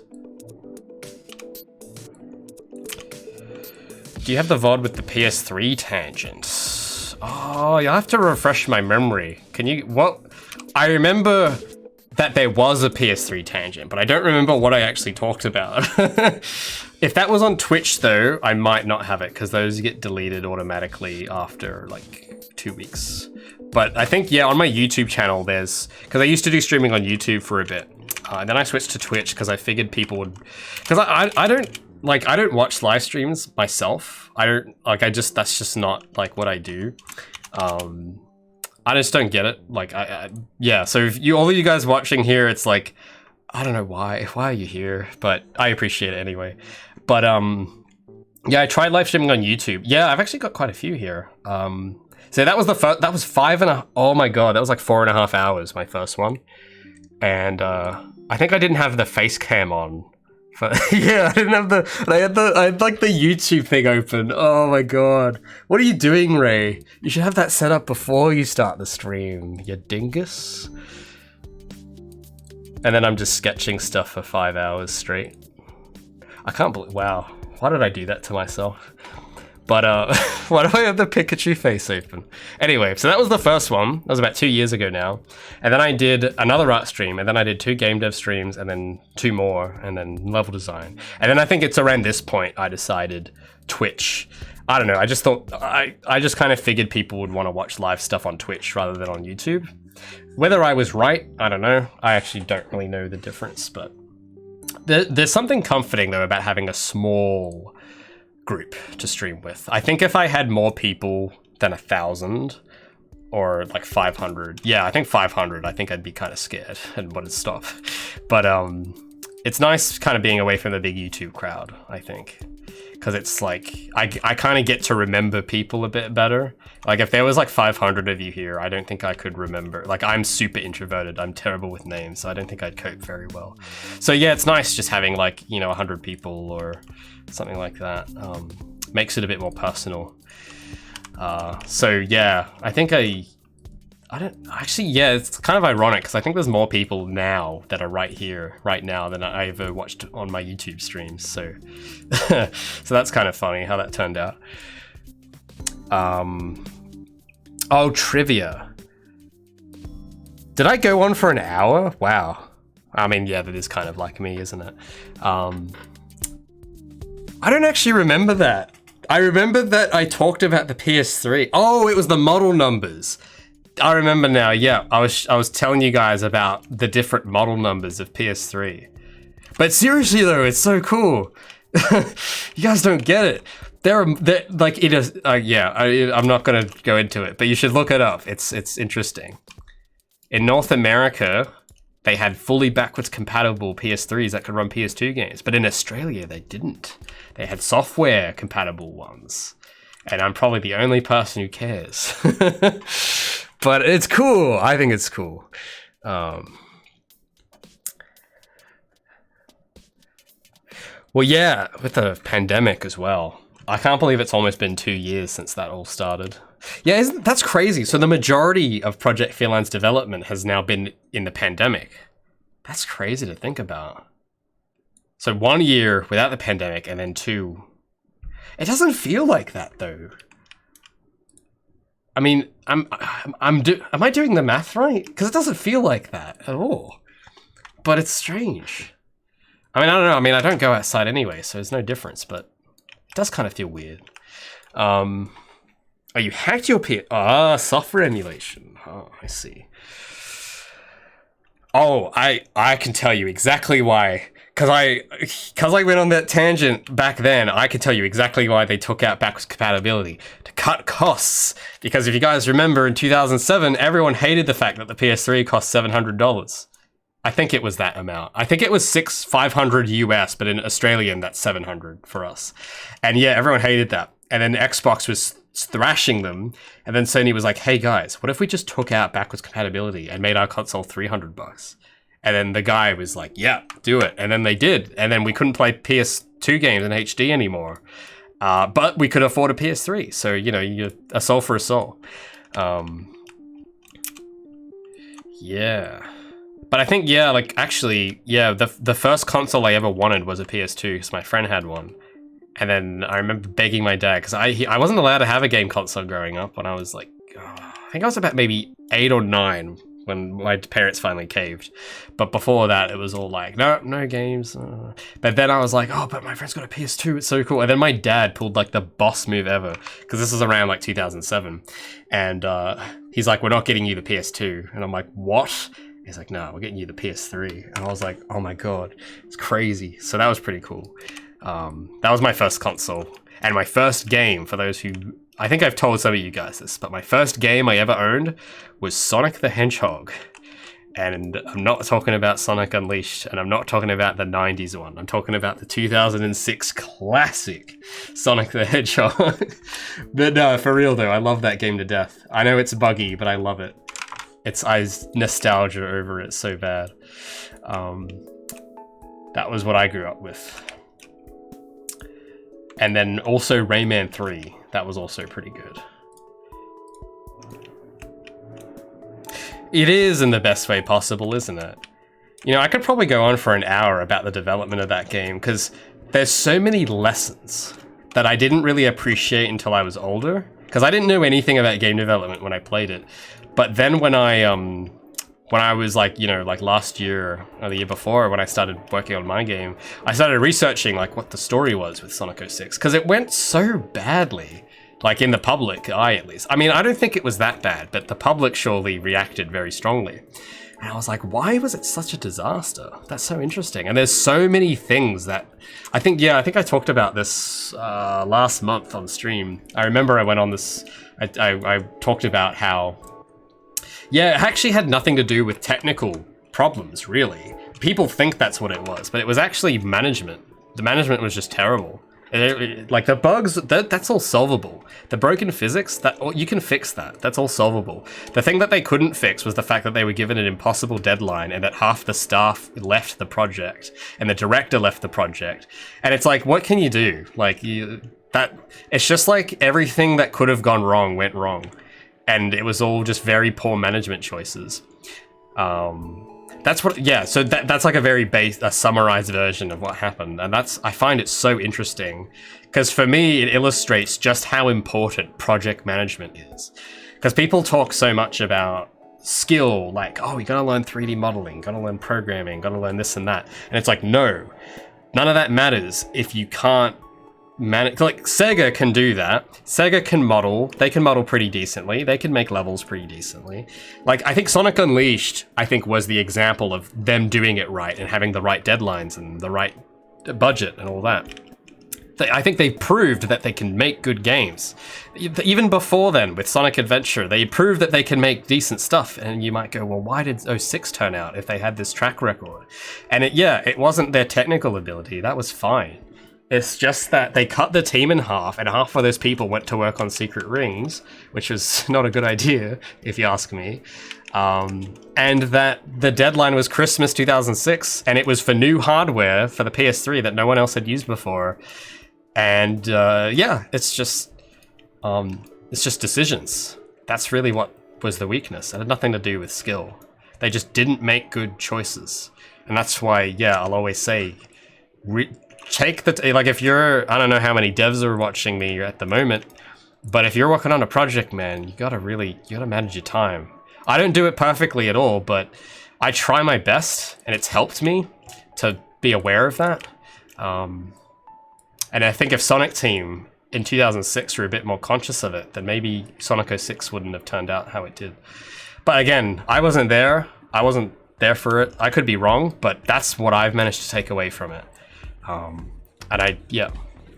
That's kind of my stance on that.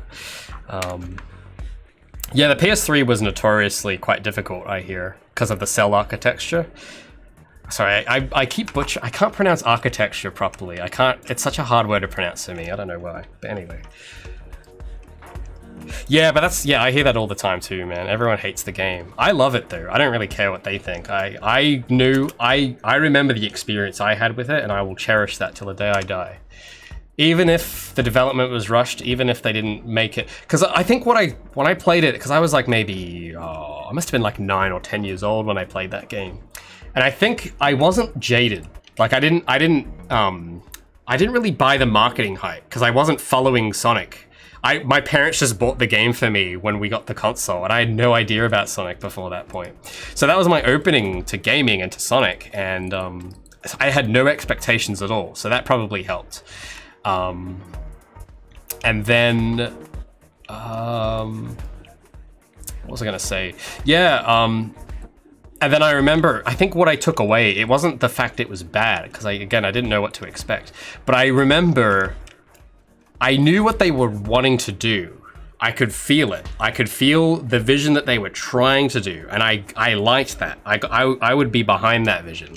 It's just a shame that it didn't quite stick the landing. But I think the kid me could see the kind of story they were trying to tell and the kind of gameplay they were trying to go for, and the feeling, because I still had that feeling of it. Like I would play it and I would feel like I was on this grand adventure to save the world. And I mean, what more could you ask for as a kid? That's all you want. You just wanted adventure, and that's what I got from the game, and I was happy with it. So, but but I know, a lot of people didn't like it, but I kind of feel proud in a way that despite it, I was still able to enjoy it. So that's like, I don't know, for me, it's kind of like that's something I'll wear with pride. It's like, I'm one of those guys who actually enjoyed the game. So I don't know really what that says about me, but I don't know. That's one thing that's inspired me a lot though, with just what they tried to do with 06. It's one of the things that kind of motivates me, because it's not that I want to do something like what they did, but just the attitude. Because it was obviously a very ambitious project, and they really wanted to redefine what Sonic was. And that is something I admire. I like that. It's just a shame that it was managed so poorly by the higher-ups. It did, yeah. That's one of the reasons I liked it so much, because after I was introduced to 06 and Unleashed, I was just disappointed with everything that came after, because everything was safe. I mean, Colors was okay, but I hated the story of Colors. I didn't like it. It was just boring for me. It's predictable. And then Forces, I've only played, I couldn't play more than like an hour. I played an hour of it because I really wanted to like it because it was Sonic, but it was just so, like, I just didn't like it. Because it was, I could tell that they weren't really fully confident with what they were trying to do. Now I get that it's hard to do that stuff, so I'm not trying to criticize them necessarily, because I'm not really in a position to do that. But as a player, not as a developer, but just as a player, I felt kind of let down. But with Unleashed, that was one of my favorites too. That was like the first game I got hyped for release. I would watch the trailers, I go to the website. That was like, I liked that. It felt like a really good adventure, that game. And yeah, they had a bit more time. They actually had time to develop the engine a bit more. They had more people on stuff, and it was just managed so much better. And that to me will always be the example of, like, it's not technical skill at all. It was developed for the same hardware with the same team. It's just they had better circumstances. They had better management. They had a better vision. It's, yeah. Yeah, I enjoy Generations. I think the story, yeah, it wasn't anything like 06, but the gameplay was forgiving enough for me. Like, I enjoyed playing through all those levels again. But anyway, I've been rambling on about Sonic for a bit now, but I think those are the collectibles I want. How many oh, we got 86. Okay, I don't want to leave it, I want to round it up to a multiple of 10. So I have to take away, yeah, let's take away, so we make it 80 collectibles. So we'll take away 6 of these. So I don't think we need 2 there. We'll just have the 1. What else can we get rid of? But yeah, maybe let's not talk about Sonic, because I'm gonna go for hours if we start doing that. Yeah, I got a lot to say. I have, like, it's weird. I have a weird relationship with Sonic. With the franchise. I wouldn't say I'm a fan of it, because I know the remaster for Colors came out, but honestly, I'm not really that excited, because I've already played Sonic Colors. I know it's remastered and it's on Steam, or not on Steam, whatever, Epic Games and all that. Like, that's cool. I'm glad that they did it, but I wasn't really that excited for it. So I don't know if I'd call myself a fan, but it left an impact on me, I think, and I want to pay that forward with my own thing. But yeah. But I don't know, if they make something like 06, I'll be excited. I'll be there supporting them, but otherwise, I don't know, I'm not really that worried about what they're up to. Oh, Planet Wisp, yeah, that was a pretty good one. I remember seeing the trailer footage back when it first came out in 2010, and man, seeing like the trees, like because I had those flat cyan trees, I was like, man, that's cool. That's a cool planet. I want to go there. And with the music, with the Cash Cash theme song, I was like, oh, it's so, the vibes, oh, it's so strong, man, it's so good. Okay, to get rid of 3 more orbs to make it 80. Oh yeah, so I was actually gonna change up some of these a bit, because I don't like how I've arranged these. There's too many of them in this middle part. So I'm going to take away some of them. Yeah. I'm just gonna like put 1 on each of these instead of 2. So we might even get down to 70 collectibles. Who knows? I got some water. Well, let's talk about Sonic. It's making me thirsty.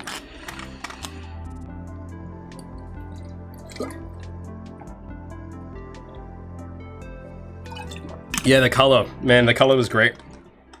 Yeah, dude, man, I'll tell you, man. Actually, well, yeah, I was looking at Sonic like palettes recently for inspiration, and they actually, dude, Sega know what they're doing with color palettes, man. They know how to do a good palette. Just like, I don't know, it's just nice. It's just cool. I think my favorite environment, if I had to say my favorite environment in a Sonic game, I think it'd be that Grease themed level, Windmill Isle. I thought that was just gorgeous. The white and blue. Oh, so good. And the Hedgehog engine lighting, man. Oh, for 2008, man, that was pretty cool. I ain't gonna lie. That's pretty impressive. I think they actually have a GDC talk about the Hedgehog engine that my brother showed me a few months ago. It's quite interesting. They put a lot of thought into it. They wanted it to look like a Pixar movie, and I think they definitely pulled it off.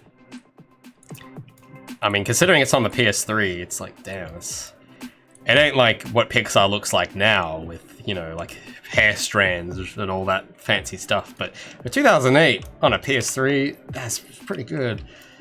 God damn.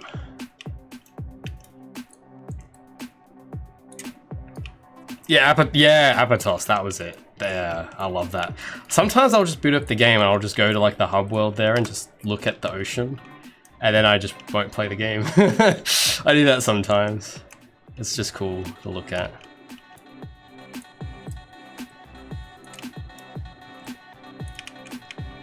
Alright.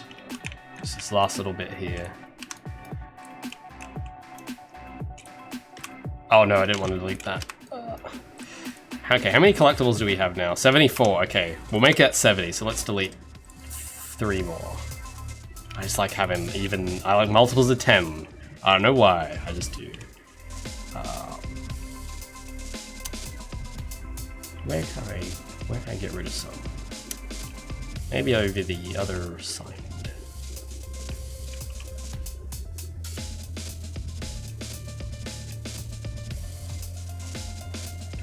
I gotta get rid of 3. Hey, right here. Get rid of you. Get rid of you. Get rid of you. There we go. I was gonna say, yeah, they kind of look weird just being right there. It looks too easy to collect almost.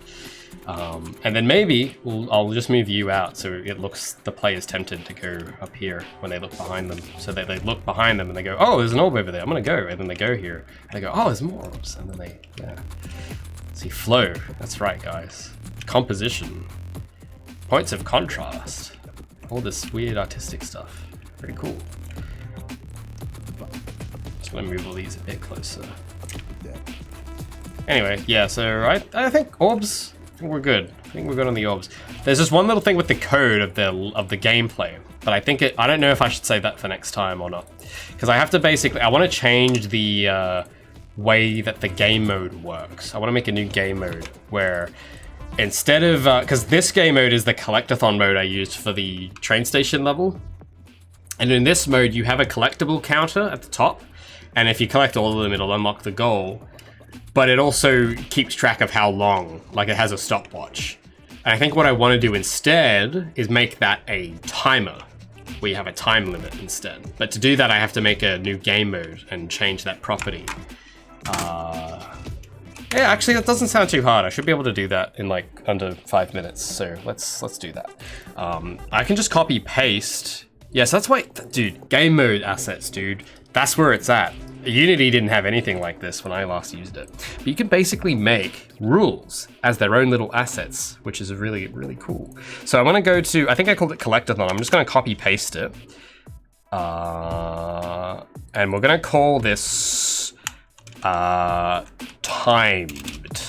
collectathon, because I can't think of a better name right now. And just give it a moment.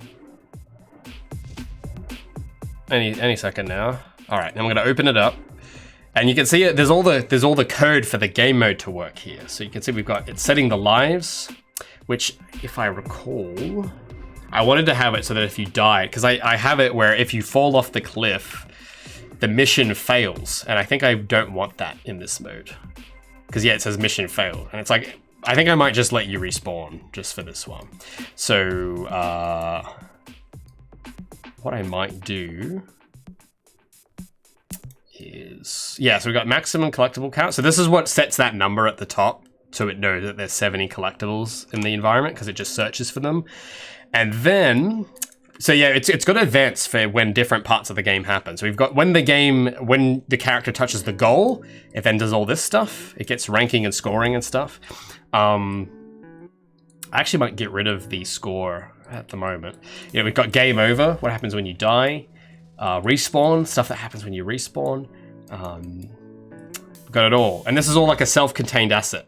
You can use this with any character and it'll work. That's what I love about Unreal. So efficient. Okay, so here's where we want to go. So you see how it says stopwatch. Now, I've done a bit of something extra here, because not only are game mode assets really cool, but so are actor components. And if you don't know what an actor component is, every object in Unreal is an actor. That's the base class everything uses. And you can actually make, like if you want to make code for something, you'd make an actor. It might be a derivative of another class, like a pawn, which is like a movable actor, or a character, which is like one that you can put inputs through.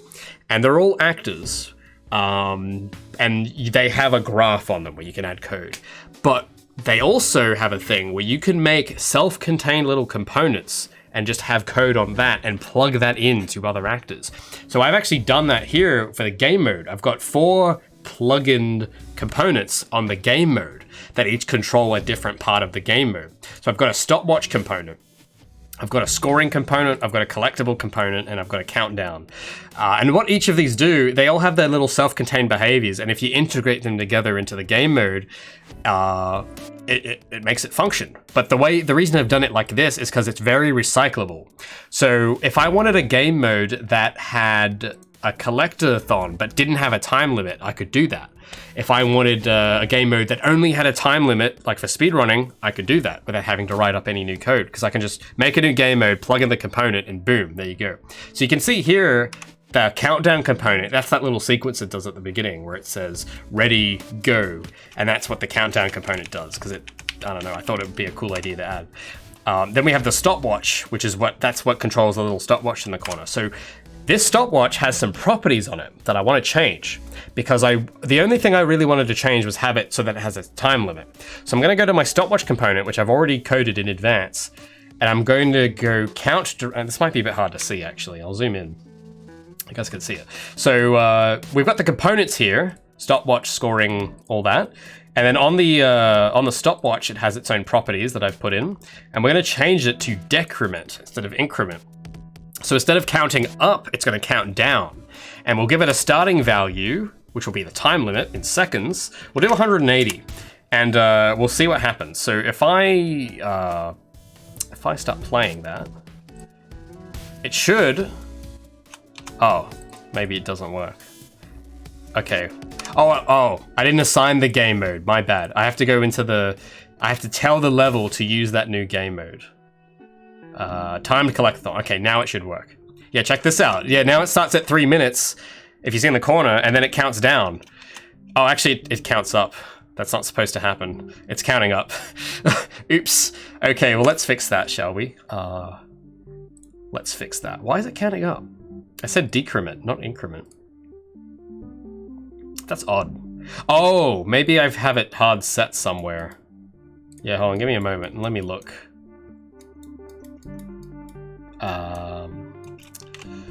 Stop. I'm gonna find all references just because it could be being a hard set in the code to something else.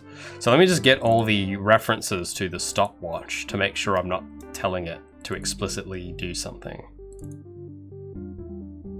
Just gonna double check. Oh, it doesn't seem like I am. That's odd. It should be... Okay. That's odd. I don't know why it's not working properly. Well, I mean, I haven't touched these components in a while. Maybe they were bugged the whole time and I didn't notice. Oh, elapsed time threshold was set at... Okay, maybe that's what I had to do. Let's see what happens. Oh, it still counts upwards. What? That sounds... What if I just set increment? What happens? Oh, I think I might know where to look, actually. So if we go to... I think it's that countdown sequence. Because at the end, that's when the... well, if I hit auto start, what happens? Oh, it still counts upwards. See, I thought this was going to be just a quick 10-minute thing, but something always breaks. Always. Let's have a look. I don't think... Yeah, I'm not telling it to do anything. So yeah, here's the countdown sequence. So when the countdown starts, it goes 3, 2, 1, and then it does the thing. Well, hold on. If I go to the stopwatch and go set inc... what's the name of that variable? What is it called? Oh, maybe it's in here.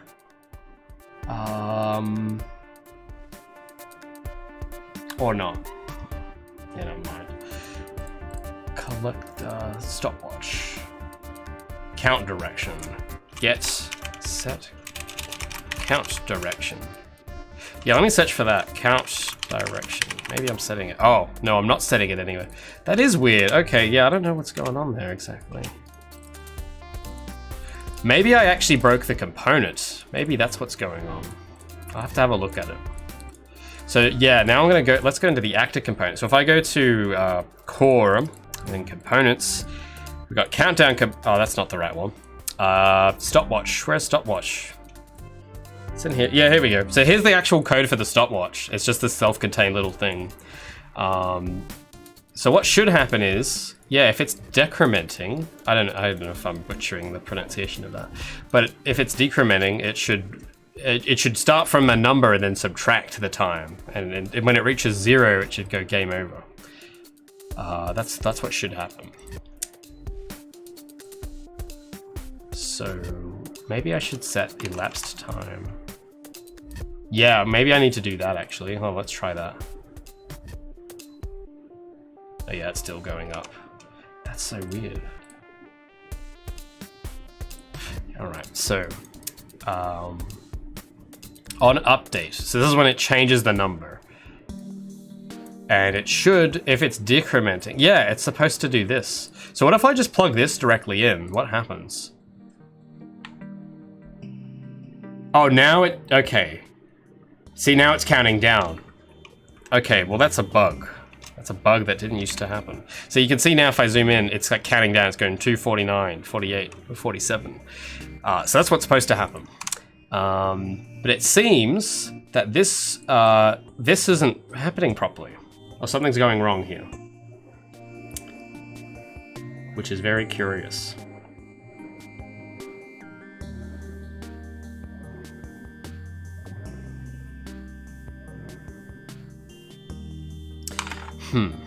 That might be a future Ray problem, perhaps. Because if I can't fix this in 5 minutes, yeah, that'll be future me. That'll be his job. Yeah, I'm gonna hit auto start so it starts doing it. Maybe let's set a different starting value. Oh, let's set the elapsed time threshold. Oh, okay. Well, I need to set the because yeah, the threshold is just if it reaches that, it goes game over. So I have to set that at 0. Oh, it's still, yeah, that's weird, because I'm setting this variable, but it's still going to the wrong thing, if you know what I mean. That's so odd. Maybe I should, yeah, maybe let's try hard setting it. So I'll go event begin play, get stopwatch, set count direction, and we'll set it manually here just to make sure it's working. We'll set it to decrement, and we'll see what happens now. Yeah, okay, that didn't do anything. Yeah, okay. Yeah, I don't know if I can fix this right now. But there was one other thing I wanted to get rid of. I wanted to get rid of the scoring, because I don't think score is kind of arbitrary with this. I don't know if it means anything, so we'll get rid of that. I think it's gonna break stuff though, because there's a bunch of references to, yeah, there's all this stuff. So I'm gonna unplug all that and get rid of that. What else? What do I want to get rid of? I think that's it actually. Yeah, I just wanted to get rid of that mainly. So now if I play it, I have to change the HUD to get rid of the score counter because it's kind of pointless. But yeah, then the stopwatch I'll have to fix. But apart from that, yeah. So let's modify. Let's get the HUD to better reflect what's going on. We might be able to make the time limit text a bit bigger. That might be helpful to have. So let's do that quickly. So if we go to, I need to make a new HUD preset. So if we go to core components, yeah. So hold on one sec. I gotta go to the actual game mode and tell it to use a different HUD class. And then I have to go to my HUD folder and I need to make a new, I'll copy and paste the collectathon one. And yeah, so it's just a derivative of this mode more or less, just without a few things. timed collectathon, and then I've got to copy paste the widget itself. Yeah, I mean, I think the scoring system, because I want to change it. This is just antiquated code from like 2 years ago. It was going to be like a Sonic style scoring system, but I don't want to do that anymore, and I haven't really been bothered to change it. Because yeah, it has, the reason I have to keep it in there is because the results screen breaks if I take out the score component, but in this mode I don't care, I'm just going to try it anyway. But I want something more like a medal system. I think that would be simpler and more efficient and good. Not for every mission, but for like the ones that have a time limit. It has like a, you know, like if you complete this even quicker, you get a gold medal. And if you do it okay, you get a silver, and then you might get a bronze, you know, something like that. It gets that same feeling of accomplishment across, but it's simpler than what I was trying to do. Because I was trying to emulate like the Sonic 06 style of scoring, which is actually kind of complicated. So yeah, I'm not gonna do that. It's just, there's no point. It's just it's unnecessary. But yeah, I haven't really been bothered to look at the code again, so I've just left it in for now. Like that'll be a priority a bit later for the V-Slice probably. So yeah, I don't have a very satisfying results screen yet. It's quite boring. It just shows, it makes a noise and it shows the screen. I don't have any fancy music yet, so I'm really looking forward to when I have that. And then I actually get dopamine from my game. That'd be nice. All right, so now that I've got the HUD classes set up, I need to tell the game mode to spawn them in. So all I have to do is, I have to make a new results screen actually as well. So yeah, I basically will go to the HUD class right here. I'll zoom in on that. For this is the game mode. I just tell it, hey, use timed collectathon HUD instead. And that's literally it.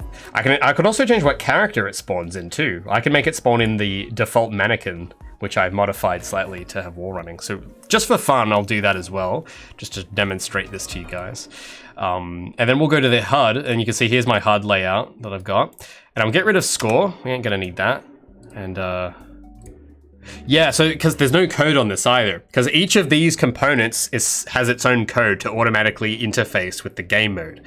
And that took a lot of time to set up, but I'm glad I did it. So I want to check. Yeah, so I've got a metric called large stopwatch, which I'll use instead. And I'll put this right below the collectible count. And we'll give this a go, I guess.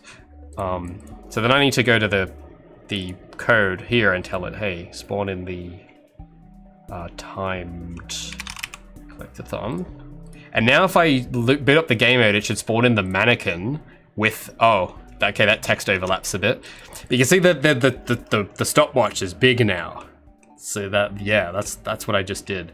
And now we have the mannequin. And I just broke it. Hold on, let me try that again. See how the mannequin navigates this level. Because yeah, so this mannequin is like the base feline character class that Gabby is based on. So it has all these same abilities, it just doesn't have any fancy animations, and it's taller. But Gabby is derived from this actor. Inheritance, yeah, pretty crazy. But I've got some extra bit of polish compared to the default mannequin, like it's got the nice camera effects and everything. It's got wall running. The wall running looks so bad though with this model. Like, let's get into some light. Well, yeah, there's no grind animation, so it just plays the fall, and then it just tilts sideways. It looks so awkward. But yeah, that's kind of the cool thing about inherited classes. I can like technically change this to whatever character I want, which is pretty neat. So let's change it. Let's change it back to Gabby, wherever she is. Where is Gabby? Yeah, so let's change that to Gabby. And now we're spawning in with Gabby. And it just works. I love it. See, if I was doing this in Unity, I mean, I haven't used Unity in a while, but I would have to have coded all of that by hand. And it's like, yeah, no thanks. Who wants to do that? So yeah, I might need to adjust the HUD a little bit, because that text at the beginning is overlapping quite heavily. So, I don't know if this is a good idea, but I might move this here and align it. Yeah, actually, I don't know if that's a good idea. I don't know. I need to play around a bit with HUD layouts, because yeah, this to me doesn't look right, having the stopwatch, the big stopwatch in the corner and then the collectible in the middle. Something, I don't know, I don't like it. I like having it in the middle, it's just it takes up a bit too much space.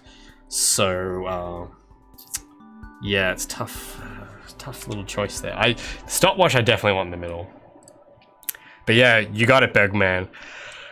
The great thing about a fully dynamic game engine is that all of this just works.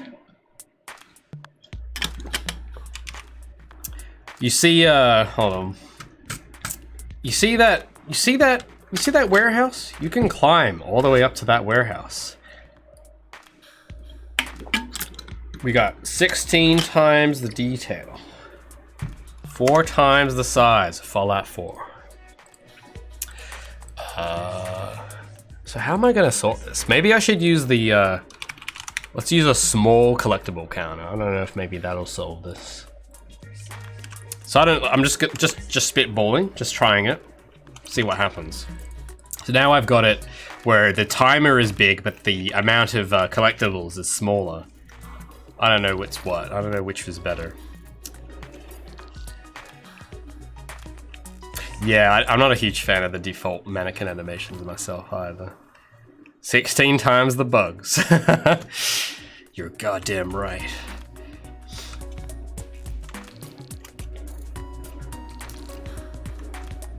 I always love saying that line. 16 times the detail. Such a good line, man. I'd buy any game with 16 times the detail.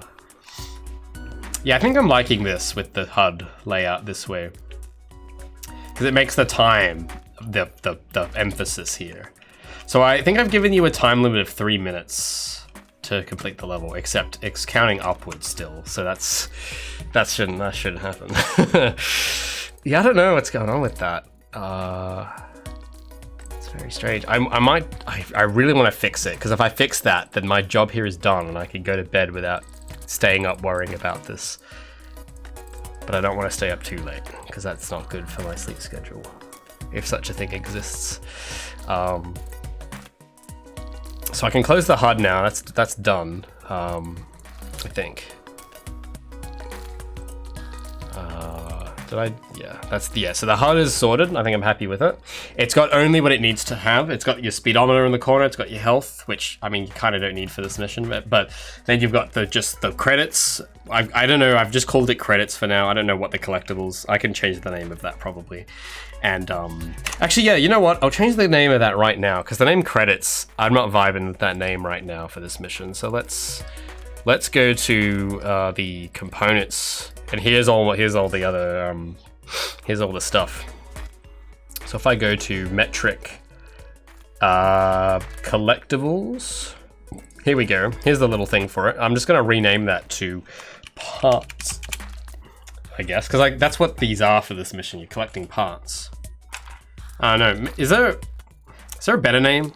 Can you guys think of a better name I could use? I'm thinking maybe scrap. I'm not sure if that looks like something you want to collect. I don't know. Does parts work? Token? Maybe. Dragon Balls? Yeah, could do. Or even better, even better. There we go. That's it. Yeah, boys. Let's go. Let's collect all 70 Chaos Emeralds. You mean the Chaos Emeralds? I think you mean to say the Chaos Emeralds, because I've got one of them right here. Man, that actually does look pretty boss. If only it wasn't copyrighted, I would so have that in. That'd be the coolest mission, is like collect all 70 Chaos Emeralds. Mr. Obama, get down! Yeah, guys, what do you mean? There are 70 Chaos Emeralds. Have you guys not read the extended Sonic universe? Have you not read the Archie comics? There's 70 Chaos Emeralds. What are you talking about? All right, let's think of something that won't get me a cease and desist from Sega. Because I was just thinking parts, but I don't know if that sounds too boring. I mean, it works, but it's like, is there a better name? Components? Or is that too many syllables? Like you're collecting components. I don't know. How does that look? How does that look in the game? Components. Yeah, I don't know. I mean, as a programmer, that word throws me off because I keep thinking of actor components. I think I might just go with parts. I think that might be what I go with. Things. Oh, yeah, things. Tails made more fakes. Oh yeah, I forgot that he did that. Oh, he's a smart little guy. I made a fake Chaos Emerald, a full Dr. Eggman. I vaguely... The only reason I know that is not because of Sonic Adventure 2, it's because of the Sonic X anime. Because I remember it had like the Sonic Adventure 2 plot in it. And the minute I learned that that was actually from a game, I was like, what? That's crazy, I should play that game someday. And then I never did. But yeah, Tails is a pretty smart guy. So, now that we've got that sorted... I completely forgot what I was... Oh yeah, I'm gonna try and fix the stopwatch because that's gonna drive me crazy. So when I go to core, game mode, start... Oh no, where did I put it? I completely forgot. I totally forgot where I kept these. It should be in my core folder, I think. Components. I think it's in here. Actually no, that's the wrong one. It's just in UI... components. There we go. Stopwatch. Where are you? There we go. Oh, that's not stopwatch. That's the speedometer. Wrong one. There's stopwatch. Oh, that's just the HUD element. Actually, I need the component. Yeah, so I've got the HUD elements that represent the data from the actor components, but then I've got the actor components themselves. There we go. Stopwatch. Here's the actual code. So, yeah, because I mean, this is like the thing. This is like where it's like, hey, if it's decrementing, do this thing, and it's like not doing that, which is really weird. So it has to be something to do with this, right? I'd imagine. Like if I set this to that here, does that fix it? No, it doesn't. So even if I set it, it's like, what's going on? It's like this whole thing isn't working. So let's like. Select. I'm just going to replace this node because that works sometimes and see if that fixes the bug. Nope. See, that's so weird because it should be selecting this option. Oh, I don't want to do it this way, but we'll try it. Do a what's the name of it? Switch. I don't like using these. Like, not when I can do this, but I don't know whether that option to resort to here. So we'll use a switch, or a switch statement. I haven't used one of these in a while. So yeah, when it increments, okay, this is a bit of a compromise, but this is the best I can think of. So when increments do that, and when it decrements do that. Alrighty, let's see if that, oh wait, I just found a big problem. I have to like copy paste all of this because yeah, it's gonna reference the wrong one. So I have to. I don't want to copy paste all this though. It's inefficient. Oh well, I can't think of a better idea. So I guess that's what we're doing. So yeah, then I just have to plug that in there, and then plug that in there. All right, let's see how that shapes up. And that still doesn't work. Are you serious? Are you serious right now? Oh, so it's like, yeah, it doesn't know. It can't distinguish between these two states for some reason, which is very odd. I don't know what's going on. I coded this a while ago, so. But I feel like I wouldn't have broken it. I wouldn't have left it like this, right? I don't know. We all make mistakes in the heat of passion, Jimbo. Yeah, so that basically did nothing, so I'm gonna delete all that stuff and just keep it how it was. But that's weird, because I've used this before in another situation, and it did work, and I didn't touch the code since then, I'm very sure. So, yeah, it's one of those weird problems that I'm not quite sure why it's going on, but... Decrement. Oh! Oh, I had that set to the wrong option. And so it won't work right now. But the changes I made might have actually worked. I just had it set to the... Oh. Ray, why do you do this to yourself? Why? What are you doing? Okay, let's try and fix that. Let's do that again. Oh, I didn't test it properly. Silly, silly. Bad Dobby. Okay, let's try this again. Switch statement. It sounds like a pretty cool name for a Yu-Gi-Oh card. Or I don't know, I've never played Yu-Gi-Oh, I just think it sounds cool. Switch stopwatch remote. Okay, let's see if you work this time. So let's take you, and let's take you. Let's take you and put you there. Let's take you and put you there, and that, and that, and that, and then boom. See, that's why I love graphs. You just drag and drop, bam, bam, done. No typing, none of that stuff. And yeah, this still doesn't work. Oh, lovely. Can't you just please work? Come on, it's for the stream. Come on, code. Everyone's watching. Just work. Please, you'll make me happy. Why is this not working? We really need like a counter of the amount of times I've said that since doing Twitch. How many times have I said, please work? I'm sure it's gonna be in the hundreds by now.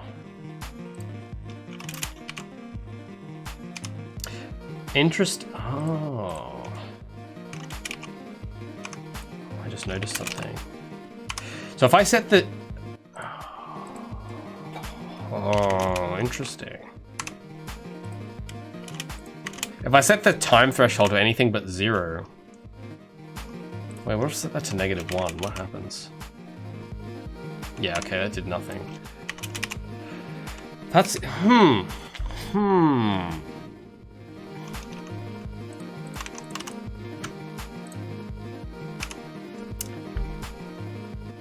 Yeah, I learned nothing just from... I thought it was going to amount to something, but that kind of didn't. Yeah, it seems to just not work. Yeah, I know, Burke. Okay, I know. That's what I love and don't love about computers. It's doing exactly what I'm telling it to. Honestly, I wish humans were a bit more like computers in that way. But then you get stuff like this. So yeah, that's what I'm a bit of a nightmare. If you ever ask me to do a favor for you, it's like a nightmare because I'll ask you so many questions. If someone asks me to mop the floor, I'll be like, when do you want that done? How long do you want me to spend on it? How fast should I be? What detergent should I use? And I'll try and get all the variables, and I get weird looks when that happens, and I think it's because I spend so much time programming. But you know, you better be specific, am I right? Better specify everything than specify nothing. But then, yeah, then stuff like this happens, though, where it's like, it's not working. So it's not infallible, sadly, being ultra-specific, which I hate. I hate that that's the reality.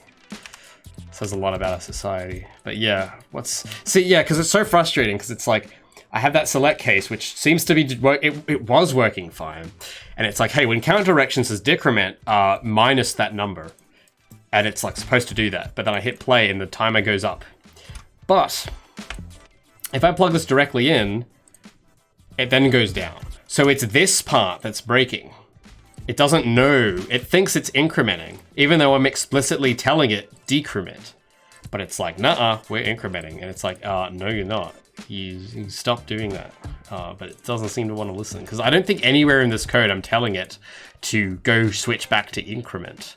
Not sure why. So let's I don't know, let's do a print. Let's do a print and just see if what it's actually reading. I'm curious because I think it's just reading this wrong.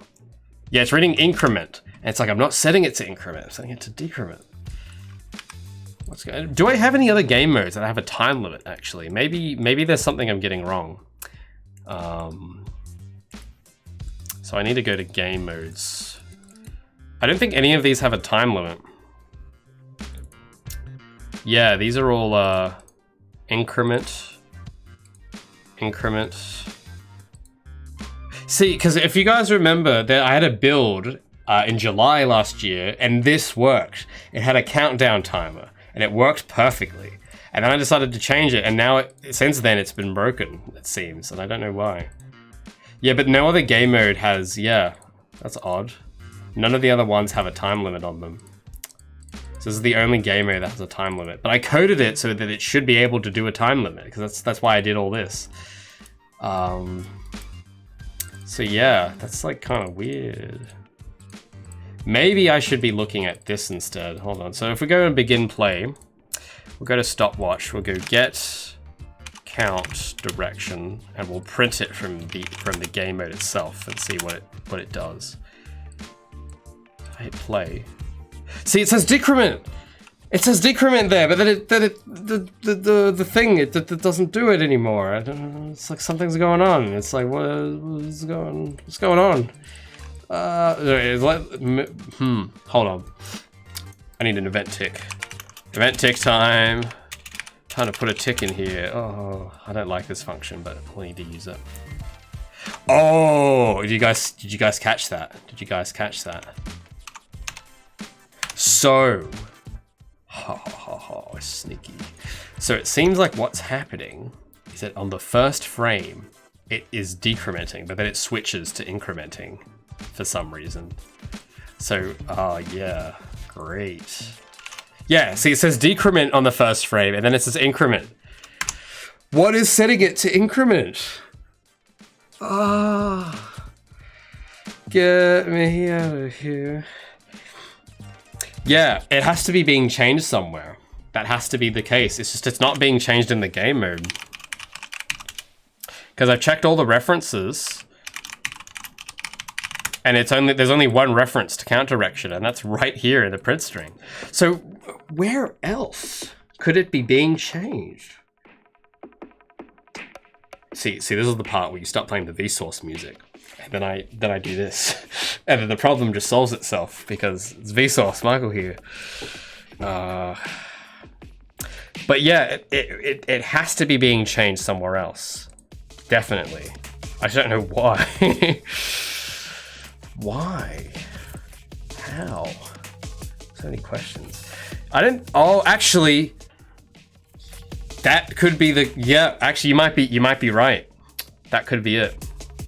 Oh my God. Yes, that is what it is. I remember now. Oh, yes, you're correct. You have done it. Everyone give a round of applause to Ryan. I'll explain that in just a minute. Some of you might not follow here, but he somehow figured this out without looking at any of my code, which is pretty impressive. So let me just clean this up real quick. So I don't really need to save any of that. That is 100% correct. I just remembered I did something stupid that has made this. Oh, why didn't I see this coming? Oh man, I feel a bit embarrassed, but all right, so let me go to the stopwatch. Let's just default all of these back to normal. Yeah, I just realized, because here's the thing about this game mode. It's a game mode, right? And a game mode you can use in more than one level. But you might say, well, Ray, what if you had one level with a 3-minute time limit and you had another level with a 5-minute time limit? Do you make two different game modes, and do you change the stopwatch value on each one individually? And the answer is no, because you can actually change that per level in the level blueprint. And I realized that I did that on this level without realizing it. So if we go to open sub-level blueprints and go to gameplay, I've got a bunch of code here that's probably setting it. So let's have a look.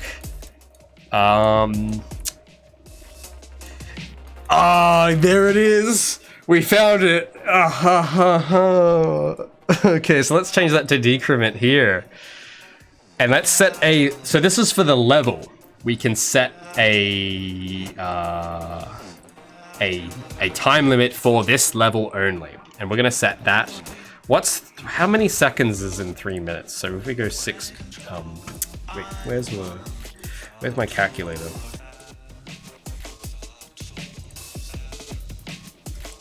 One second. Oh man, it's all coming together.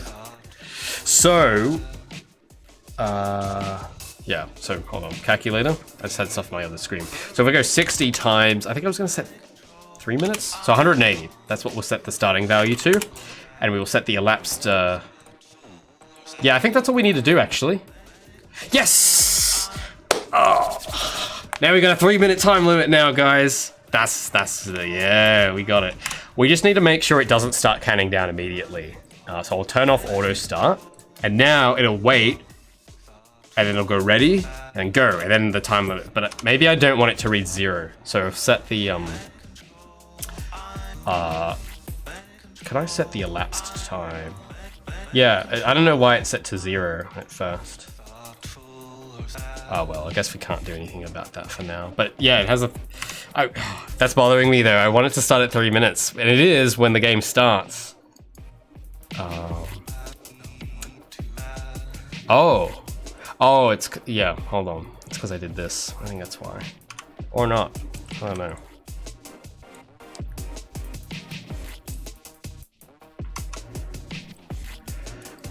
No, let me check. Let me check something. Because yeah, I have a bunch of stuff up here. Previous elapsed time. I don't know what that means actually. Let's paste in that number just to see. So what was the number? 180. No, that didn't do anything. Minecube, man, you're being super generous this month. Thanks for gifting the well, yeah, I think Ryan, you deserve that sub. Thanks, Minecube, for gifting unto thee. Appreciate that. Very cool. So, isn't that awesome? For helping with my code, you now get access to secret concept art that my subs get. Thanks, Minecube, for making that possible, man. You're a real bro. Sorry, I'm just reading what these variables are. I don't know what any of these variables are, even though I made them.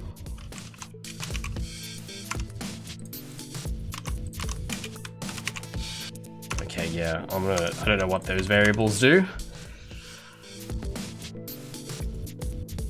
Oh, these were leftover stuff from the momentum test. Okay, I can delete these. Yeah, bye-bye variables. Yeah, so I was doing a test for the momentum system and frame rate dependency, and I set up this custom game mode, and I left all these variables in here by mistake. So those can go bye-bye, and we'll compile that. Oh, that's much simpler now. There we go. Stopwatch start value. Yeah, I mean, that should do it, right? I don't know. I guess we'll just put up with that for now, with it showing 0. I don't really know what else to do there.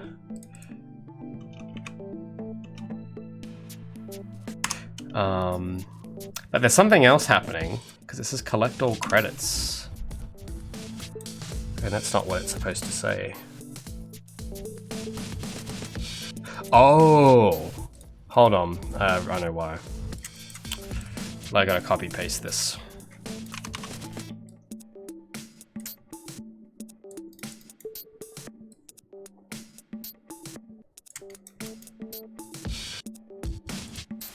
So this is how, like, per level I can tell it a custom start message too.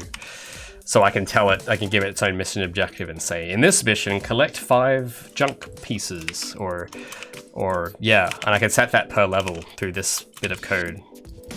So we'll call this configure timed. Yeah, because I've set this level blueprint up so it just accounts for every possible game mode that I can chuck in. So we'll cast to timed collectathon. And I might move all of this out.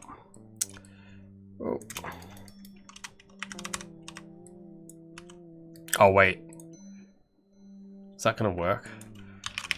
There we go. Oh, I gotta replace all these. So yeah, I can give it its own flavor text for the mission. That's kind of what this is for.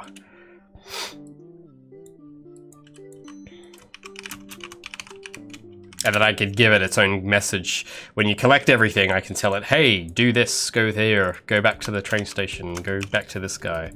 And that's kind of what you can do with these, which is pretty neat.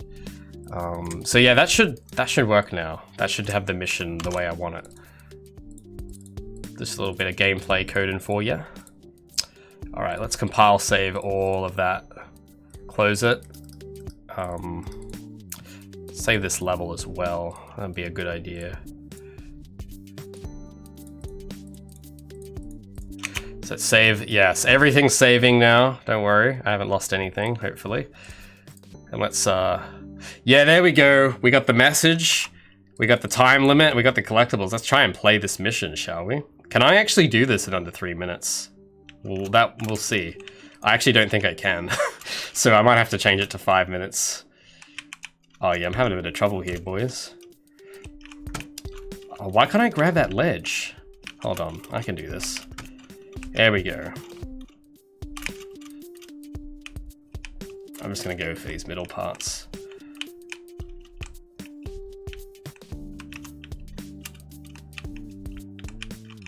But yeah, dude, thanks so much for helping me figure that out. I don't know how I forgot about it, but I did. But you didn't, even though you had no idea that code was there, probably, because I don't remember showing it. So very good problem solving. We got a real programmer in the chat. Yeah, so yeah, that works now. That's awesome. Oh my goodness, that was gonna drive me nuts. So yeah, thanks to you, Reinhard. I can now sleep at night. Thanks to you. Thank you. But yeah, no, guys, you have no idea. Stuff like that, those little bugs, those actually do keep me up. It's really annoying. All right, let's see how many collectibles we can get. The only thing that's missing is music. I don't know if, yeah, you know what? I'll spend maybe next week, because this level layout is just about, I would say this is good enough for a build. I mean, there's stuff I could probably refine, but it's like, I kind of want to put this out like sooner rather than later. So yeah, so maybe this little bit might need some tweaking, but I think this will be acceptable. But yeah, I want to set maybe a day aside and write a new music piece for this level that matches it. I think that's what I want to do next. I think it'll just make it feel so much better.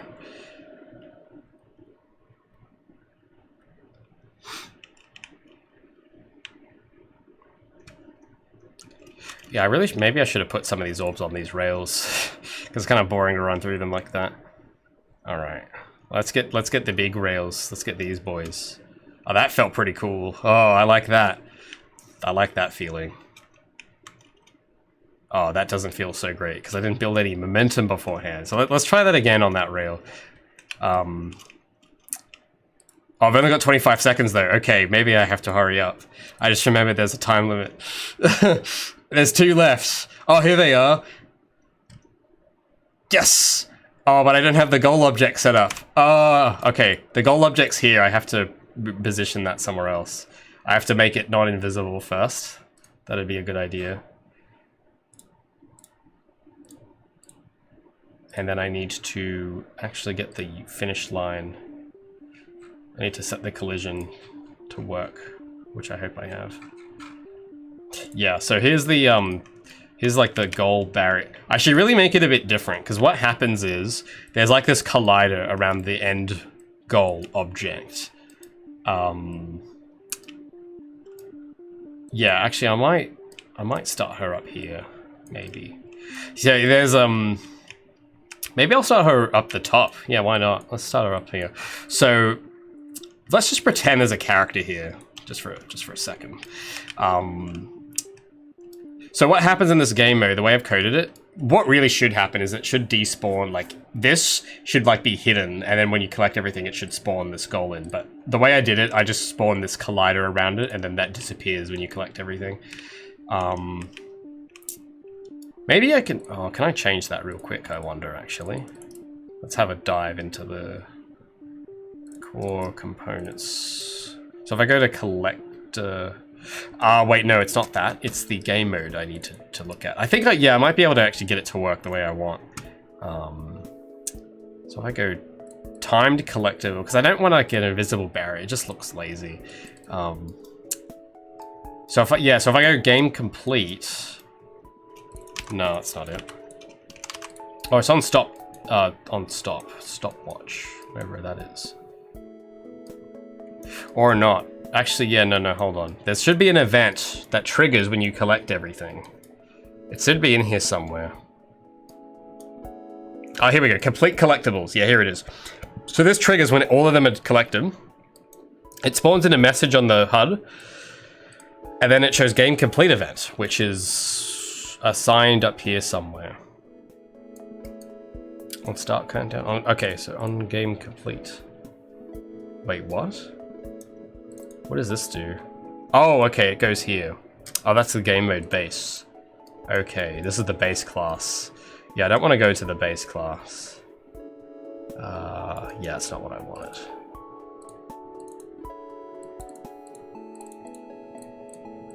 Let's get out of there. So, incomplete. I'm trying to find where the part where it like does the thing.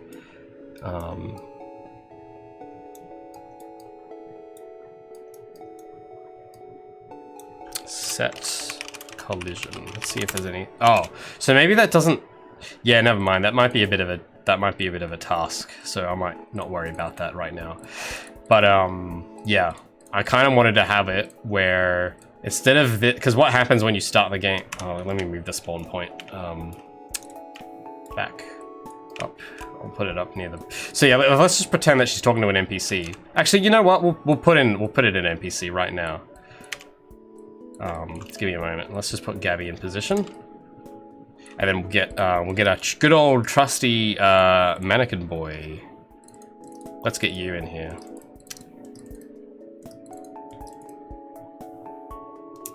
SQ mannequin. There we go. We'll give him an idle animation.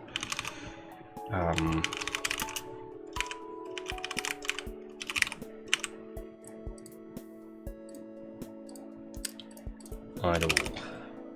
There we go. So this is going to be our quest giver. He will be right in the goal. This is who we talk to.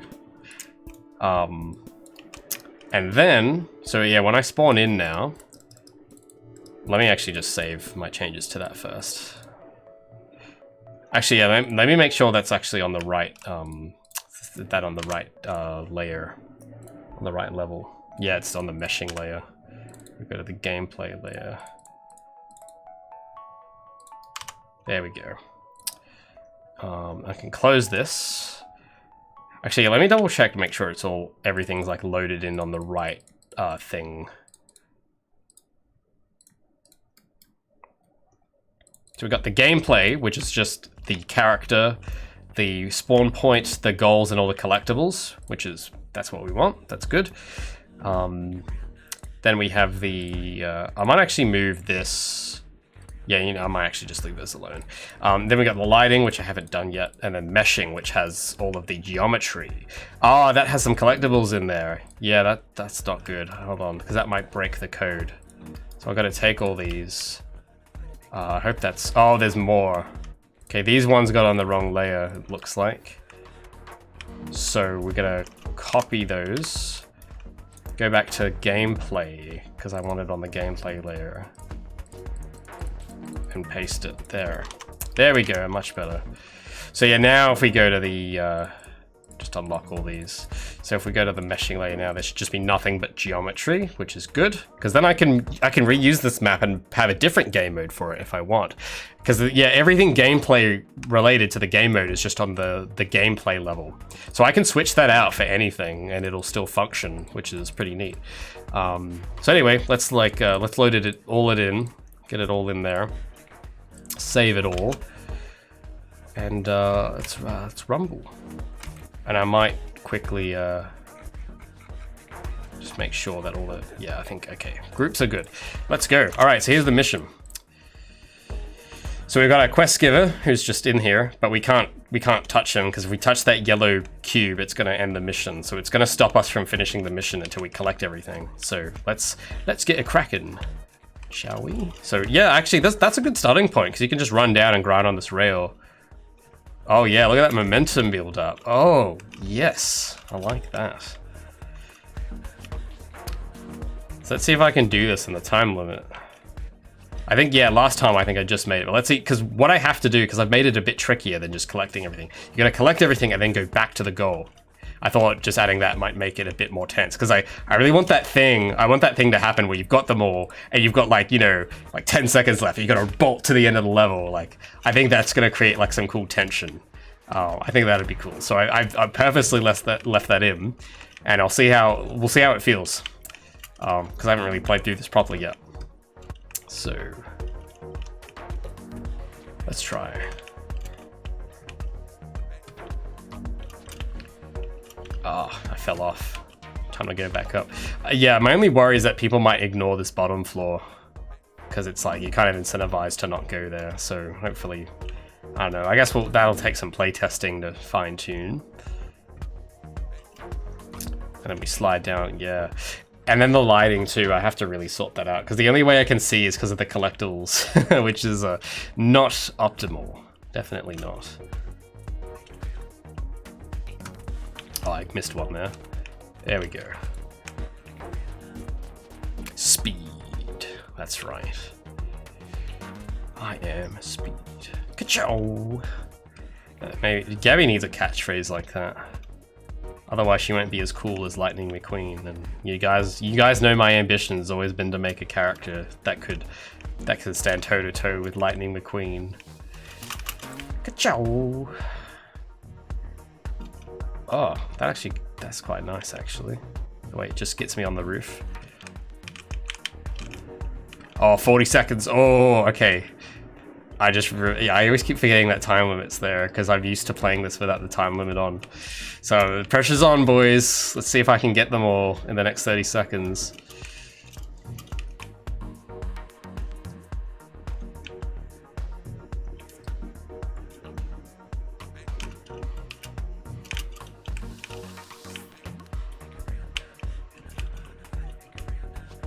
Oh, 18 seconds. Okay, I did it. I gotta return to him now. I gotta go to the goal. Can I make it?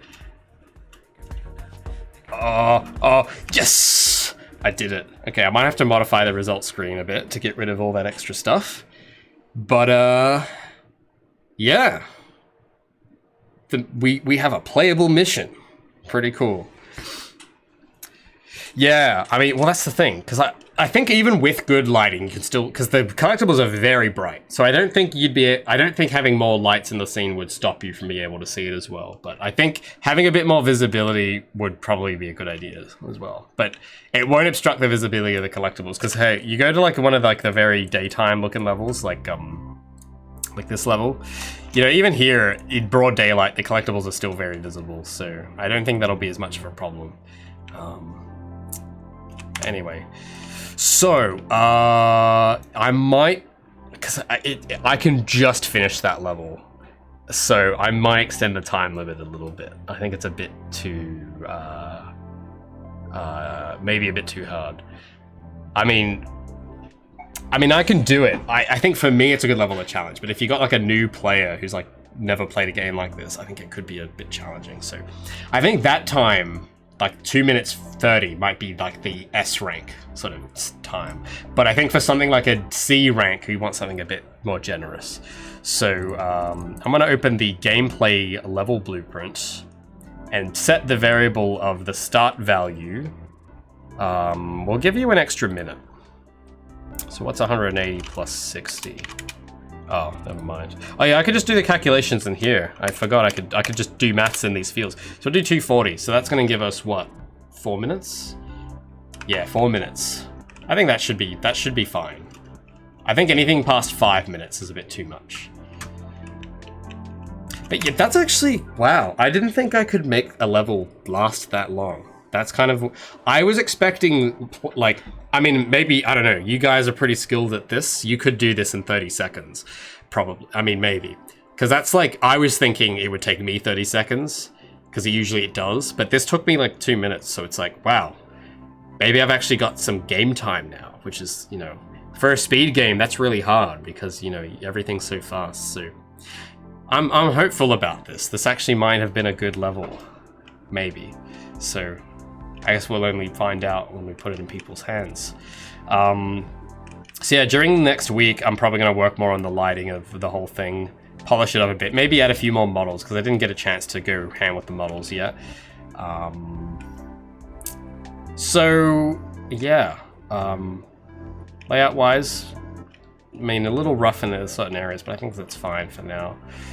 There was one thing I was going to do though, just then. I can't remember what it was. I don't remember now. It's escaped me. Did I set the time? Yeah, I set the time limit. But yeah, I think is that everything? I don't know. I feel like I was going to do something, but I just completely forgot what it was. Yeah, maybe that's all she wrote. Maybe that's all I need for today. Oh, it's bugging me. There was something I was gonna do that was like a real quick fix. Maybe I already did it by setting that time limit higher. Maybe that's what I was gonna do. Oh yeah, I don't think I'm gonna be able to fix that tonight. That's actually, well, you know what? There's one thing I want to try with that. Maybe we can do it.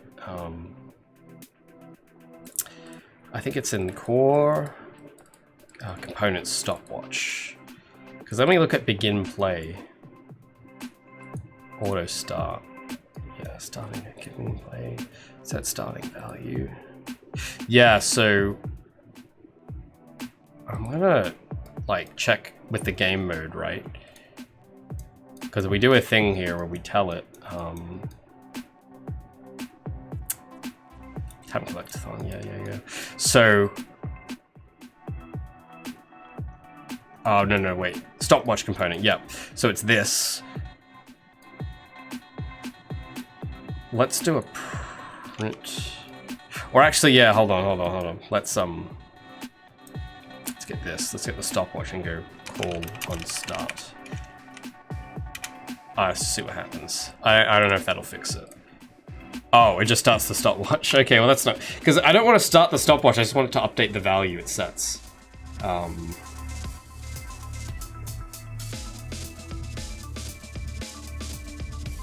Maybe I should write an extra function in here. Yeah, I'll do that. Hold on, yeah. On set value. I'll do that for this specific case. And we'll add a tooltip. We'll call this events to occur when stopwatch value is set from initialize, because that's basically what this is for. And oh, I hit enter by mistake. I forgot I can't do that in these tooltips, so I have to type it again. Events to occur when stopwatch is set from initialize. There we go. So yeah, I'm using an event dispatcher for this, if you're curious. And I'm just gonna make an event for it. Actually, I'm not actually sure if I've used these properly in this context, but I want to do it.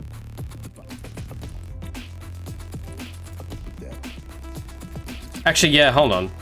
Let's because I've done it the way it's worked fine in the other way. So hold on, let me try it. So if I go event set that. No, that's not it.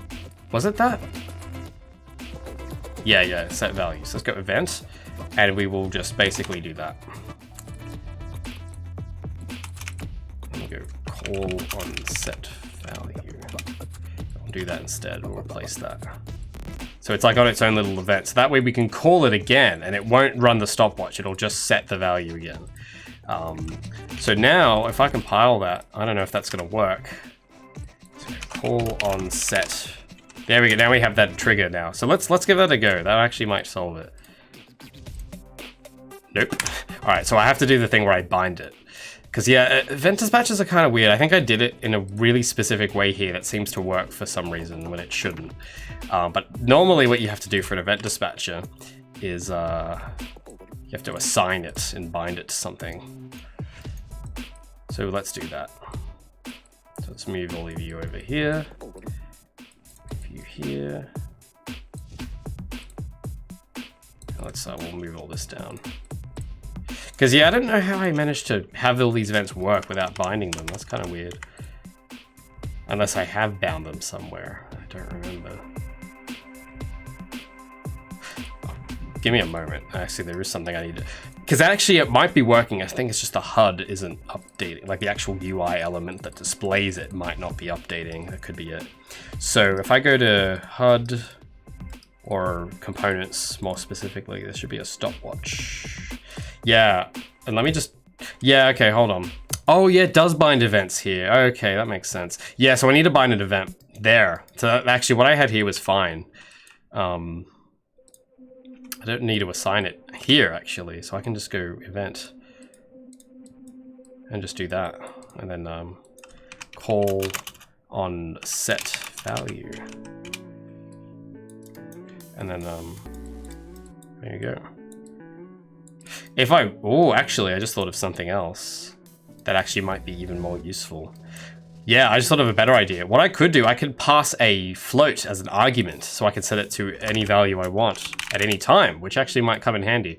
Because let's say I wanted to pick up an item that added 10 seconds to my time. I could do that with this. So let's do that. So all I need to do is give it an argument and have the event, I have to give it an input, and we'll call this elapsed time.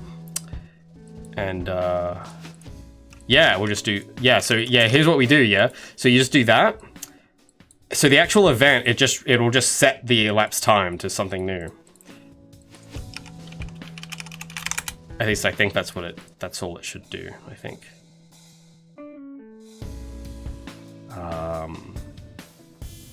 That should be enough, I think.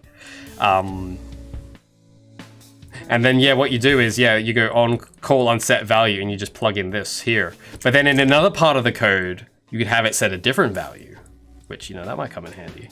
So let's give that a go. And then I guess I gotta drag that back in again. Hold on. Because it didn't compile. There we go, because I renamed that variable. So let's drag you in. And then let's go to let's compile you. Make sure you work. There we go. Should be able to drag all these up now.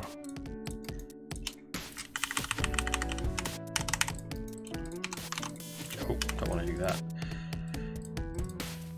And then we go to the actual this part, and this is the part where we actually bind the event. So we go I think this is where it is. Stopwatch. So I need to create a sign on set value. There we go. And we put that over here somewhere.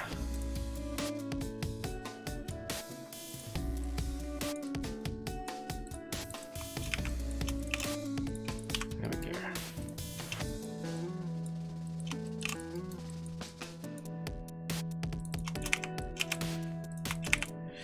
And then we tell it to do something here, and that would be to update metric event. That's what I want.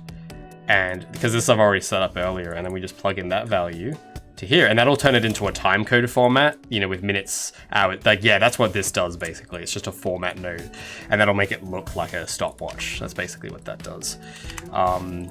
So I think that should be it. Should be, hopefully. Oh yeah, that still didn't work. Of course not. Call. Oh yeah, because I set that value to 0. Value. So I should just, then I should be able to plug that in there and there. And bippity boppity boo. Please, please, please work. Hopefully. Nope. Oh, come on.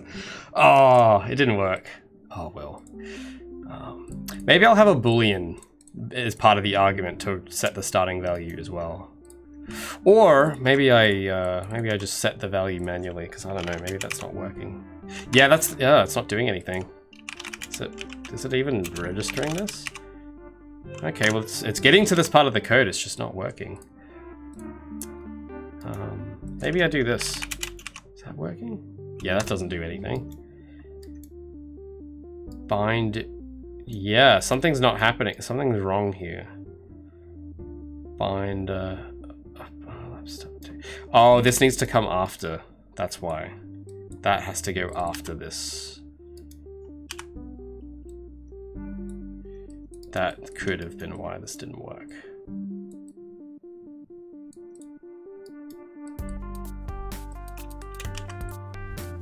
And yeah, it's getting real messy. So let me move some of that out of the way.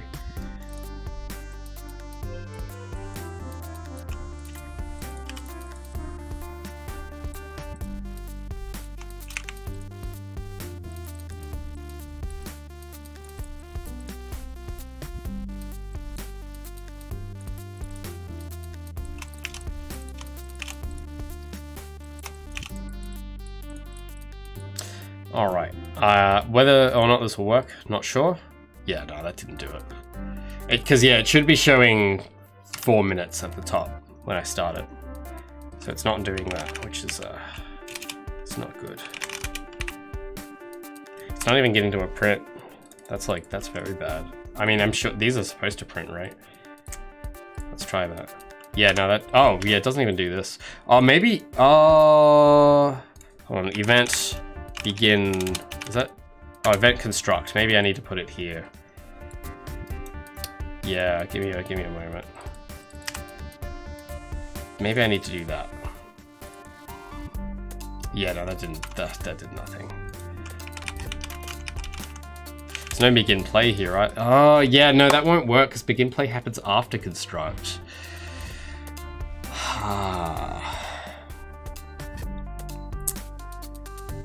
Oh, hey, sorry, I didn't check the chat for a bit. Yeah, so that bug actually might not be as easy as I thought to fix. Oh, Saki, thanks for joining. Yeah, I kind of went a bit overtime once again. I always end up going like 2 hours overtime, I notice.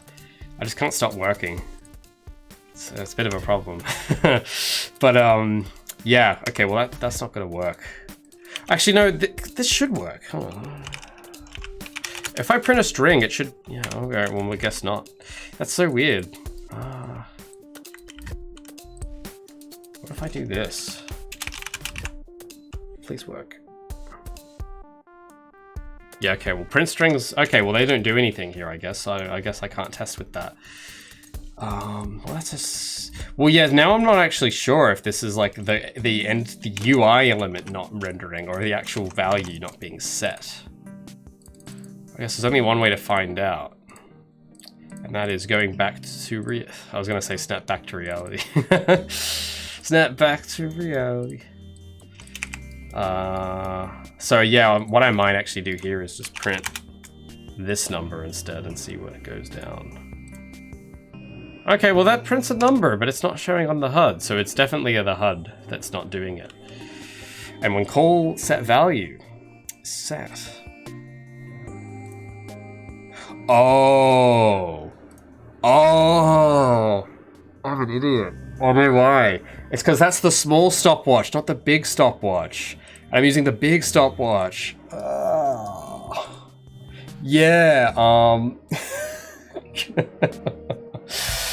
I was meant to use this one. Okay, well it should work. If I copy paste that over, that should work.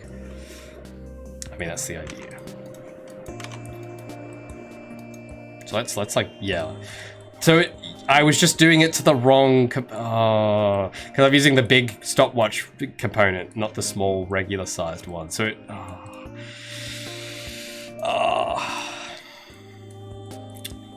very good one, Ray. Very good.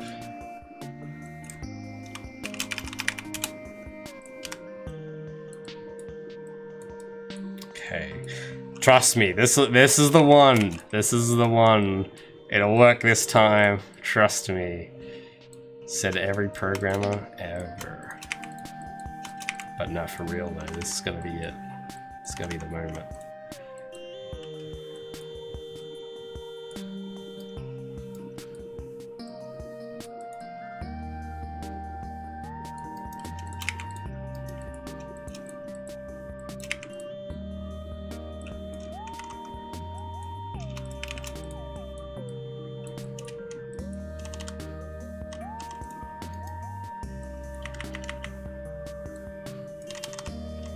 Why does this one look way cleaner than the other?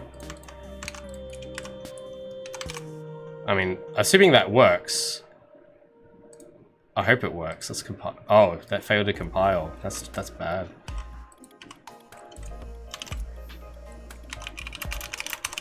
Yeah, I needed to do this. Oh no, I need to do a sign on set value. There we go. Yeah, my computer fan's having a bit of a tantrum. Don't mind him. He's doing his best.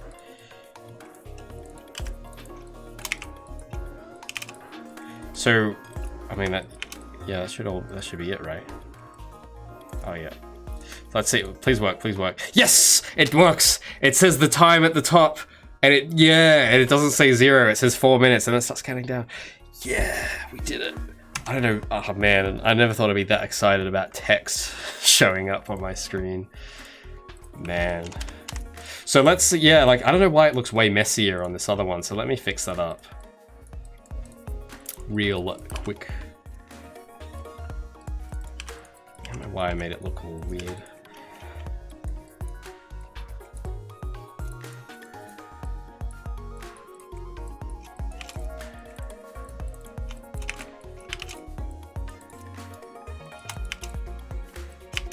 We did it though. Yeah, I was like, yeah, that bug should be easy to fix, and it was, but I made it harder for myself, because of course I did. I swear, it's like every programmer's worst enemy is just himself.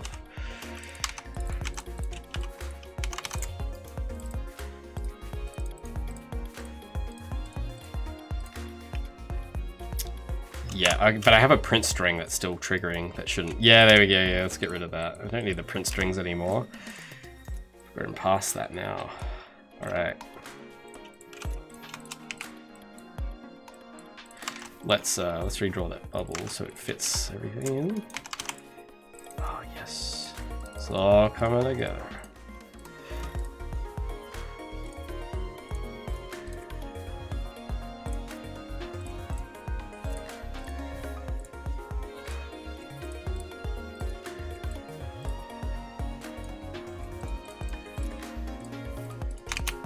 Save all of that. Everything saves. Yeah, actually I need to put this in a neater spot. Let's put that down over here.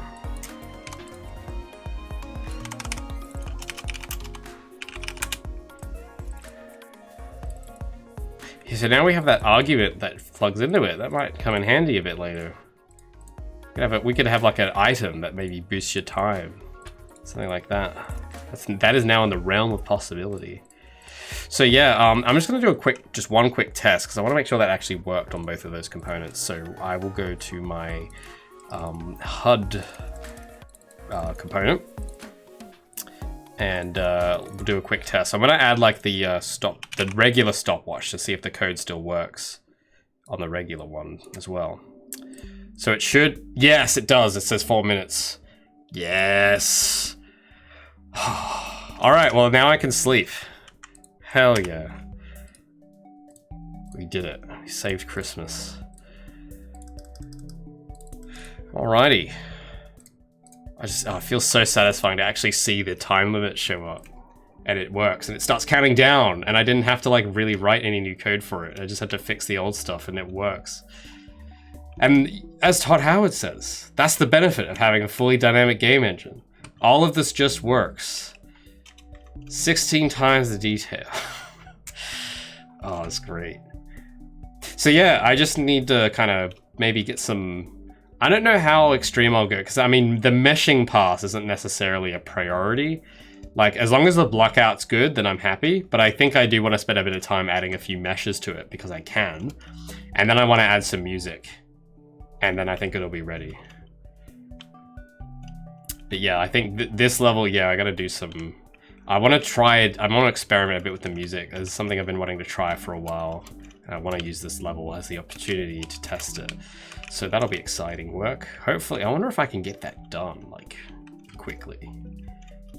That'd be cool if I could, but we'll see how that goes.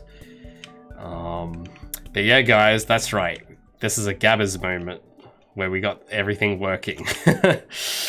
Oh, it's great. Yeah, it just feels a bit rough, that's all. It's just because there's no atmosphere yet. There's no music, there's no art. So it's gonna look not great, but I think if you add the music, some sounds, some particles and stuff, like if you try and use your imagination and imagine this is finished, I think it might make the game, you know? This might be one I don't throw out. I really hope it's not, because I've thrown out so many levels. So I don't know. This could be a contender. This could be. I don't know. Hope so. Yeah, but that's right, boys. Gabbers moment. Get some gabbers in chat. Oh, I died and respawn. Oh, yeah. There's no checkpoints. If you die, you just kind of respawn back at the beginning. I don't know if that's. I mean, it's. It'd be nice if you just respawned like near where you died, but I'd have to program that and that'd be hard. So there's either one or two choices. I either leave it how it is, where if you die, you just go back to the beginning of the mission, but the timer is still going, and you just, oh, that wasn't supposed to happen. Oh, because you have lives. Yeah, okay. So, anyway, what I was meant to say is, like, I could leave it how it is, where if you, like, fall off a cliff, you'll go back to the very beginning of the, oh. Well, you're supposed to go back to the beginning of the mission. Or that happens, like what I just showed you, where it just goes game over. I don't know which one I should pick. So it either punishes you a little bit, but it's super inconvenient, or it just makes you restart it, which is more of a punishment, but it's like a bit less frustrating in a certain way, where it's like you don't have to start, because you get that time back. You get the 4 minutes reset. So I think maybe that could be more generous in that way, because I think if you die and start over and you have to go all the way back to the mission and there's like one collectible left at the other side of the map and you've only got 2 seconds left, I think that might kind of suck, but I don't know. But also the alternative might suck more. So that's a tough, I don't know. But there shouldn't be doing the game over screen. I have to check on that real quick. Oh, there's always something I find that keeps breaking. Always something to fix. Game mode. Yeah, this should be a real quick one though, trust me. This should be a very quick fix. All I need to do is when the character I set has infinite lives. That's what I have to do. And then, yeah, now I shouldn't die when I run out of lives. So I should just respawn. Yeah. So I can have it do that, where it's like, yeah, I don't know which I should go with. Because if I'm over here and I die, it's gonna send me all the way back to the beginning, and I've lost valuable time. But also the alternative is just restarting the mission. I don't know. I'm not sure which. You think the game over screen's better? Oh yeah. I'm starting to think, yeah, I'm leaning towards that. So yeah, maybe I will. So I'll turn off infinite lives. I think that's the only thing I think it's just that one tick box. So if I fall off this edge,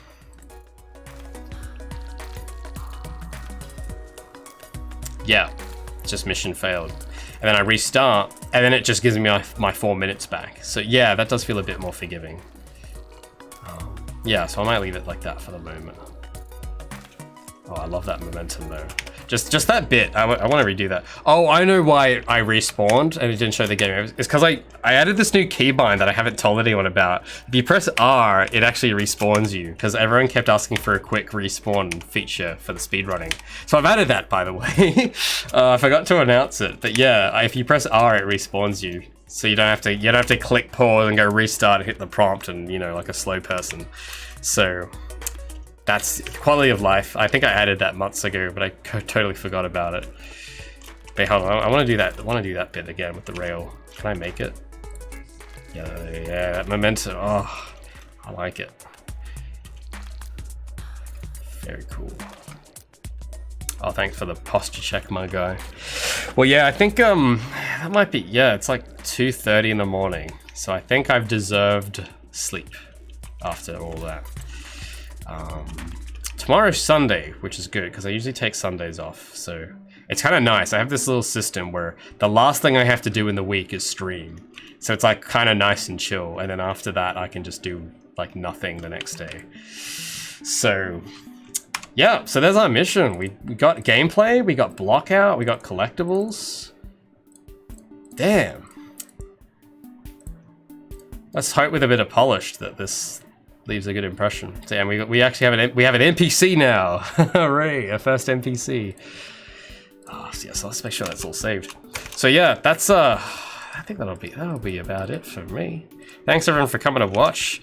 Thanks for the people who stayed from the raids, by the way. I noticed that we still got quite a few guys here, so thanks. I appreciate that. If you have not heard of me before, I have a YouTube channel as well, which is probably where most of my audience might know me from. I've made a whole series on YouTube documenting the development of this game all the way from the first day. So if you are, I don't know what time it is where you are right now, But I'm going to imagine if you're in like Europe, it's like the middle of the day or the afternoon, and you're going to be devastated now that I'm going to hop off stream, and you need something to do with your day. And I know just the thing. It's called going to my YouTube channel and binging my videos. But seriously, if you want to know more about the project, that is I talk a bit more in concise form there about what goes on. So it's like a very nice bite-sized recount of the whole saga. So yeah, you want to check that out? I appreciate it. Leave a subscribe on my YouTubes. Appreciate that a lot. Thanks for all the new Twitch subs, by the way. Very cool. Did not expect that. Very, very generous of you. It helps me buy mee goreng, which, if you don't know what that is, it's the best food ever, and it's cheap, and I can eat it now thanks to you. So thank you. If you want to, wait, we've been on for 4 hours. Wow. Gosh, yes. I really got to stick to a. I had like a 2-hour timer. I should really stick to that more often. But hey, we got work done, so I don't care. We mission accomplished. But yeah, if you would like to support the videos I do on YouTube or just the project in general, I'd appreciate it if you checked out my Patreon or my merch store. I actually kind of prefer people check out the merch store because I feel guilty just taking money on Patreon for videos, because you can't touch videos, you can't wear videos. It's just a digital file, but with a t-shirt, you actually get to have something, and I think that's really cool. So if you like the designs I've got, because I've got a few at the moment that'll be disappearing soon, be sure to check those out. Also, whatnot? Hey, you're here. Yeah, you joined just at the end, but I'm glad you came anyway. You can go and watch the VOD now or something. But yeah, that'll be it for me now. I think I have to like turn my brain off somehow. So wish me luck. Thanks for joining. Thanks for coming, hanging out with me. It's been fun. I will see you guys next week, same time probably. Saturday 12 p.m. UTC. On this channel. I'm not sure what I'll be up to at that point. There's either going to be one of two things. Either this level will be finished or it won't. So I'll either be working more on the level or I get to go back to doing character concepts. So I don't know if it'll be an art stream or not. It'll be a surprise.